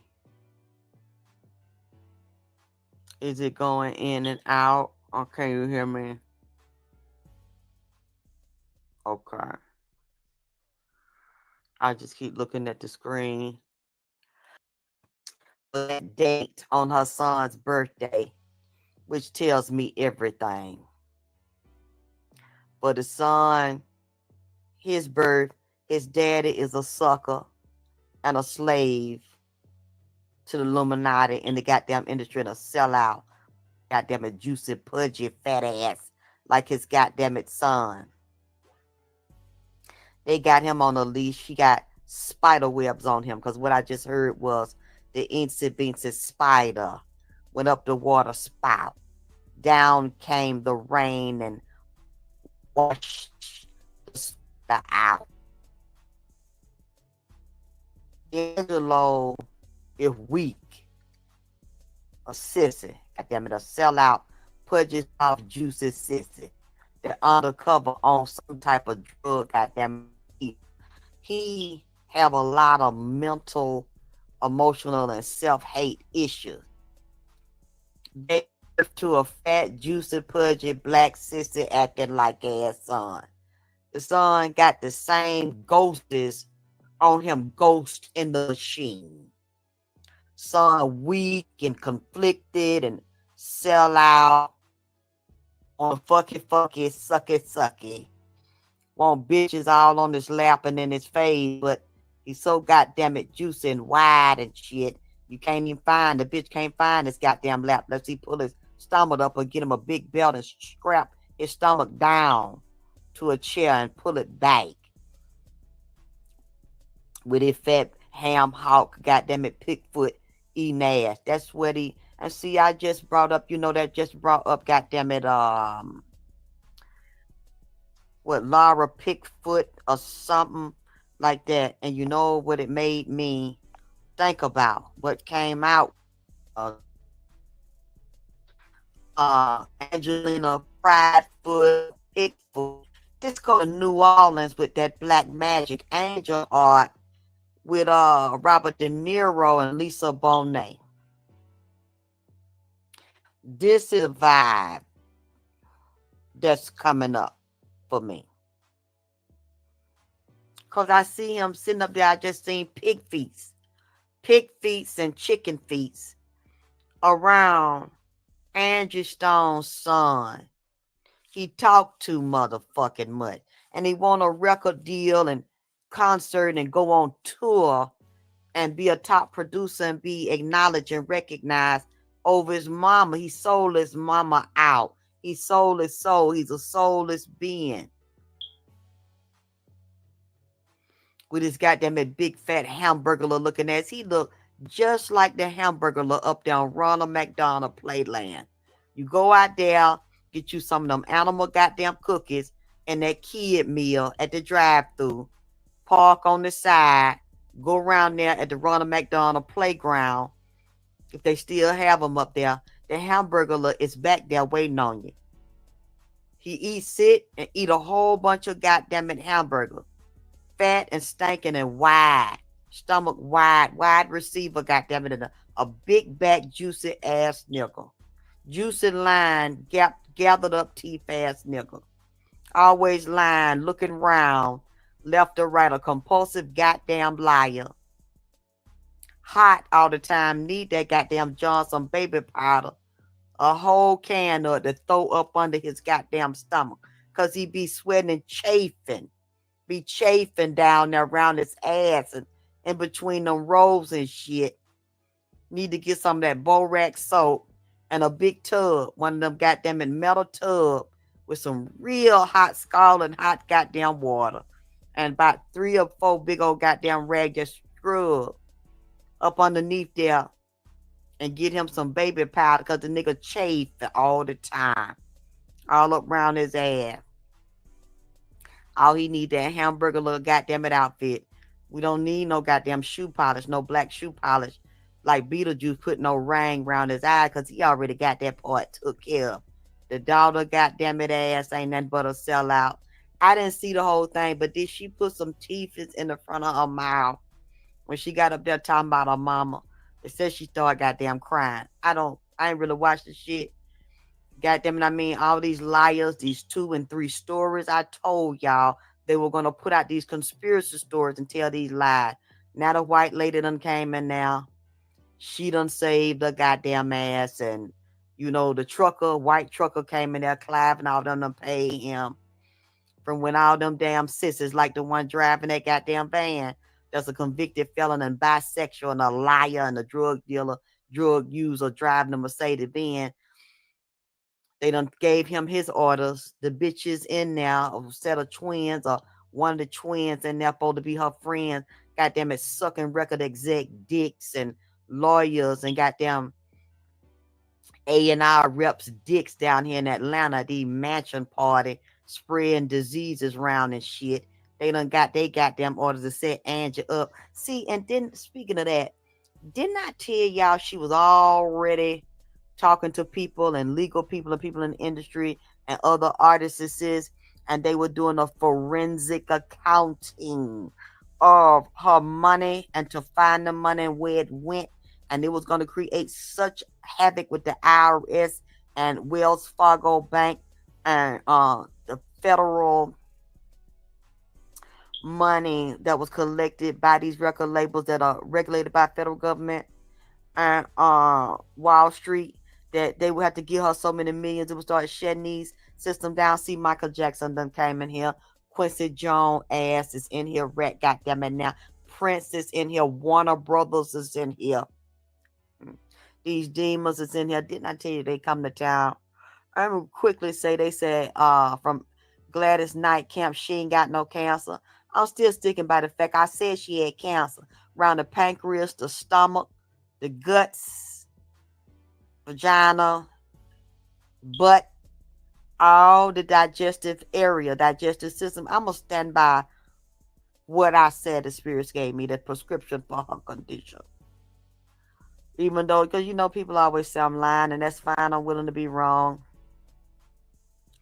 We're going to wait and see, because I see Coretta Scott King and MLK here and Dexter ass. And I think them two there, Coretta Scott King and Dexter King, had cancer. They know Gladys Knight, and Dexter King know Gladys Knight's son, because he tell me he embezzled money from his daddy and goddamn mama and Bernie King, just like Gladys Knight's son. They both damn undercover butterfly sissies floating around in the wind, goddamn it. I mean, this is what Dexter King telling me, and he damn deal with rich Dianetic sissies and white sissies that really give him some goddamn money. Dexter King in Atlanta and LA out there fucking with rich white tutti fruity old, oh goddamn it, here little Richard ass coming in here backing up the Lord forgive me. I ain't got no business. I ain't got no business doing this here, Like I said, this is goddamn it alleged. I don't know what the fuck I'm saying. Y'all know I don't know what the fuck I'm saying, goddamn it. I mean, it's at the 5 o'clock in the morning down here, and crack of dawn, and I got to go in there and wash my ass with some dial soap while I'm yawning, goddamn it. I don't know what the fuck I'm saying. I'm sorry for what the fuck I said. I'm not taking back what I said. But y'all know I don't know no better. I don't know these people I'm trying to transcribe. I am a human transcriber, goddamn it. I'm trying to goddamn it decipher the shit that I'm hearing in the goddamn spirit. That's what the fuck I'm doing. I don't know if this shit right or wrong. I just believe I'm hearing this shit. They saying this on the other side. I'm trying to get the news. Goddamn it, Real Nigga Network. So I'm trying to get it from the underworld and bring it to y'all. Now, all these people in there with Angie Stone. And this white lady said she had to park and run over there and save Angie Stone. So Angie was walking and staggering and shit and couldn't halfway breathe, and she had to try to give her some life. And where was all the nickels at? I just don't understand it. Why everybody in there with her, they all got the van turned over 3 to 6 times. They all turning over together. Everybody got up and walked away. They see Angie in there struggling halfway dead because they were killing her in the van. Struggling and fighting in the van. There's some words exchanged in there. I hear it. They shot her up because they had the order to get in there and do it. And nobody helped her. That's something. It took the white lady to come over there and help her. Now she up here talking about she's scared. Somebody told her to take it down. Now she done got a lawyer, filed a lawsuit to get her some money at the situation. Your man that hit in the truck once Clive and all them gave him the orders and gonna make him rich and set him and his wife off. The trucker done quit and disappeared, which is a part of it. I told y'all the JFK style conspiracy theorist stories. They were gonna spin them. 1 spin, 2 spin, 3 spin. We got 3, 4 stories here. Everybody's involved in seeing this shit. Now the 3 blind monkeys, and they done signed contract. I told y'all that this is what they were going to do. 2, 3 story to have all these conspiracy theories and all these plates spinning in 2 and 3 and 4 goddamn different directions and having people running with it. I don't buy it. It's something about this is off. And why did everybody now watch her dying? And this white lady had to come up and save her. Why did y'all watch that lady save her when y'all supposed to be friends with her because she was in cardiac arrest, close to having a stroke, bleeding, she was leaking, head trauma, eye trauma, back and neck bone trauma, like I said, it was compressed, spinal compression. And then they said the family refused the autopsy, so we know we're not going to get a release of toxicology. We know we're not going to get a release of autopsy to see where the blunt force trauma, where she was hit in the goddamn van, stuck with something and drug and possibly tased. I told you, she was dead before she got in the van. She was dying in there, and they made sure she was going to be dead before she got off of the highway, which is one of the most powerful crossroads in the underworld, controlled by Ogun. The Orisha Ogun, dealing with metal, getting chills, dealing with Ilegua in the underworld, Osiris, Osset. Also, this movie called Phantasm. Can somebody please look it up for me? I think that's what Phantasm. You're also dealing with Amish people here. You're dealing with Moors, a secret society of Amish and the elite. This man is sitting in this tall throne chair. He tall and skinny. I have seen this man play in movies, but he's a heavy-ranking dead witch, a dead warlock. He real white and real skinny and real pasty, flowery white, pale, with wrinkle in his goddamn head and around the goddamn mouth, with his top hat and black all the time. Black tuxedo, black and white. I forgot, but I think it's a movie called Phantasm. Can you please look it up for me? He always with his dead ass climbing up out the goddamn swamp down there in New Orleans, not the water, sitting up there on that throne, keeping up shit, driving that real old-fashioned, beautiful candy paint black Cadillac, and he liked to ride in that hearse with dead children and dead bodies and coffins back there in the goddamn back. Thank you, baby. Phantasm 1969. There is him. There is him, goddammit, the tall man. If that him, he came to me, goddammit, before I got on the phone. Sitting up there with them gray and brown bleached up ass teeth in his fucking mouth, grinning, goddammit. I mean, they have they witches and warlocks in their movies, in their rap videos, in their record labels up there in the goddammit master shrine up there, Atlanta, New York, LA, where they have to christen that master under them damn spirits to bless it. Miss Perry ass. Miss Tyler Perry, honey. I can't stand Miss Perry, honey. This bitch sitting up there talking about where her money at. You eat at the dinner table and suck dick with Clyde. That's why you got that big ass house down there that look like 10 goddamn it football field, because you are under the demon king, the king that give you authority and protect you to have that wealth, fucking them damn little boy. You know what? He's sitting up there and all these black folk. Yeah, Tyler asked for the money. Tyler get the money and suck the dicks and fuck the men's, goddammit. And get fucked. And sit up there knowing where the money he reaping the benefits off that industry. He is one of the motherfucking industry insiders and goddamn it slaves and enslaved men's and goddamn it boys. And you talking about where the money, and y'all sitting there thinking he's standing up for. He knew Angela was getting ass raped. Everybody knew it because that's what get done. That's how the motherfucking gang go. He one of the elites that's under the demon kings for wealth, prosperity, and boy loving dick and sex trafficking. And y'all, oh, he asked where the money and all that. He ain't finna get his motherfucking bitch no money, and nobody in her family no goddamn money. His son a fat, juicy sister. They already got dicks in the son daddy, and I knew it fit here. How? They got Angelo in with his ass propped open, pent open, with claps on the metal clap, keeping it open, doing what they fucking tell him. And Bruno Mars, you know what? Oh, I ain't, you know what? I said, don't believe me, just, yeah. See, it's some Angie said they got Bruno Mars on dope and booty. You know, oh, I'm sorry. I'm sorry. Booty, powder, and pussy. That's how they got Bruno jammed up, goddammit. I mean, in some kind of way, this tied to Angie Stone, goddammit, Tyler Perry, and record execs. I ain't got no business saying this here, because I don't know what the fuck I'm talking about, but they got Bruno Mars on that shit, a junkie, goddammit. And Miss Perry up that line, honey, and like, you know, I'm up here for Angie, and they did Angie wrong, and I'm gonna speak out, but you weren't speaking out before, and you know that they did that shit. You know that they did that goddamn shit to that lady. You helped with it, set it up with, you know what? Everybody in that's part of that system.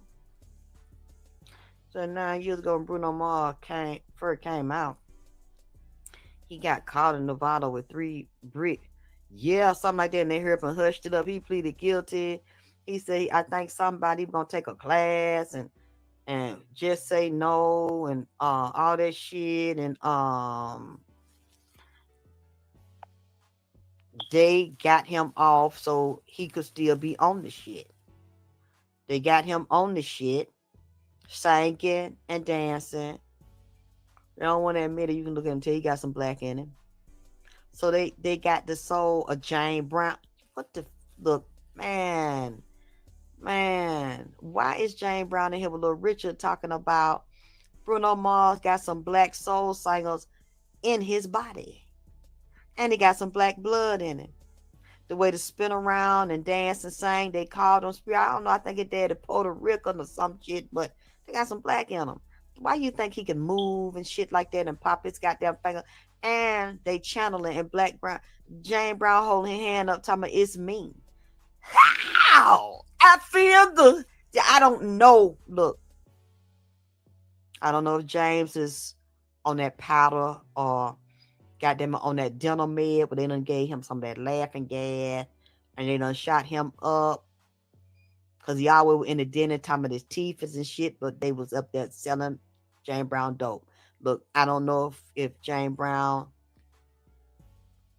is hallucinating and he gibbering talking shit, but it seemed like it got sense to me, saying that you know, that they do these rituals and take these, you know, soul, the ones with the godfathers and the power. They put them in these so-called white artists and one that want to be white and pass as white, and then hate black people and keep them down and their feet and legs pushed on them. Here he came with police in a black truck. They escorted him left all the dope there. Because the police tied into it. It was a set up on the boy. Huh? They set him up. They were getting it to him.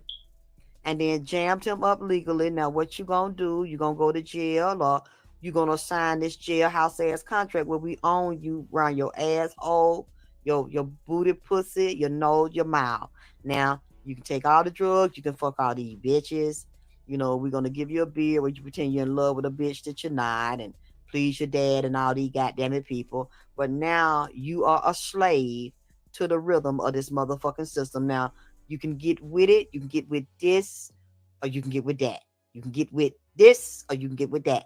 You can get with this, or you can get with that. You can get with this, because that's where it's at. Sign it, nigga, or get this chain gang time down here in Vegas. Goddamn, which one is it gonna be? Jammed him and got that boy on them pill, up or down, and on that motherfucking powder. And them goddamn booty juice boys is out there loving on him. And young boy like him wanna bust him in the ass and get all kind of tapes and compromises on. Nigga standing there so high one night, all I see he got some white ankle sock, high as a goddamn kite. Don't know, the wind just blowing, just feel a breeze around his nuts, breeze on his nipples, breeze around his ass, buck naked with some socks on. That's all the nigga went, some socks. Don't know whether he coming or going. You know what? I'm sorry to say that about that man. I don't know why I said that about that man. I don't know why I said that about anybody, goddamn it. I just said that about. So don't take this shit I said seriously. Lying ass, Tyler Perry ass, dick sucking ass. I'm so tired of these people up here lying, tricking, trying to trick us and set us up. Where's the guy? Like he really serious about that shit. Then they said Clive David ass was busy, so he sent a little postcard, a damn noted, or I don't know, nigga sent some cheese whiz or a goddamn it text. Some they say he sent because he got, because Miss Davis was tied up with her main nigga, honey, getting dicked out, getting choked out with dick, honey, in his esophagus, honey, down sipping tea at high noon with the rest of the sisters he be with until goddamn it lies. So I don't know. Yes, honey, Godmother Perry, honey. Godmother Perry, Grandmother Perry, honey. Whatever y'all motherfucking want to call it. Miss Perry, honey, is up that line, soothing her grandchildren, honey, and soothing the kids down here. But the ones inside really know what the fuck time it is. And you can tell the way his mouth was shaped up like and curl on the end when he's saying that shit, he damn lying. Give a fuck about, and they come to absorb spirits. That's what those funerals for, to commune with spirits, sip tea with spirits and damn sissies and shit, and tell lies and set other motherfuckers up in the audience, collaborate and conspire and get paid for the shit he do. And you could tell that he's a part of it because he have everything he want. Big mansions, little jets, money. When you see somebody act like they up there in the system and bucking the system, but broke and sick and half dead, you know they not part of it, or they don't win against it, and you can't get out of it once you sign it. When somebody doing well and everything they want, they speaking against the system. See the system, and see that's Clive and them. They done told him this what you gonna say to sway the black folks and make them think you still part of them and go along with they watch your shows and shit. Niggas getting choked with dick, beat all in the head with a nigga nuts, and then go home to their wife, and black women saying shit. We're gonna keep letting you film that, and they're gonna keep paying and watching it while you get up there. Well, like you with that shit, that propaganda, knowing that for him to have everything intact and he ain't getting no punishment. See, just like when somebody worked for him, a man or some pilot came up dead a month or so ago. Now you see nobody said nothing about that because he down with the shit. He one of their girlfriends, and Miss Perry keep everything in order under the demonic society. So that's how you know that he's lying. He don't give a fuck about her. He down with that shit, going along with that goddamn shit, and he gonna stay in their good graces. So they have their little puppets up there. Okay, you're gonna say this and you're gonna say that, and excite the black folks and rile them up and make you think on their goddamn side and all that shit.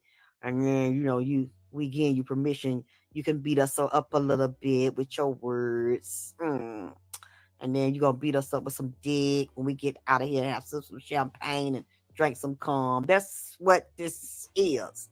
God damn it, that's what the fuck it is. A lot of them singers up there under Illuminati. If they ain't sucking and fucking up there and at the party and eating children and human sacrifice, they not finna sing and get no gospel contract neither. Honey, you see Miss Franklin up there. I sang because I'm happy. Why they sang? God damn it, bitch, because I tell them to. I sang because I'm free. Hallelujah, that shit.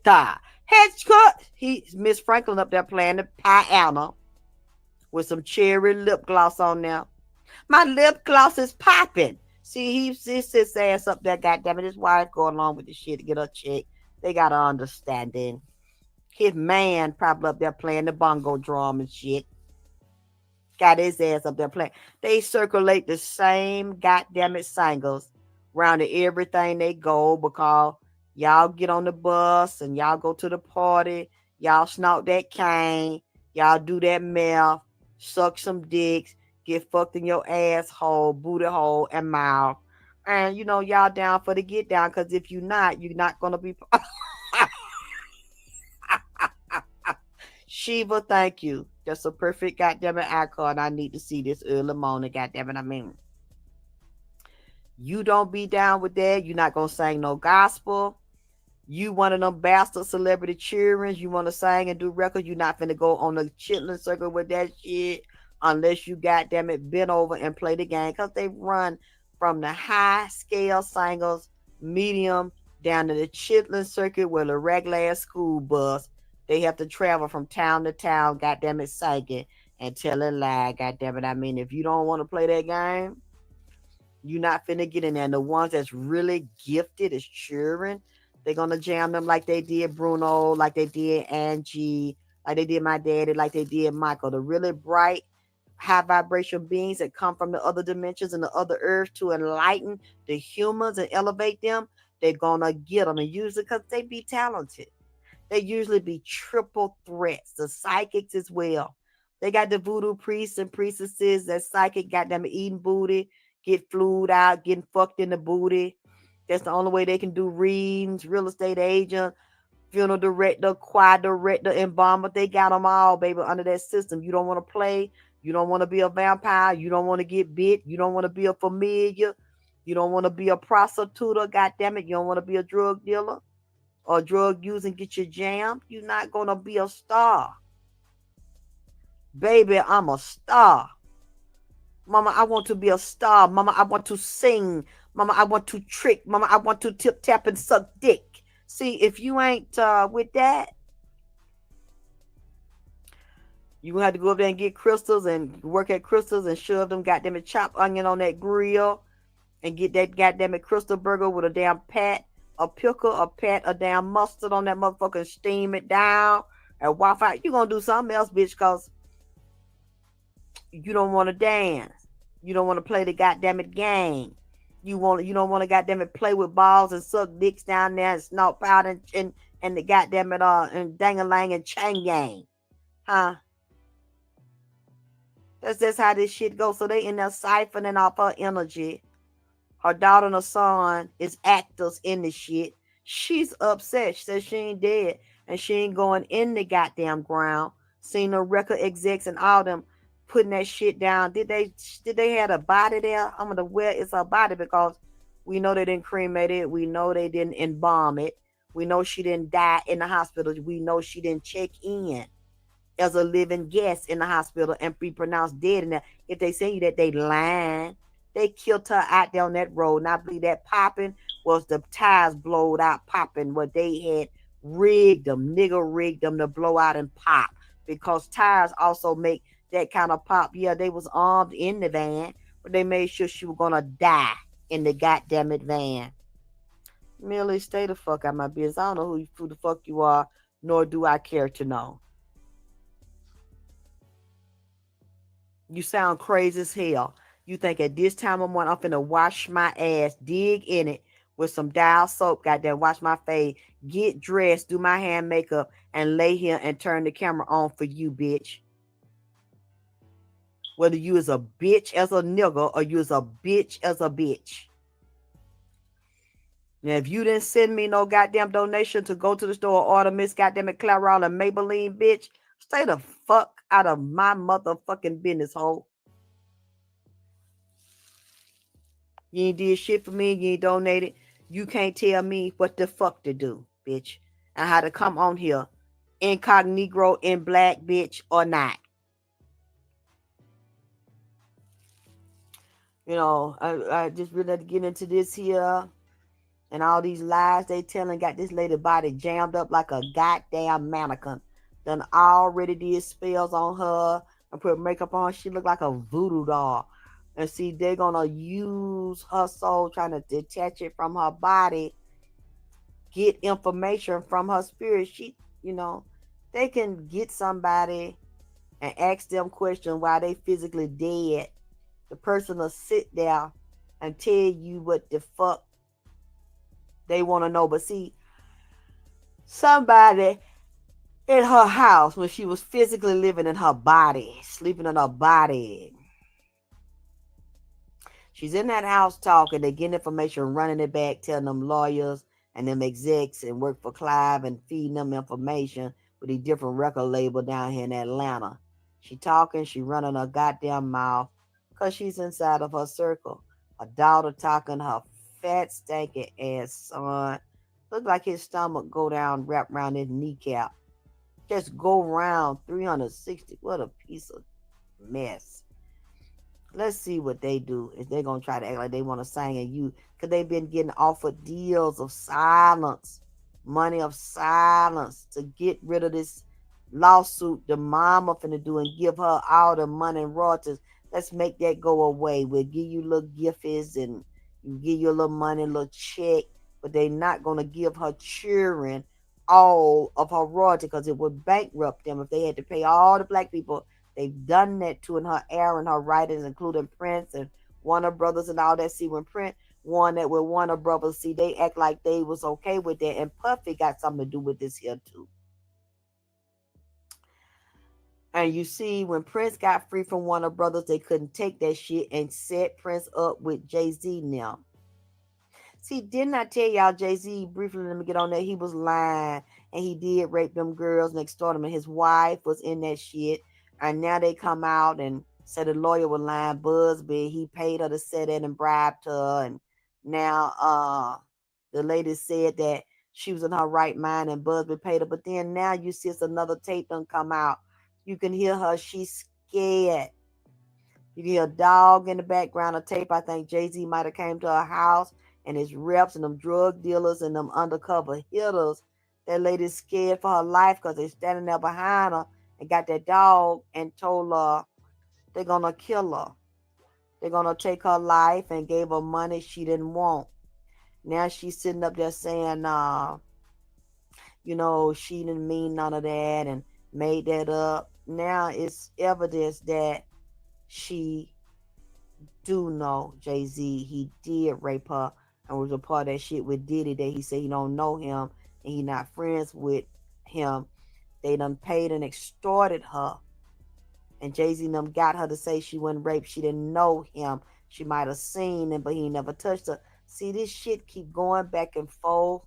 I'm telling you, he lying. Him and his wife, the wife, mama, all that. It know about this here. Them bitch, she sold her daughter early, laying up with mans and laying up with him. She was a teenager when he was fucking all in that. You know, oh boy. This needs to come out. And you said, oh my God, not booty, don't be powder. Wait a minute.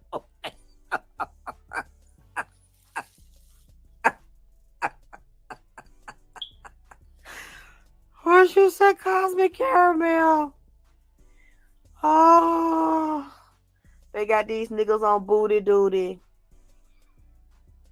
These goddamn rooted tooted, fresh and fruity, digging the booty ass motherfucker, IHOP pancake eating niggas in this motherfucker. You know, all goddamn it down here with this goddamn bullshit. Y'all think I like it to be early, be up here telling y'all about this goddamn shit, or y'all want to do something to me, and anybody that want to tell you the truth about what the fuck they see going now. I hear something about Stone Mountain and the KKK is tied to this extermination elimination. Why they got you looking at this? They passing different laws and whatever the fact got these sellout ass niggas, these rainbow bright ass niggas, and these backstabbing bitches trying to come up off of motherfuckers and setting motherfuckers up to get them a record deal. Oh, god damn it. I wanna tell you, baby, the changes I've been going through. Missing you, missing you. The Vandross is here. Till you come back to me, I don't know. Yes, Luther is in here talking to Prince and Angie. So they did it to him and Superstar. You know, that's a hell of a motherfucker. That's a legend. That song, he came out Superstar. He's up here still singing. Time they got a hold to him. He in a party with them hot sisters, baby. And they gave him HIV, baby. That's it. I got a new attitude. Here come Patti LaBelle, and like she thought my daddy raped her. I do not believe my daddy raped Patti LaBelle and had sex with Patti LaBelle. It's either she said he was drunk and he tried or he did. I don't see any evidence of it. To this day, she hasn't shown any evidence of it. I see her up there, Luther Vandross looking at her ass, talking about she'll sell out a dick sucking a liar too. She got down with the shit. That's the way she can still tour at her age, goddamn. And she could sing. I can't take nothing from her. Talented and could sing, but I don't believe that shit about my daddy. And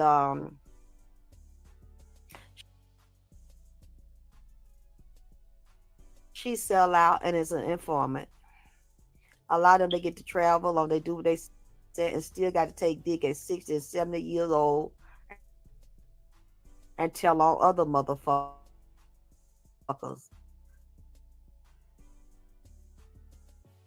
And stay out of jail and stay out of legal problems and get their money. And a lot of them don't tell. Got to suck dicks for that. Suck dick just to get on the train and get on the plane. Take your shoes off and damn sing. See, you know, I don't know why I said that.